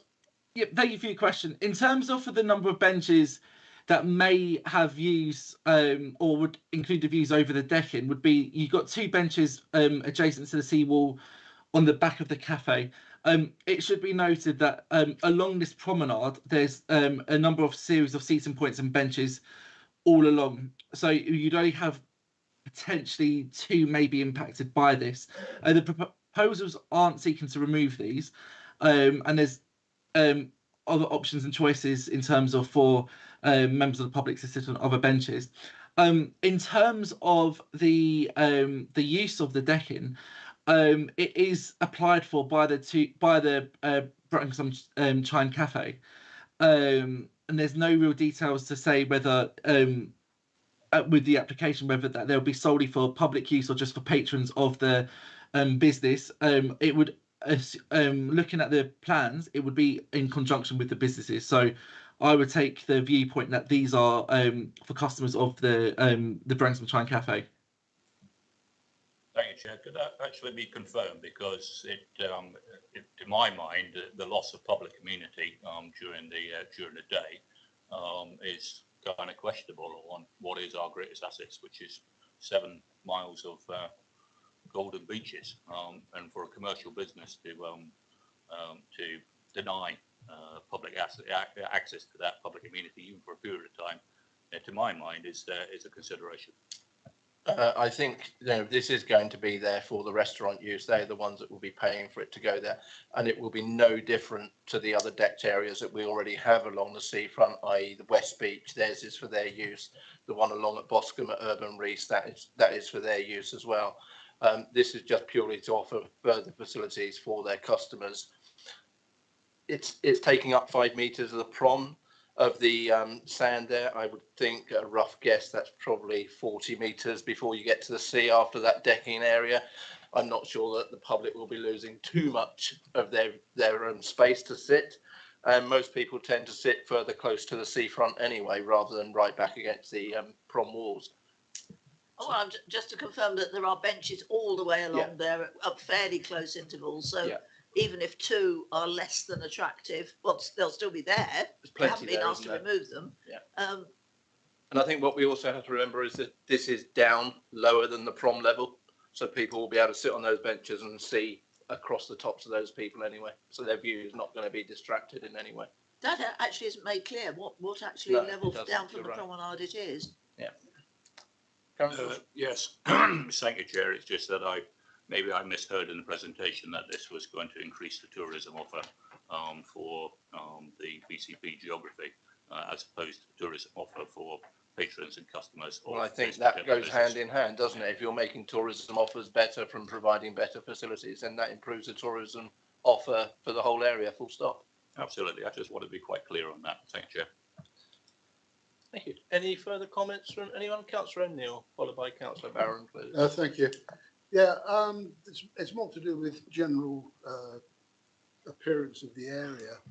What, if any, conditions have been placed on cleaning the area after this particular area of decking shuts at night?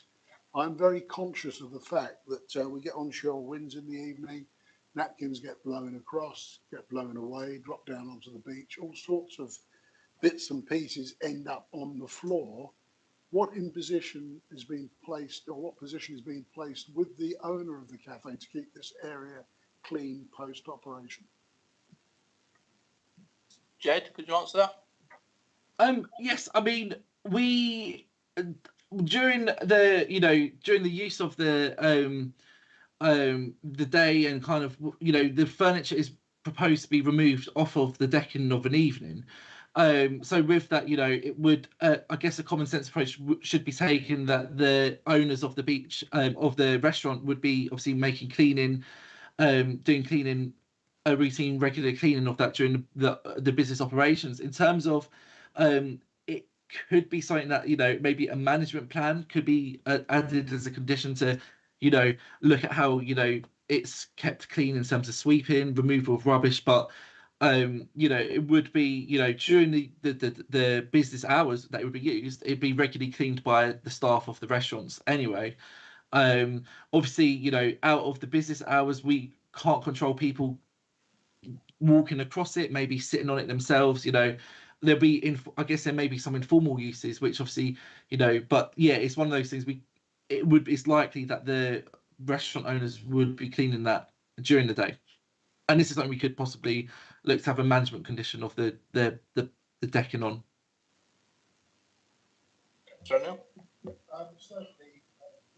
given the circumstances around this sort of open catering, I think it's important that there is a management plan post-operation each evening or each term of use that tidies up the area and keeps it generally clean with good quality presentation. Thank you. Thank you very much. Councillor Barron. Thank you, Chairman. Just go through my notes here. I'm glad that the plans have been amended, so there's only one deck now, because I feel that if there was two, it would be a bit too much.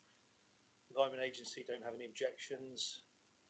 The ecology team have said no artificial lighting, but I'm just want to be sort of sound pedantic, but artificial lighting, surely the proprietors could use candles in lanterns or something like that, because I think that might be quite nice, I mean, that isn't technically artificial, and in the way of fire risk, I can't see them selling like somebody's lobster or confusing shipping or anything like that. So I just think that'd be quite nice. I've seen that used elsewhere.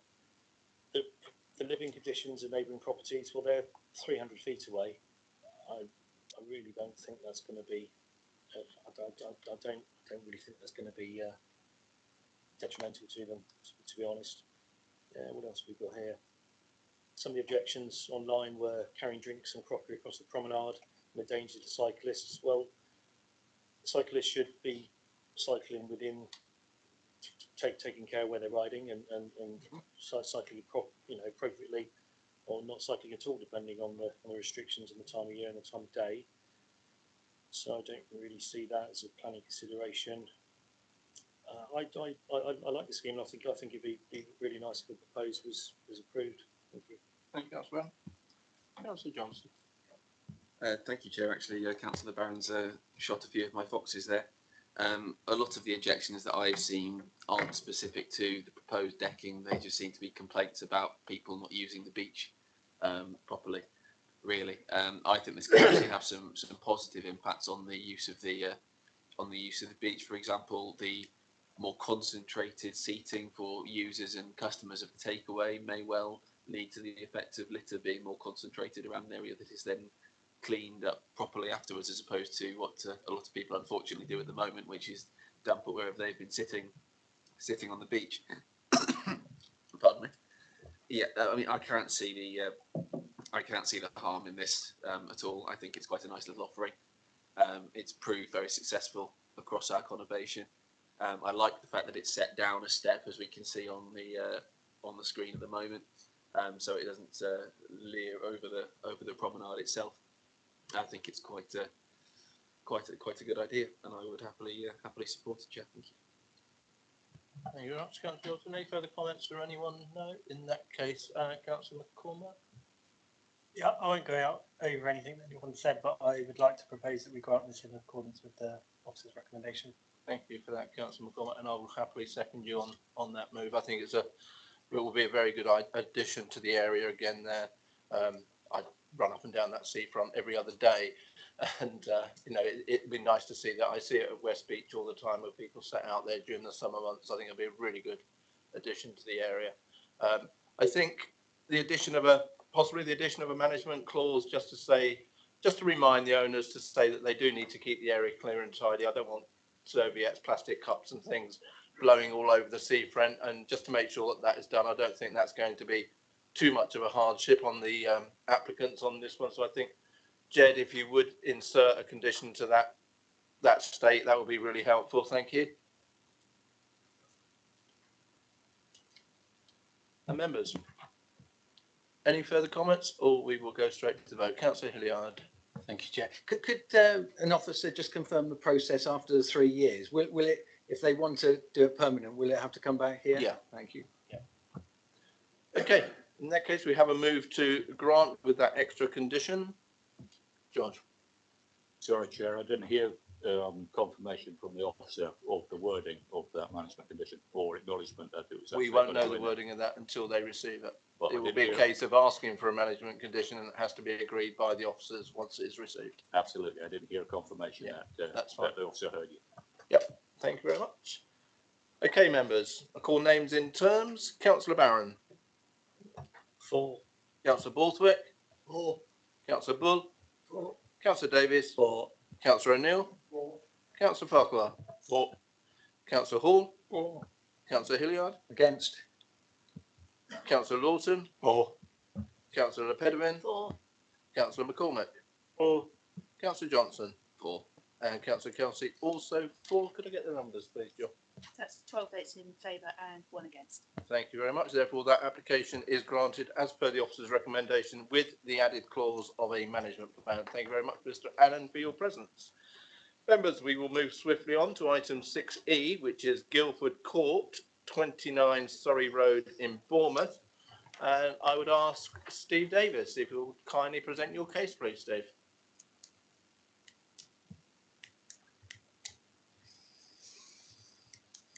Thank you, Chairman. Caught me on the hop there. That went pretty quickly. Let me just Steve, you should be more efficient than that. I know. It's my age. It's my age. Can I just let me launch the PowerPoint presentation? You bear with me. It's here somewhere.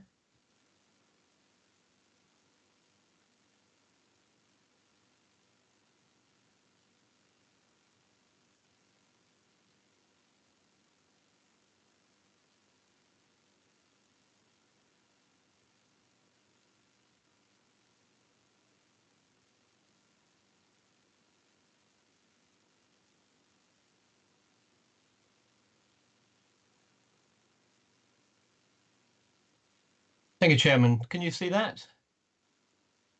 We can, thank you, Steve. Excellent. This is Guildford Court in Surrey Road. Backs onto the gardens, sort of up close to Westbourne, where Surrey Road joins Prince of Wales Road. Guildford Court is 2 blocks of flats, 1 T block flat, 1 smaller block. Here's the aerial photograph of it. You can see it's backs onto the gardens and below the photograph, and Surrey Road at the top. It's slightly below street level. This is the existing floor plans. I'll come back to those later if I need to. Similarly, there's the floor plans as well. Proposal, as you can see, is to add an extra floor on top. The block at the moment is 6 stories on top of an underground basement. and the top floor, as you can see, that they're proposing is set slightly in from the walls of the main building, so it's slightly more subservient. The area in the middle of the plant room isn't being extended up, so the new floor doesn't go any higher than the existing plant room, if that just puts it in context. Similarly, that's the elevation of the other block. This is the photograph from the rear car park, and you can see they're quite substantial blocks at the moment. This is the view from the road opposite in Surrey Road, and you can see they are slightly below road level. They're set quite a long way back from the street.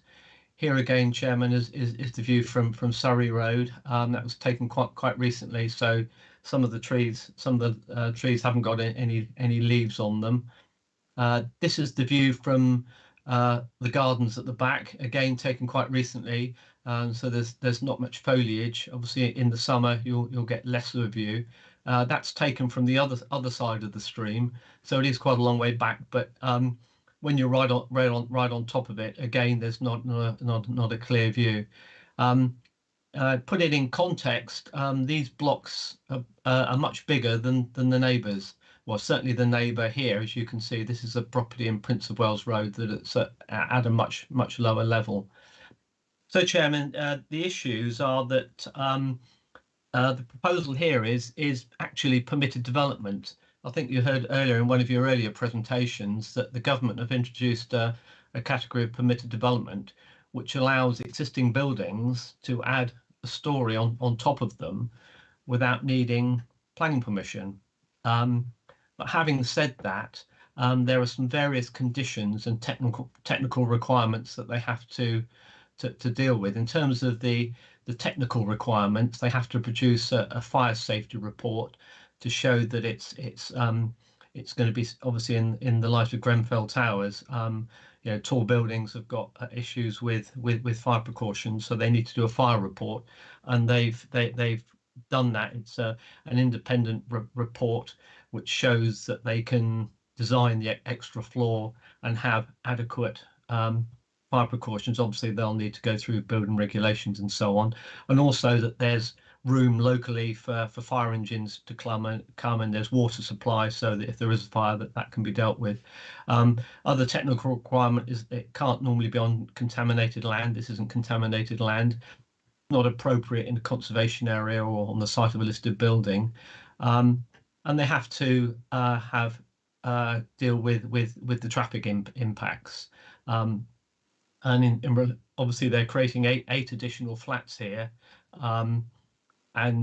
but given the location close to Westbourne, our own parking SPD suggests that this is an area where additional car parking is not required. Having said that, there is space in Surrey Road, but you've heard, well, you will hear that some of the local residents think that there's insufficient car parking on site, but nevertheless it is STB compliant, and they are providing additional cycle storage facilities, which is something that the SPD also requires.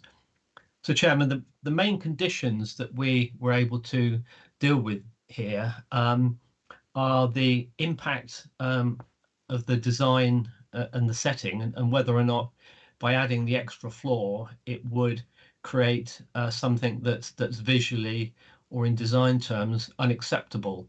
If I can go back to the elevation plans, Chairman, you can see here that by adding an extra floor on top, in my view, it's not creating a particularly ugly building or a building that would be that wouldn't match the existing building. In terms of its context, there's been some conjecture about the extent to which we can have regard to the impact of design in relation to the overall area. And I think recent case law suggests that we can do that.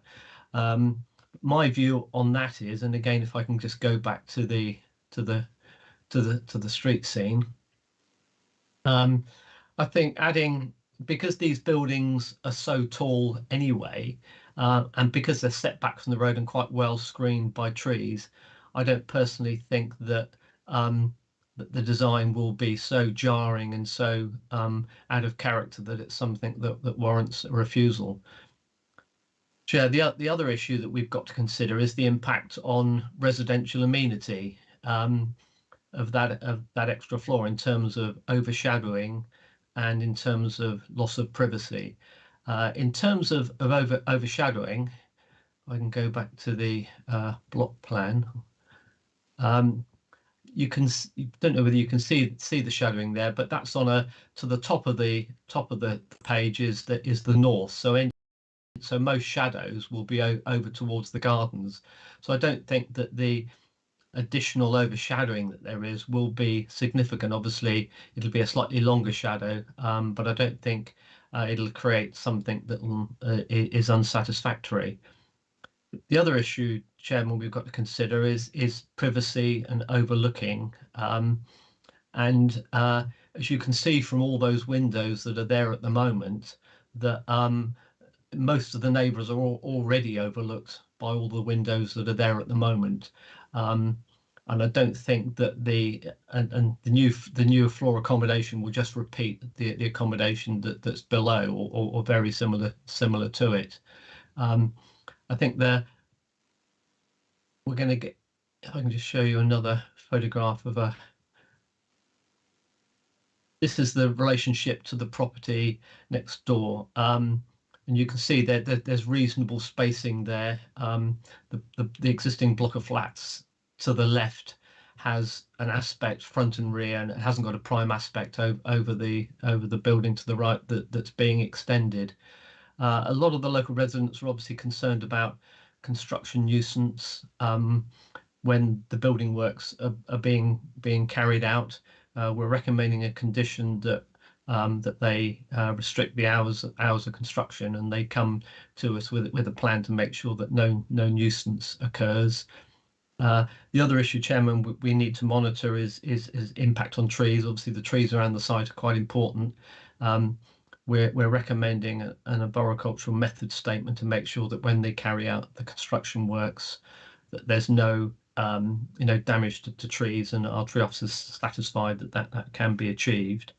In terms of the impact on local residents, I can understand that the building will be slightly bigger. There'll be slightly more windows, but in planning we can't protect the status quo, and it's a question of whether or not any harm or any change to the circumstances is significant. And overall, Chairman, I don't think that the impact will be that serious. So our recommendation is to support the application. Thank you. Thank you, Steve. Jill. Thanks, Chairman. We have Peter Standish here to speak in objection. I beg your pardon. No, Kevin Standish, I'm so sorry. If you'd like to come forward.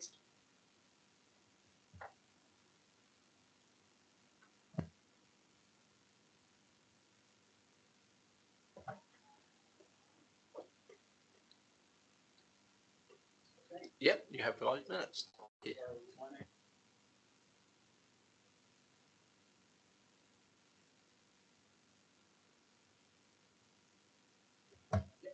We on? Okay. My name is Kevin Standish, and I am here to represent the residents of Guildford Court, many of whom wish to be here today, but because of work and other commitments could not be. Do not come across as an NIMBY. That is the advice given to objectors when presenting to planning committees. This is very difficult, of course, because as the backyarders in NIMBY, the residents and local community are the ones that are at risk of having this unwanted development imposed upon them. This is very disappointing to the residents, but it is the system that we have to deal with today. I will therefore focus my presentation on 4 material considerations that should be taken into account in rejecting this planning application. Number 1 is parking and traffic. The Highways Officer states that the flats are proposed car-free. The proposal to overcome the issue of no parking is by providing a bicycle store. Therefore, are we saying that the residents of these new flats will not be permitted to use a vehicle? I think not. Further, Highways state that the development will not result in an unacceptable transport or highways impact. The question to highways is, at what point will highways think that the additional development will impact on highway safety? Where are their calculations or traffic assessment? We, the residents, have not seen them. Members should also be aware that currently there are fewer than one parking space or garage for the existing 40 residents or flats. So every flat does not have an existing parking space. This has forced many residents to park in the street. You've heard from your colleague that actually this is a concern of the residents because there isn't enough parking already. And yet we are proposing to increase the number of properties at Guildford Court by 20%. The residents do not think, therefore, that parking considerations have been given proper consideration. Please also note that a number of residents of Guildford Court are small business owners who need to use commercial vehicles, vans and the like. Therefore, they are also unable to take advantage of public transport or cycling. The second objection is for noise. Residents have the right in law to peaceful enjoyment of their residence. The impact here particularly will be on top floor residents in both buildings, where people moving above them, where previously there have been none, will make this impossible. We are asking, what proof is there that the developers will put in place sufficient soundproofing?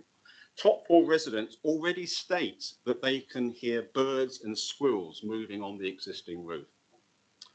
Further, when you look at the plans, you can see that the proposed layout of the new flats places living spaces above the bedrooms of the existing flats. Therefore, this will mean that noise will be introduced to stop residents having peaceful enjoyment.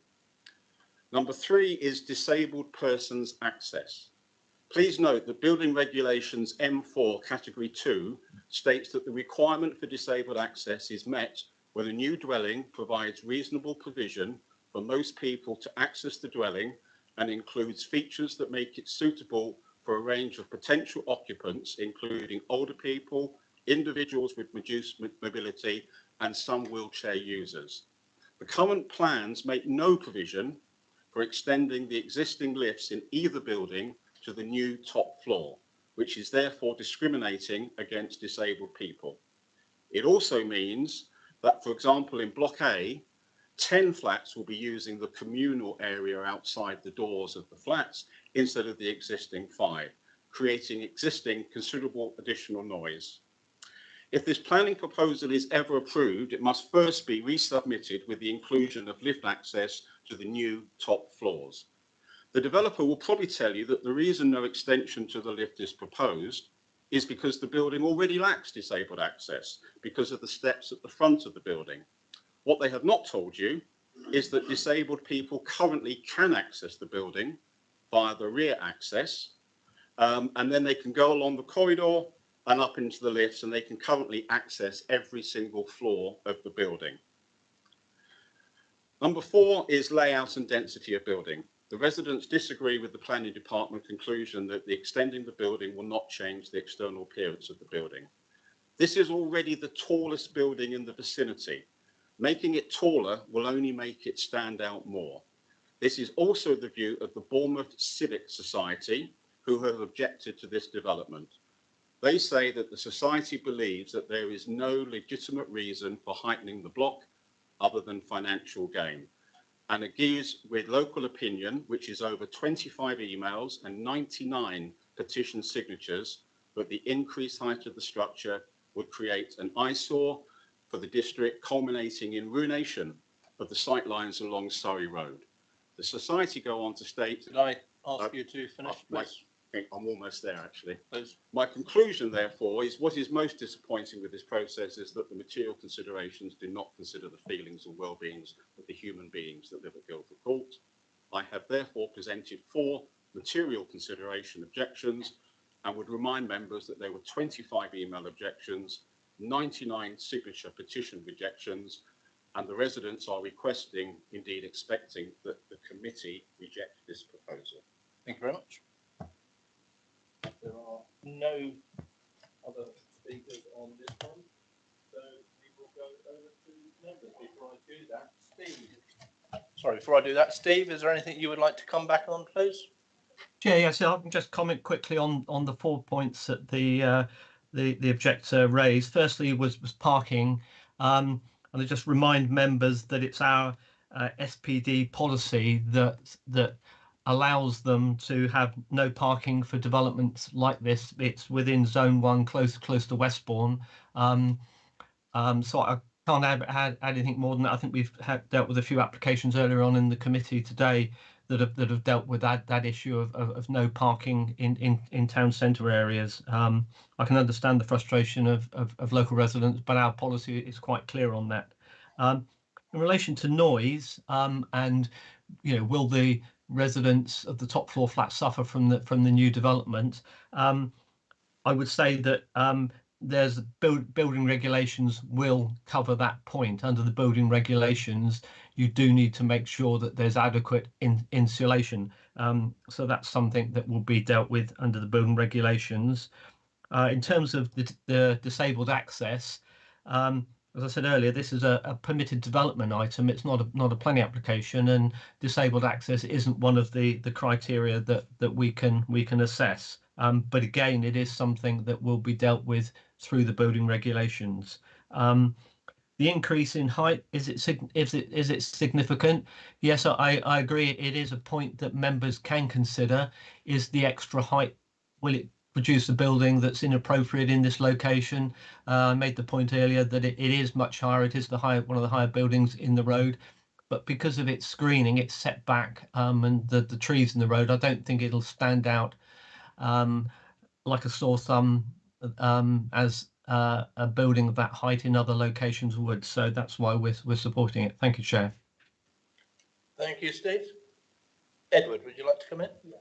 Thank you, Chair. It's just to conclude on the case officer's point that what is happening, the footprint is not expanding. All that the applicant is doing is adding 2 additional floors, upwards. One additional floor upwards. And also the issue to do with parking. It's evidently clear that the proposal is within a zone that would be referred to that has a good PTOW level, public transport accessibility level. I'll leave it there. Thank you. Thank you, Edward. Okay, members, I'm going to bring in Councillor Johnson first, and then Councillor Pedwin, followed by Councillor Barron, please. Thank you, Chair. I think it's just important that we remember what we're looking at here today. It's an odd one. It's not something that I can remember us having before, an application of this type. In the report, it says that obviously because this is relating to permitted development, there are only certain things that we consider. We're basically just looking to see, does this meet the criteria for coming under the new permitted development rules? And in the report, I think the officer has set out quite clearly that that it does, and that I don't think we can really get involved too much more here, because I believe it meets all the criteria for them to be able to do these, add this floor under the permitted development rules. I think for me, having looked at it anyway, but I will just go through the impact from it, in my opinion, is minor, because the extra floor is actually set back a little bit from within the top. It's not going to make much difference to the casual observer.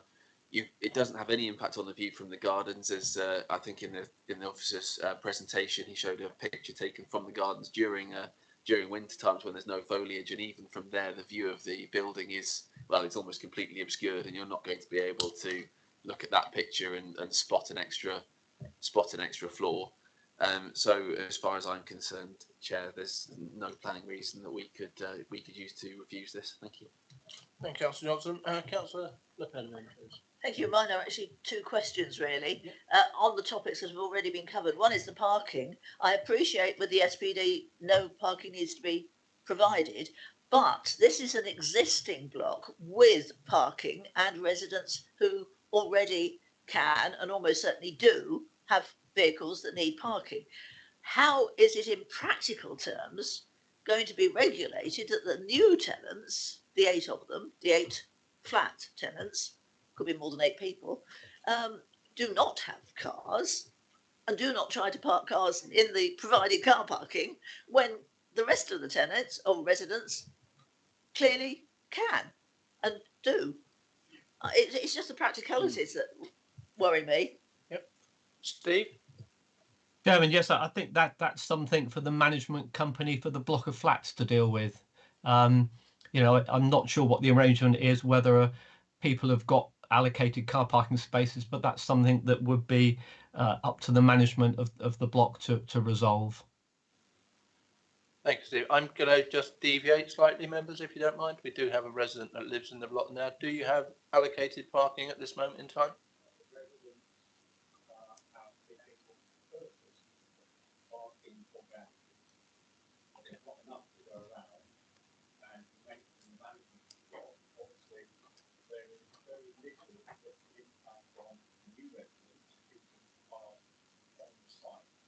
Okay, thank you very much for that clarification. The other point is about noise, not about living noise, but about construction noise for the top floor, because I imagine that will generate a heck of a row. And the poor people living on the current top floor, and possibly lower down, but particularly the current top floor, I would have thought they're going to be suffering like mad. Yes, I agree they will be, but I don't think that whilst that is something that we can take into consideration. I mean, wherever construction takes place, there is noise. It's a temporary. Yeah, I understand that.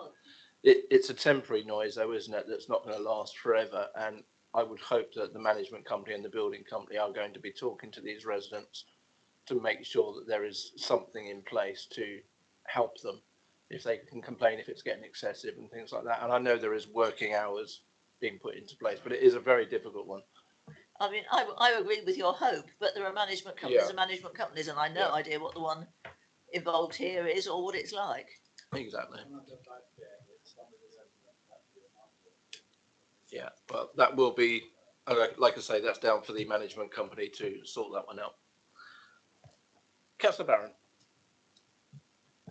Thank you, Chairman. I just need some real clarification on why it's come to committee and it's permitted development. Is it literally because there's been more than 20 letters of objection and that's triggered, even though it's permitted development, it's triggered it coming here today? Because I'm just a little bit confused. Thank you. Steve, could you clarify that point, please? That's right, Chair, and I think we may well be looking at the scheme of delegation to decide whether or not these prior approval applications, how we deal with them.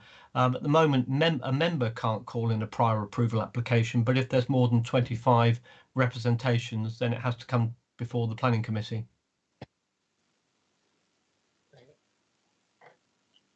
Yeah, it's 20, not 25. Yeah, I just see Sam shaking his head and looking. Sam, would you like to come in?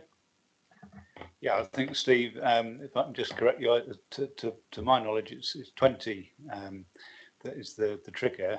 This is something that Robert Firth, our solicitor, and I have been looking at recently about updating how we streamline what comes to committee and what doesn't. And I think this one, I think it's fair to say, Councillor Barron has fallen through the cracks. It is similar to one that you and I have been discussing separately, which we'll take forward that discussion. But I think it's simply because it's met that trigger. But it is an anomaly. So we're very happy to iron those out in future. But obviously, this has come to this committee for a decision. Thank you. Yeah, thanks for that, Sam. Thank you. Okay, any Councillor Hilliard? Thank you, Chair. The point was raised about the lack of lifts going to the new floors. Could the officer confirm that it is compliant without lifts? Thank you. Steve? Chair, yes, there's no requirement in the permitted development conditions or regulations that require lift access. Thank you. Councillor Farquhar? Thank you, Chair. It was mentioned in the one of the representations as regards the layout of the proposed layout of the new flats or the new homes, with a living area being above existing bedrooms. I think was a comment introducing noise there. Could you also help me out as regards where is the actual layout in the pack, because I can't see it. So because my question orientates around the actual layout itself and its relation to the existing plant room, which contains the lifting gear, I presume, for the lift. Steve? Chair, yes, I mean I've shown the out there, and it may well differ on the layout of the flats below. 2 points there, Chair. One is, as I mentioned earlier, there's a building regulations requirement that they do need to provide good sound insulation between flats, and the other issue that we can't control is what people use those rooms for. So although something might be specified as a bedroom, we can't control under planning whether it's used as a bedroom or a living room or whatever. But as I say, the point about noise transference is a building regulations matter. Thanks, Steve. That's welcome. If I may, Chair, my question was, where in the pack is the proposed layout? It might well have been in the presentation, but I don't see it in the pack. The proposed floor plans are in the pack, I think, in one of the drawings. I've got it. I'm showing it up there now on my display. Could you share it with us, Steve? We can't see it on the screen. Oh, sorry.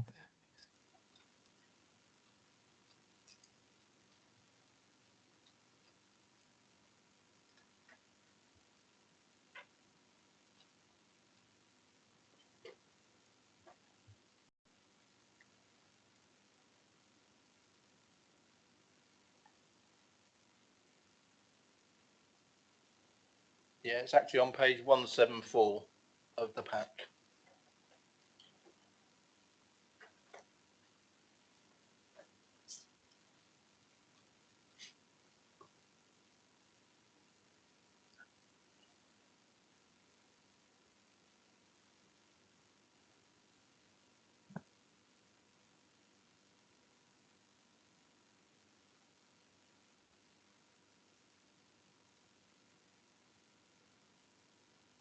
No, Steve, they're actually not there. We've got the existing floor plans, but not for the new floors.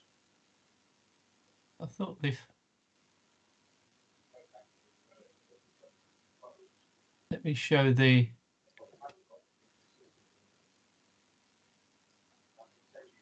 Thank you. Thank you. We'll leave it to the officer. Thank you.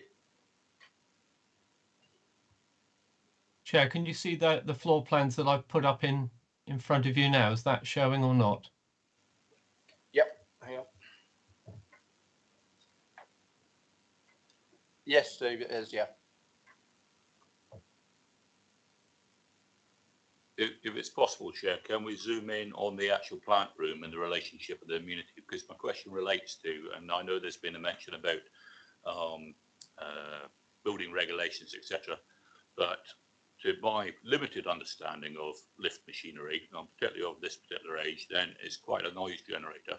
And if you have living accommodation next door, because it will now be on the same floor because the existing plant is going to stay where it is that I share the concerns as regards noise interference and the living amenity of the proposed new homes. And I can't see from that drawing, which is there, without it being zoomed in, as regards where the living accommodation is in relation to the plant rooms on either the first block B or block A. Chair, yes, the lift motor room is in the cross-hatched area. I don't know whether you can see that. And it's in the.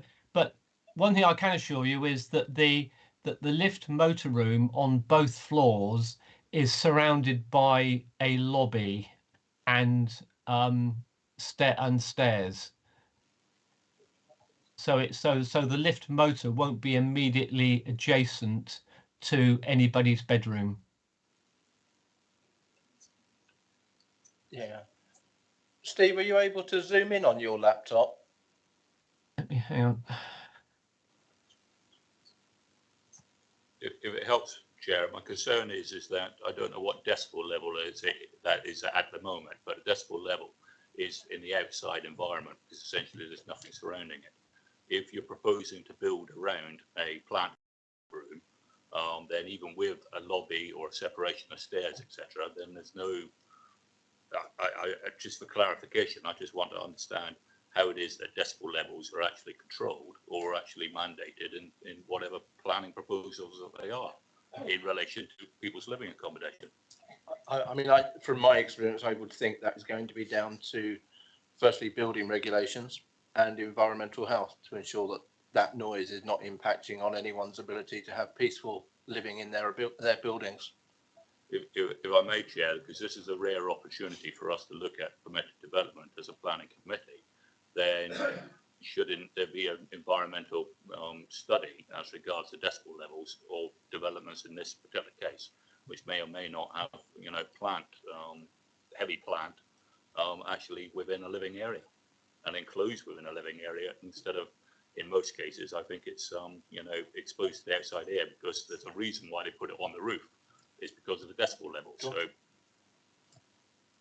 Chair, I don't know, zoomed on my laptop. I'm not sure whether it's showing on your screen. Yes, it is. Thank you, Steve.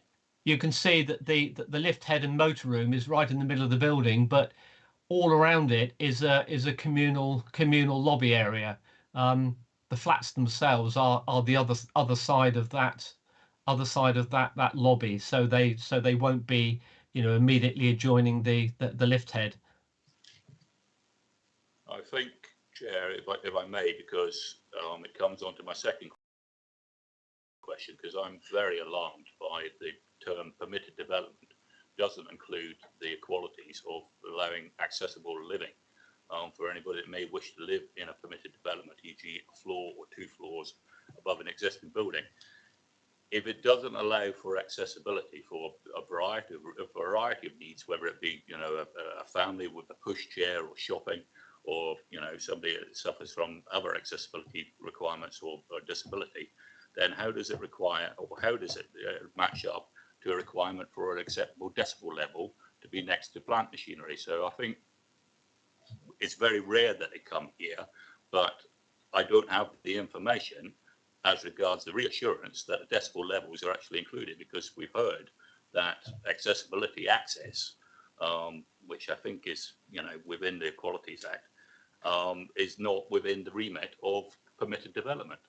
In other words, to use my terminology, throw another floor on and don't worry about the fact that, you know, you might have a pushchair or you've got accessibility needs when you're buying off plan.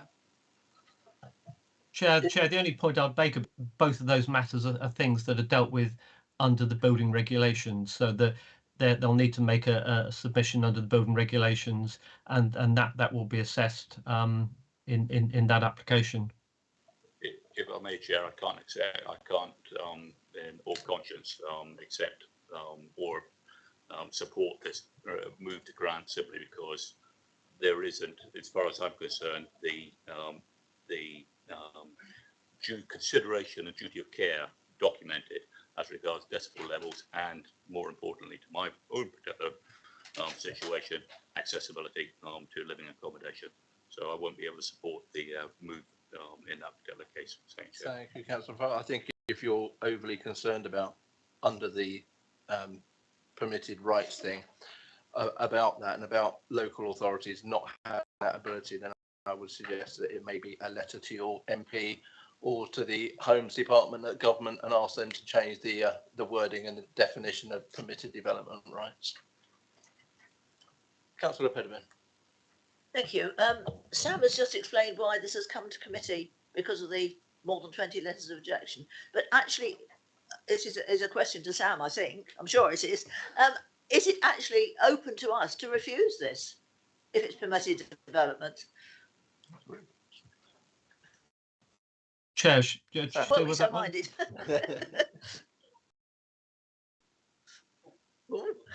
No, I'm going to put Sam on the spot, Steve, because the question was asked of Sam.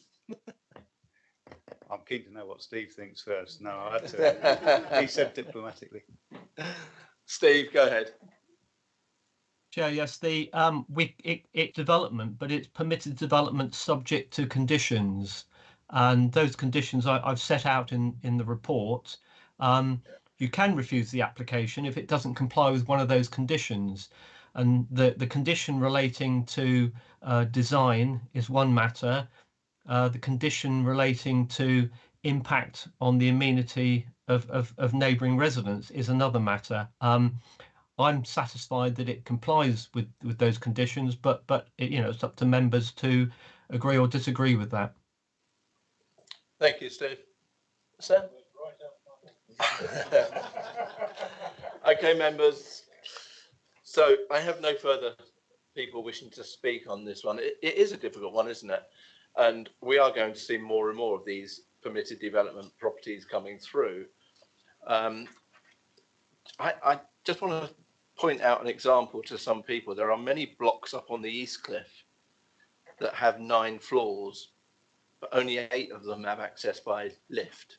You come out the lift and you have to walk up the last flight of stairs, and they've been there for many, many years, and it's not an uncommon feature for that to happen. Yeah. And so it is something that's always been there and it's always going to happen, I think.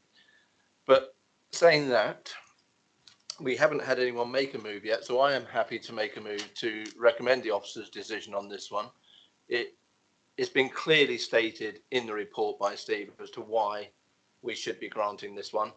And I think I tend to agree with pretty much the majority of what he's said on this one. So I will move to grant this one. And Councillor Johnson, second this one? Yeah. Thank you very much. So with that, members, we'll go straight on to the vote on this one. And Councillor Barron? For. Councillor Borthwick? For. Councillor Bull? For. Councillor Davies? For. Councillor O'Neill? For. Councillor Farquhar? Abstaining for the purposes. Councillor Hall? For. Councillor Hilliard? For. Councillor Lawton? For. Councillor Pedwin? For, because I can't see a reason in the regulations for refusing. Otherwise, I might. Councillor McCormick? For. Myself also for. And Councillor Johnson? For. Thank you very much. I think that is 12 for and 1 abstention.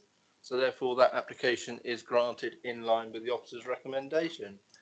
Thank you very much, Steve. Much appreciated. And moving straight on, members, we'll go to 6F, which is 28 Brackendale Road. And I would ask Victoria if you could present your case, please, Victoria. Thank you. I'll just share my screen.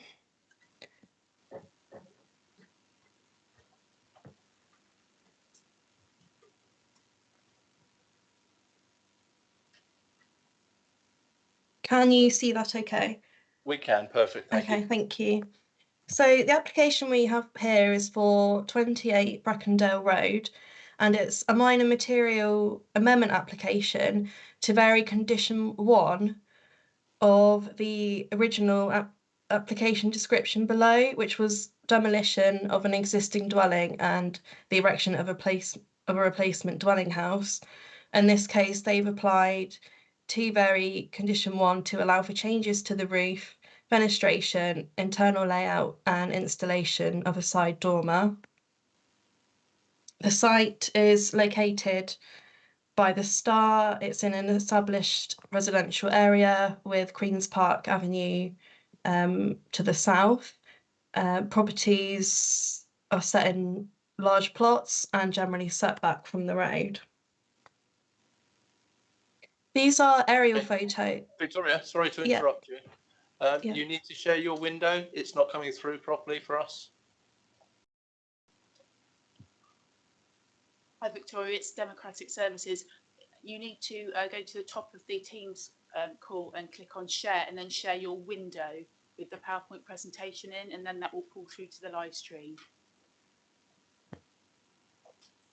Yeah, that's what I thought I did. Can you see it?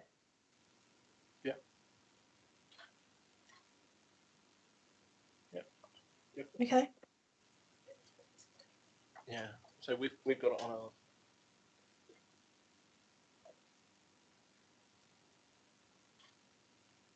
Bear with us, please, Victoria. So where are we going to see it from?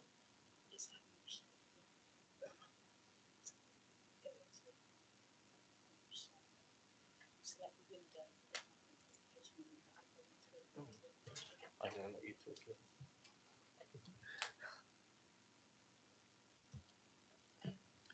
Hi, Victoria. I just want to double check. Are you sharing your PowerPoint presentation through Teams, or are you actually need to go into the Teams call and click on share content at the top of the window?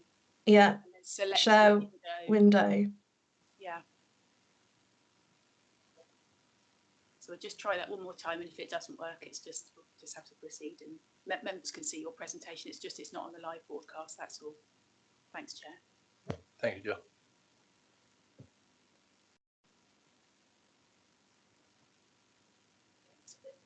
Yeah. Okay. If you carry on, please, Victoria. Okay. Thank you. So the aerial photos show the existing house, which is now demolished, and under the previous application, it was proposed to replace this with a 2-storey dwelling, which I will show later on.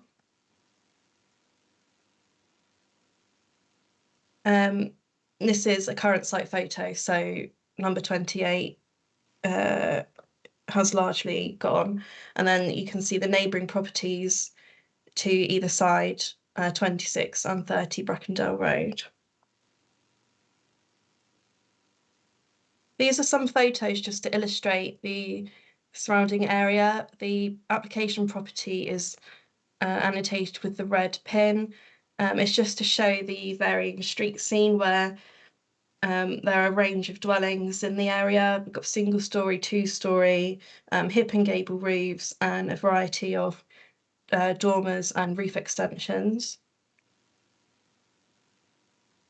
The proposed site plan shows the proposed property is set back in the plot and inset at the sides also. And these are the proposed elevations. So the purple dotted outline shows the outline of the approved dwelling. As you can see, the asymmetric roof has been proposed, as well as the side dormer on the west elevation. Upon considering this application, originally there was a concern of the extent of glazing to the front elevation, as shown with the left-hand image on the original plan, where it spanned right up to the roof. This has since been amended and reduced, where it is considered more in keeping, and has overcome this concern. This also forms the basis of the plans considered today. Proposed street scene. The red outline shows the approved dwelling, and the blue outline shows the now demolished existing dwelling. And it's worth noting that facing number 26, the dormer reflects the layout of what was there previously. Proposed floor and roof plans. Accommodation is set over the ground and first floor. And now we will go into comparing the proposal with what was previously approved.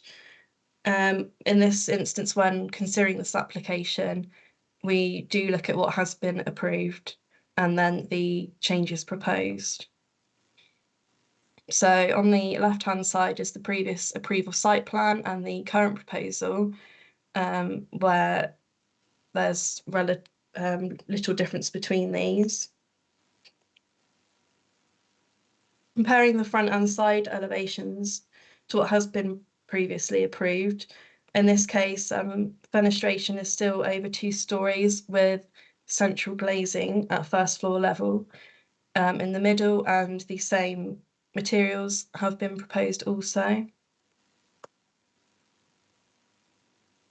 And then the rear and side, in this case, the proposal is still a comparable height, and to the dormer, there is obscure glazing, and approved previously, there would be obscure glazing on the first floor side windows. Comparing the street scene, we consider that the proposal still sits comfortably in the plot in terms of its proportions, a comparable height and width. The roof is asymmetric, but it reflects what was the existing property and results in a reduction in bulk and built form. So it reduces the impact on number 26. And the scheme has been amended in order to do this. In our assessment, there was no concern in the context of overshadowing in terms of neighbours. So we consider that the scheme is not harmful to neighbouring properties. As shown in the site photo as well, there are differing character and appearance along the road, and considering the applicant can implement what we have approved in any case as an alternative, which was the two-storey dwelling, we considered that the proposed variations were not considered to warrant refusal in terms of their design or impact on neighbours. And a comparison of the floor plans, they're relatively the same, apart from you can see on the first floor, it has been set in to allow for the dormer, but there's no expansion in terms of footprint. Therefore, we consider there was no harm to the character of the appearance of the area or to neighbours, and would be recommending approval. Thank you. Thank you very much, Victoria. Jill.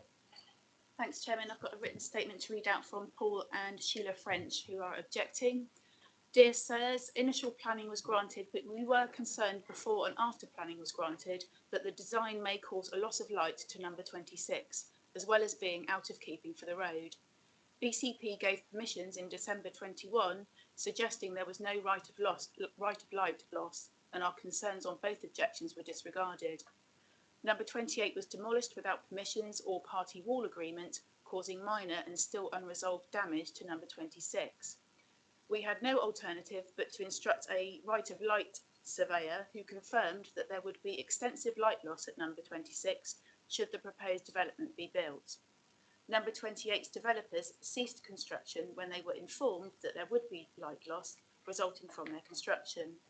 The developers on record confirming that the design would cause a light loss to number 26, meaning we would have no alternative but to take legal action. The subsequent designs submitted contravenes BCP planning guidance and still no assurances regarding light loss at number 26. We feel strongly that front elevation of the recent design would fail to respect the character of the street scene and immediate area and would be out of keeping. Brackendale Road consists of older 1930s style detached homes. We have made submissions previously and suggest that the developers of number 28 do the right thing and build something which is in keeping with the road and does not cause a right of light issue to number 26. Throughout this process, we have tried to remain objective. The developers have every right to develop number 28.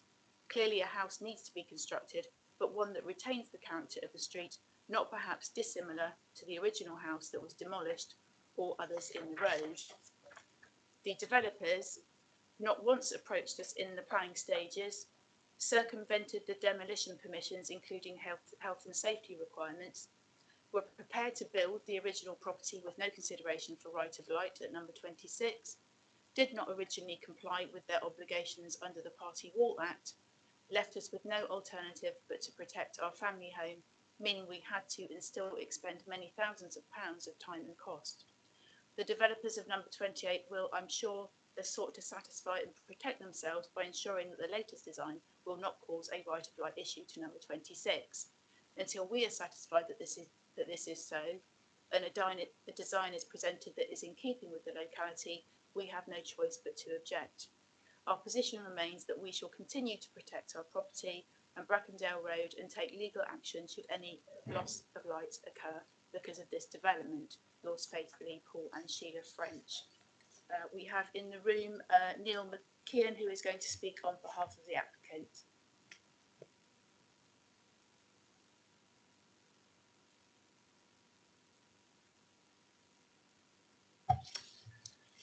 Good afternoon again, members.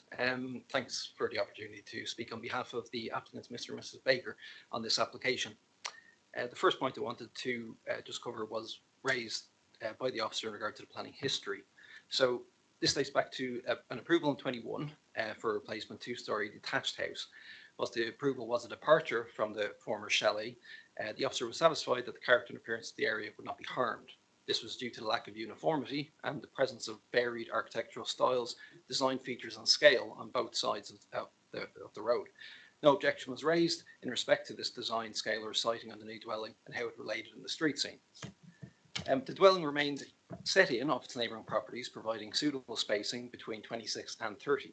The officer's site visit assessed the impact on the side roof dormer upon the amenity and outlook to 26 and clarified the new dwelling would not create a harmful impact to the overbearing or overlooking to the neighbouring property. This application was subsequently approved, works progressed and is now extant. The second point would just be in regard to the driving force behind this particular application, which follows correspondence and discussions with the occupants at number 26, and right to light's concerns were raised, with specific reference to the east elevation windows. I would echo the officer's comments that this is a civil matter and not part of the assessment for a planning application. However, the applicants have taken the neighbours' comments into account and submitted the amended scheme in an effort to address said concerns from a civil matter perspective. In doing so, the applicants have put forward a revised design as a further compromise, ensuring even less impact upon its neighbouring side windows, beyond that which the LPA have already accepted. Thirdly, in regard to the impact on the character and appearance of the area, the revised design sees a new asymmetric roof form, side roof dormer and fenestration changes to the front elevation. In terms of scale and massing, the street scene highlights the current proposal is contained within the envelope and roof form of the extant permission. The side roof dormer and sloping roof form follows that of the former dwelling and its relationship to 26. There's no change, or relatively no change, to ground floor footprint, and the spacing between 26 and 30 is unchanged. The proposed dwelling is not overtly contemporary in style, far from it. It's primarily traditional with contemporary elements. Through discussions with the officers, reductions and fenestrations were agreed to deliver the more traditional appearance in the front elevation. The same materials, central window and proportionate fenestration is considered in line with that approval. It is put forward to members that the proposed change to the roof form is actually a marked improvement and enhancement from both the former chalet and the approved design in terms of its visual presence and contribution to this diverse street scene. The fourth point in regard to neighbouring amenity, the plans show that through its sloping roof form and west elevation dormer, it will reflect the former relationship to 26's ground floor side elevation windows. These revisions create a betterment to the amenity of 26 from that of the approved scheme, with a significant reduction in bulk and scale to its western elevation, which was previously approved at full 2 stories in height. To note, the side elevation windows in question to 26 were, well, a glazed kitchen door with primary windows to its front elevation, an obscure glazed bathroom window, bedroom and small lounge window whose primary outlook is served by double bay windows to its rear elevation. The reduced scale will ensure that light and outlook to 26's ground floor side elevation windows remain largely unaffected and in keeping with the prior relationship, thereby not creating any additional sense of overbearing or harmful overlooking. The rear balcony is relatively unchanged from the approved plans, and the former chalet had a rear balcony already, so the revised design ensures against creating overlooking to these rear gardens. In conclusion, the revised proposal will reduce the bulk and scale of the approved scheme, which specifically improves the relationship to 26's amenity from that which was previously accepted. The alterations to the front elevation create an attractive and high quality family dwelling, which will contribute positively in the street scene, whose character is defined by its mix of chalet bungalows and housing of varying design. The lack of uniformity in the street is what adds to and not detracts from the character and appearance of Brackendale Road. The applicants here today wish to redevelop the site for their young family and utilise the property as best they can for their long-term future in Brackendale Road, with clear efforts made and consideration for their neighbours, as this revised application is evidently testament to.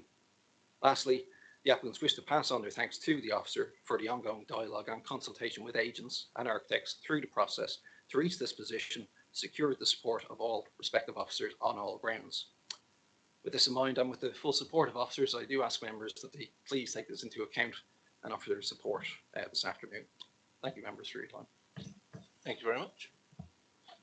Thank you. And there's a written statement from Councillor Mark Anderson. Thank you. Whilst my calling related to the effect this structure would have on the daylight sunlight available to the neighbours, as well as overshadowing their properties, and I would point out that this has been a source of refusal in the past, I want to concentrate on the two areas that I'm very concerned over, and in particular the design and how it fits into the street scene. The very large windows on the first floor will, by their very nature, allow the occupiers to easily monitor and observe residents and their activities, and this will have a significant effect on their privacy. Brackendale Road is a 1920s, 1930s design. It consists of similar restrained suburbia-styled houses set back with moderate windows overlooking the road. As mentioned in the planning report, most of the concerns relate to the design and effect on the street scene. Out of keeping, significantly larger windows overpowering surrounding properties, and these reflect my concerns. Whilst the officer is correct in paragraph 17 that it's not an unduly large design compared to the demolished property, it is not sympathetic with the street scene, and as a result is not a good design for this area. It may be more acceptable in a different, more modern area. There are no other properties on the road with asymmetric twin-peaked roofs. There are no other properties with large floor-to-ceiling windows, and certainly no properties with such a large expanse of glass overlooking into the rear gardens. It is also disappointing there are no plans showing the slope of the rear gardens, particularly as in this area there is a steep slope down to Queen's Park Avenue. Policy CS41, Quality Design. New developments should also aim to conserve and improve landscape and townscape. This plan and house do not meet this policy in this area.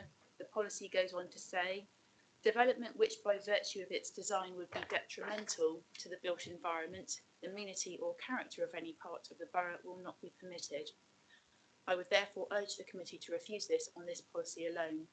The Bournemouth Local Plan in Policy 4.19, proposals for development should be of good design and respect the character of the surroundings. Again, this criteria is not met by the virtue of trying to squeeze a very contemporary house into a pre-war housing estate, and particularly not next to a half-timbered house considered to be one of the oldest in the road and a landmark of the road, and the road is identified by this property. The plans for this site breach this policy, and I urge you to refuse the planning application. Thank you very much, Jill. Is there anything that you would like to come back on, please? Thank you. Firstly, with regards to the right to light and overshadowing, we assess as planners a loss of light in an overshadowing context. Right to light itself is a separate civil matter.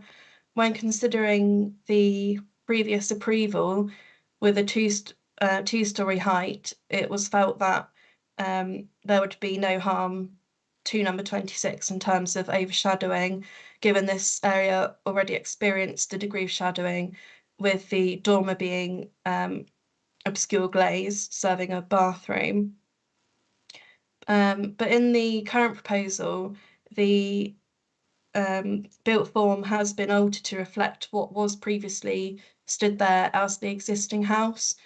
Spacing has been retained.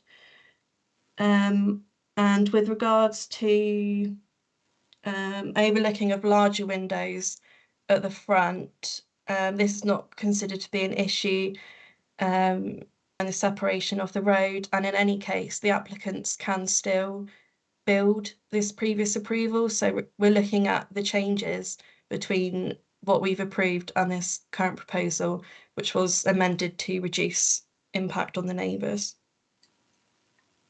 Thank you very much. Thank you. Members, anyone like to kick off on this one, please? No, in that case, come on, Councillor Johnson. Thank you, Chair. Yeah, I mean, in my opinion, the impact of this is fairly minimal and entirely an improvement, I think, on the relationship to the next door house.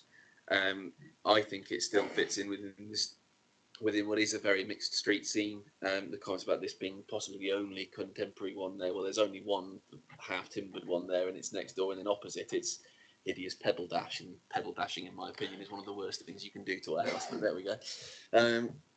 So the character of the road is very mixed. The accepted scheme in there will already alter this, and I've got nothing in particular to say about the design. I think the concern.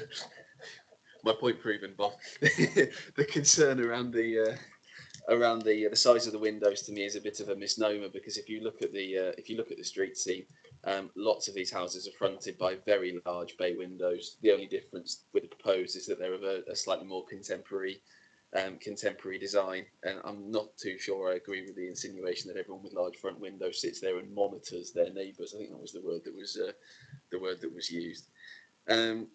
So no, I can't see any reason to refuse this, but I did actually just check on Google Maps now. What's helpful there is the picture is quite out of date. It still has the old dwelling in the photo on Google Street View, and you can see that the what was previously there has an incredibly similar, almost identical outlook on its neighbours as the proposed, and I think it's more than acceptable, Chair. Thank you. Yeah, Councillor Johnson, Councillor Barrow. Yeah, just calling regarding Councillor Anderson's calling.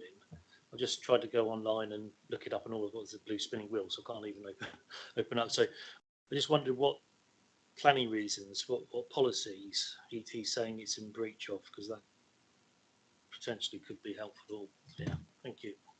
It would be, but he didn't actually list any as far as I'm aware. Policy CS41, quality design, and policy 4.19, proposals for development. So it went against the Bournemouth local plan. So basically his calling is on design. And just, you know, this is something we will be talking about after this meeting, is regarding the call-ins, etc. But that's beside the point. So any other comments from any other members? Councillor McCormick? I think this design is perfectly adequate in this location. I don't see any issue with this whatsoever, so I would like to propose that we accept the officer's recommendation to grant. Thank you, Councillor McCormick. Anyone second Councillor McCormick? Councillor Lawton? Would you wish to speak? Yeah, I'll second it because it's got pebble dash on it. Thank you. Councillor Farquhar. Thank you, Chair. I'm not too sure about this loss of light, so I'll assessment that was done. To my understanding from the representation that the developer stopped construction, or it's claimed that the developer stopped construction, and then revised plans and layout was submitted.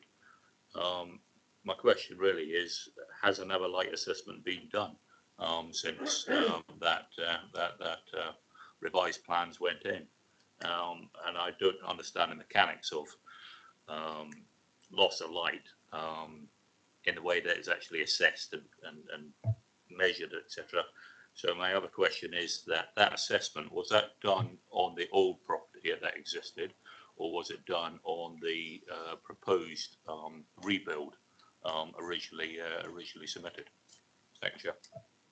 Thank you. Victoria? Thank you. We wouldn't get too involved in the right of light assessment, as this is a separate matter to planning consideration, but I believe that was taken on what has been approved, and it was the design has been amended in response to that. So if I may then, was the original plan, it was approved that it wouldn't be loss of light, but it was then proven that there would be loss of light.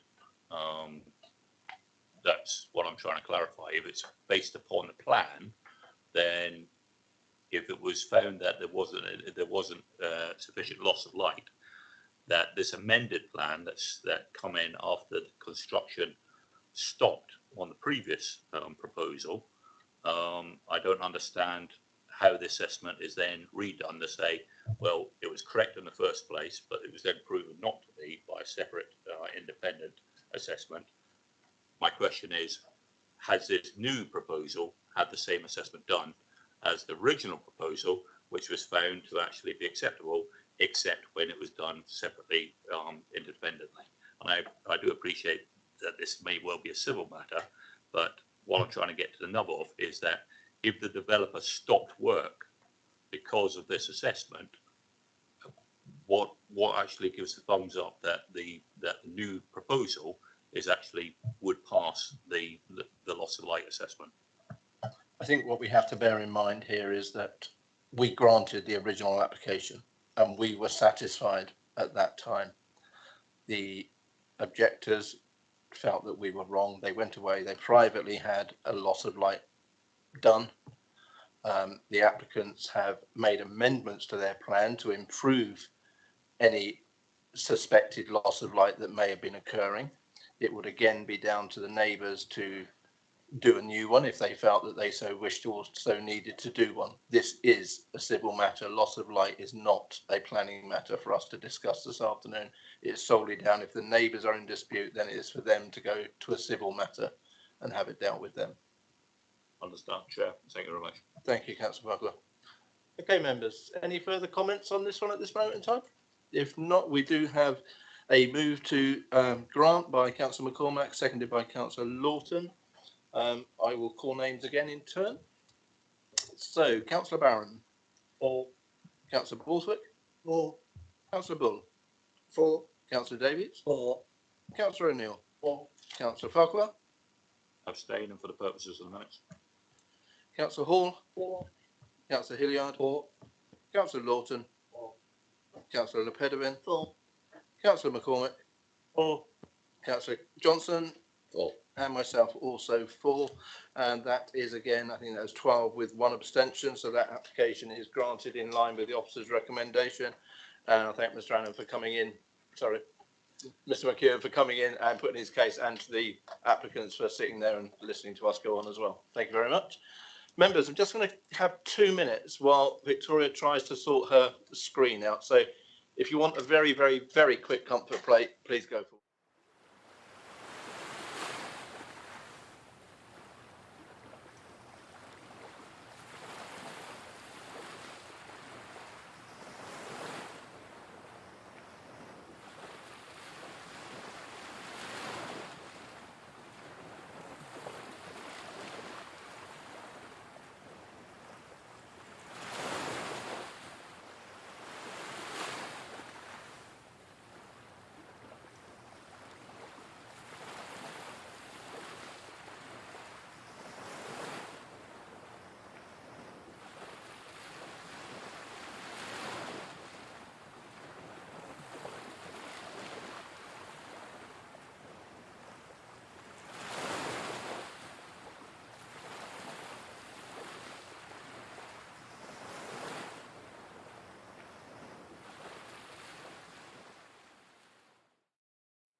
are you ready to start again?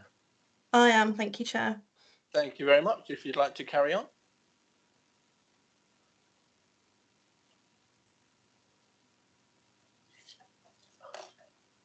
So the application we have before us now is for St Swithin's House 21 Christchurch Road, and it proposes minor works involving replacement of conservatories, the installation of first floor terraces, some alteration to fenestration, and the erection of bin and cycle stores.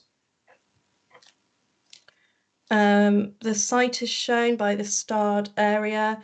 It's adjacent to St Swithin's roundabout within the on the edge of the town centre. There are neighbouring flats to either side, but given the location of the area, it's mixed use, and it's also within East Cliff Conservation Area.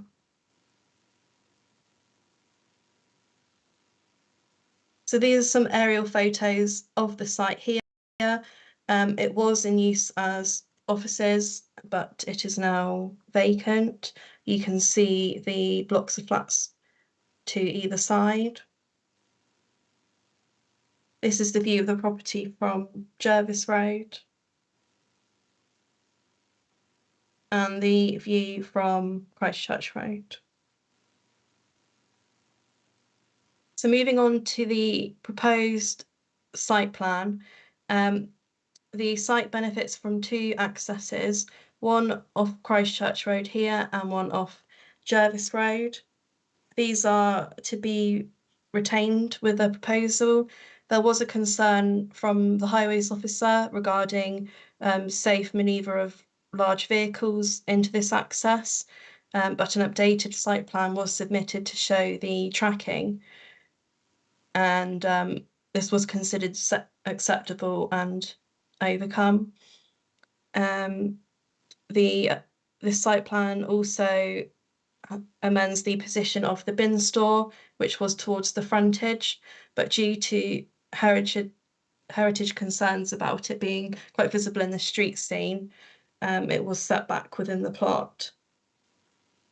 As I say, the application considers minor works to the site. So moving on, we have the existing and proposed ground floor, largely remains unchanged, apart from some infill areas where the single story extension would be.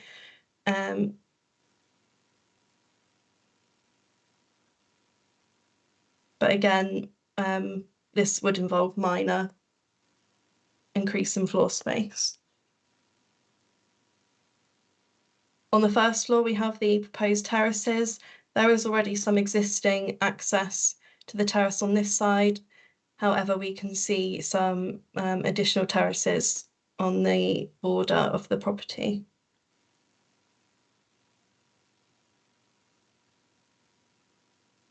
In terms of the north elevation, we can see where the conservatory has been replaced by solid built form.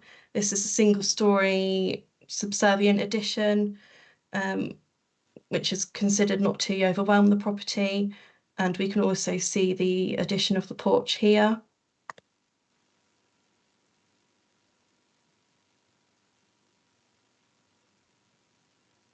This shows the west elevation with the existing terrace. There are some changes to the windows and doors. The heritage officer had no objection to this, subject to conditions requiring details of material. On to the south elevation, we can see again that the extension would be single story height. On the east elevation, currently has a mismatch of extensions along here to be replaced with solid built form. There was a concern from the heritage officer with the pitched roof, and it would be at odds with the flat area behind, but given it now creates like a uniform appearance to the property, this was considered acceptable.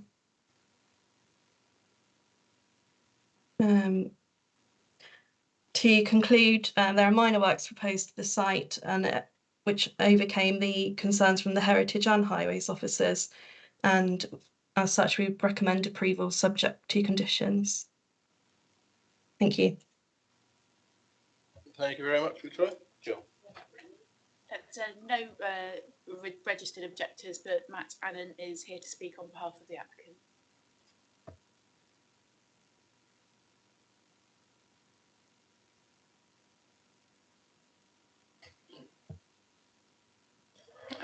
Hello again, members.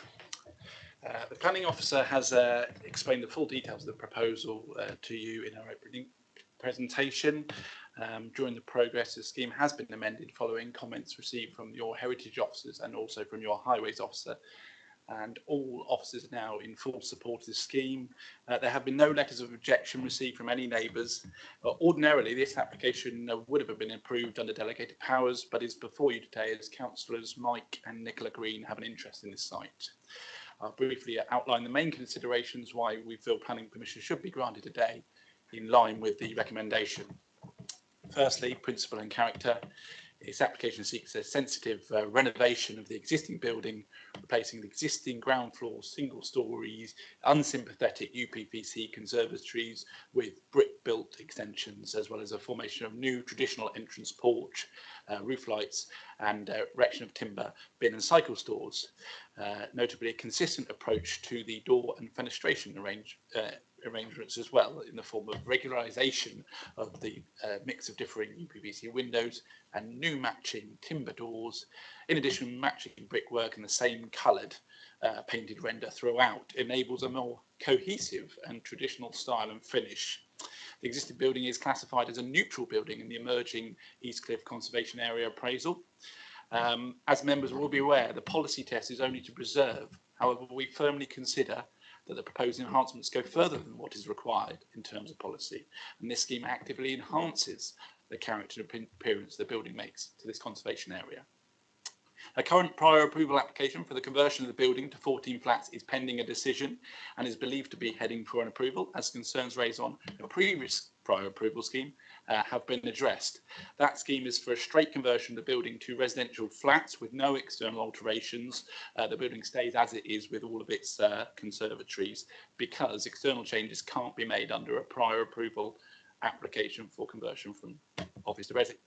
The prior approval scheme is not for consideration by members today, but I mention it because the current scheme before you for alterations and the removal of the conservatories and porches and their replacement with traditional brick-built extensions, as well as the other improvements mentioned, will help result in facilitate a higher quality residential scheme at the end of the process. This will mean that the finished scheme will make a far more positive contribution to the character and appearance of the area than the existing building does. Secondly, in terms of amenity, given the replacement extensions largely occupy the same floor space as the existing, and that all neighbouring properties are considered to be a notable distance from the site, the proposed scheme of renovations will not adversely impact any neighbouring residents in line with policy CS41. Thirdly, highways. As you can see from your officer's report, initially the highways officer did raise objections on grounds of insufficient turning space for cars and refuse vehicles, as well as the door to the cycle store not being wide enough. Following amended plans providing the tracking details for the cars and also for refuse vehicles tracking and widening of the cycle store door, your highways officer now has no objection. Lastly, trees. The council tree officer has confirmed that he has no objection subject to a no dig servicing and foundation condition, which the applicant is happy to accept. No trees will be lost and only very minor pruning is required, which is considered non-harmful. A tree report was provided in support of the scheme, which confirms a long-term and sustainable tree to building relationship. Councillors, this scheme would deliver a high-quality, cohesive extension and alteration scheme, which would result in a betterment to the appearance and finish of the building, therefore not just preserving, but notably enhancing and making a far more positive contribution to the character and appearance of the conservation area, whilst not detrimentally impacting upon neighbouring amenity, highways or trees. Hope you agree with the officer's recommendation to grant permission and vote in favour of approving this proposal accordingly. Thank you for your time. Thank you very much. There are no ward councillors or anyone present today, apart from me. This is in my ward.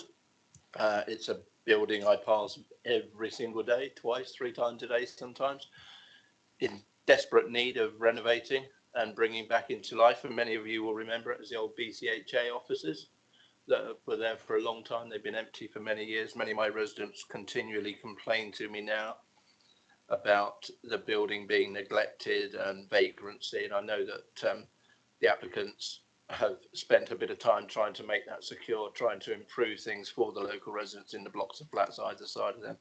I think the officer's got her report completely right on this. And I mean, I have nothing that I wish to add. I can only see this as being a benefit to the East Cliffs area and to improve that as you come around St Swithin's roundabout, Christchurch Road, down into Manor Road, etc. And I'm happy to move the officer's report, but I'm also happy for other members to have their say before we go to any sort of vote on this one. So members, anyone else? Councillor Hilliard. Thank you, Chair. Happy to second. Thank you, Councillor Hilliard. Councillor Parker. Thank you, Chair. Could the officer confirm for step-free access, because I'm not provisioned at reading these plans, where there's additional step-free access offered up as part of these proposals for the changes? Victoria? Yes, thank you. I'm just trying to find it on the plan.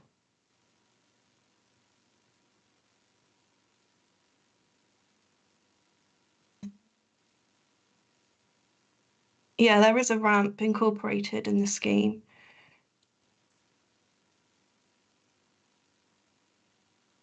May I ask where Here. ramps are on relation to the plans, please?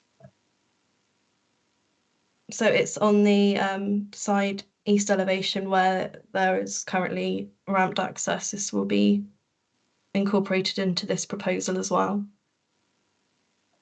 So my question is there additional step-free access? And if it helps, Chair, I'm looking at the proposed ground floor plan showing what's to be demolished, and there's like what I perceive as blue colour in the top left-hand corner, which may or may not be a ramp, or I don't know what that is. And what caught my eye was the fact that the portico or the porch that's been added is quite obviously has steps, but my question mark is it going to remain as only one access point, which is step free, or is there an additional one proposed?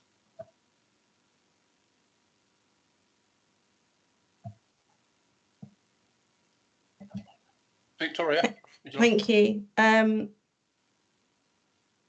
is just the ramp we have proposed here.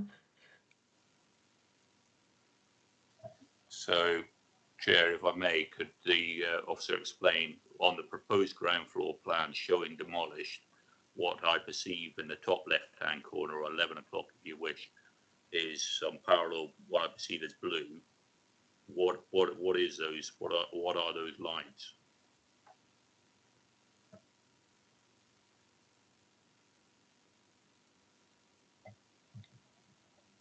What in this? Question? Yeah. Yeah, I'm just trying to work out on the plan. In this corner here. That's the proposed. It's the proposed ground floor plan showing demolished.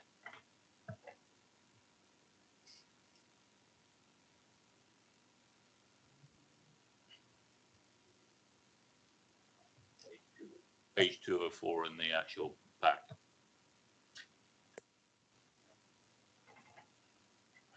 I don't seem to have that as part of my slides.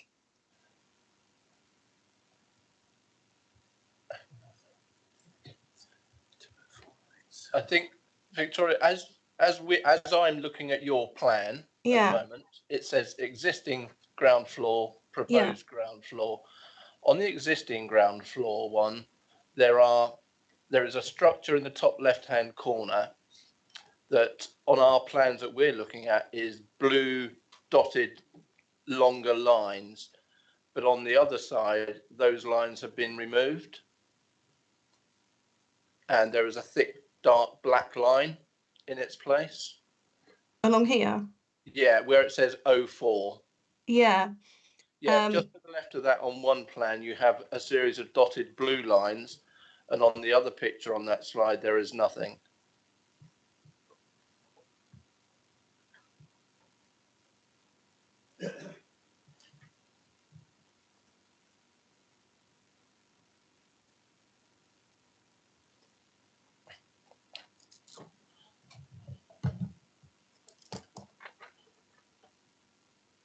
Yeah, we would still have the ramped access. The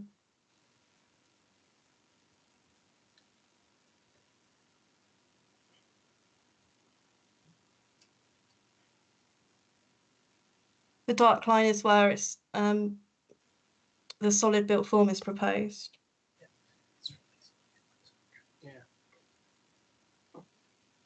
But as far as you're aware, Victoria, there is only the one ramped access into the building. Is that correct? Yeah. Yeah. And you're satisfied with that it meets what we need? Yeah. Okay, thank you. Thank you. Thank you very much. Any further comments, please? Any further comments? Councillor Barrett? Thank you, Chairman. Yeah, I'm very pleased to see that the building's going to be retained here. Looking through the planning history, there was an outline application refused for demolition, which I'm quite glad about, because it really is an attractive building. Well, it potentially will be. I think the proposed is very much in keeping and in proportion, so I'll be supporting the move to approve. Thank you very much, Chairman. Thank you, Councillor Barron. Any further comments from members before we move to the vote on this one? No. In that case, members, go through the go through the names as we call them. Councillor Barron. For. Councillor Borthwick. For. Councillor Bull. For. Councillor Davies. For. Councillor O'Neill. For. Councillor Farquhar. For. Councillor Hall. For. Councillor Hilliard. For. Councillor Lawson. For. Councillor Pedwin. For. Councillor McCormick. For. Councillor Johnson. For. And Councillor Kelsey. For. That, in my mathematics, is unanimous. Therefore, that application is granted in line with the officer's recommendation. Chairman, Thank you very much. It's probably the hour of the day. I'm really sorry. I didn't catch who seconded that. It was Councillor Lawson. Thank you very sorry, much. Councillor Hilliard. Thank you so much. Councillor Hilliard. Sorry. So thank you very much, members. Thank you, Mr. Allen, Mr. McEwen, for coming through. It's been a long day. Thank you very much, Victoria. Much appreciated. Thank you. So, members, Jill is going to stop the live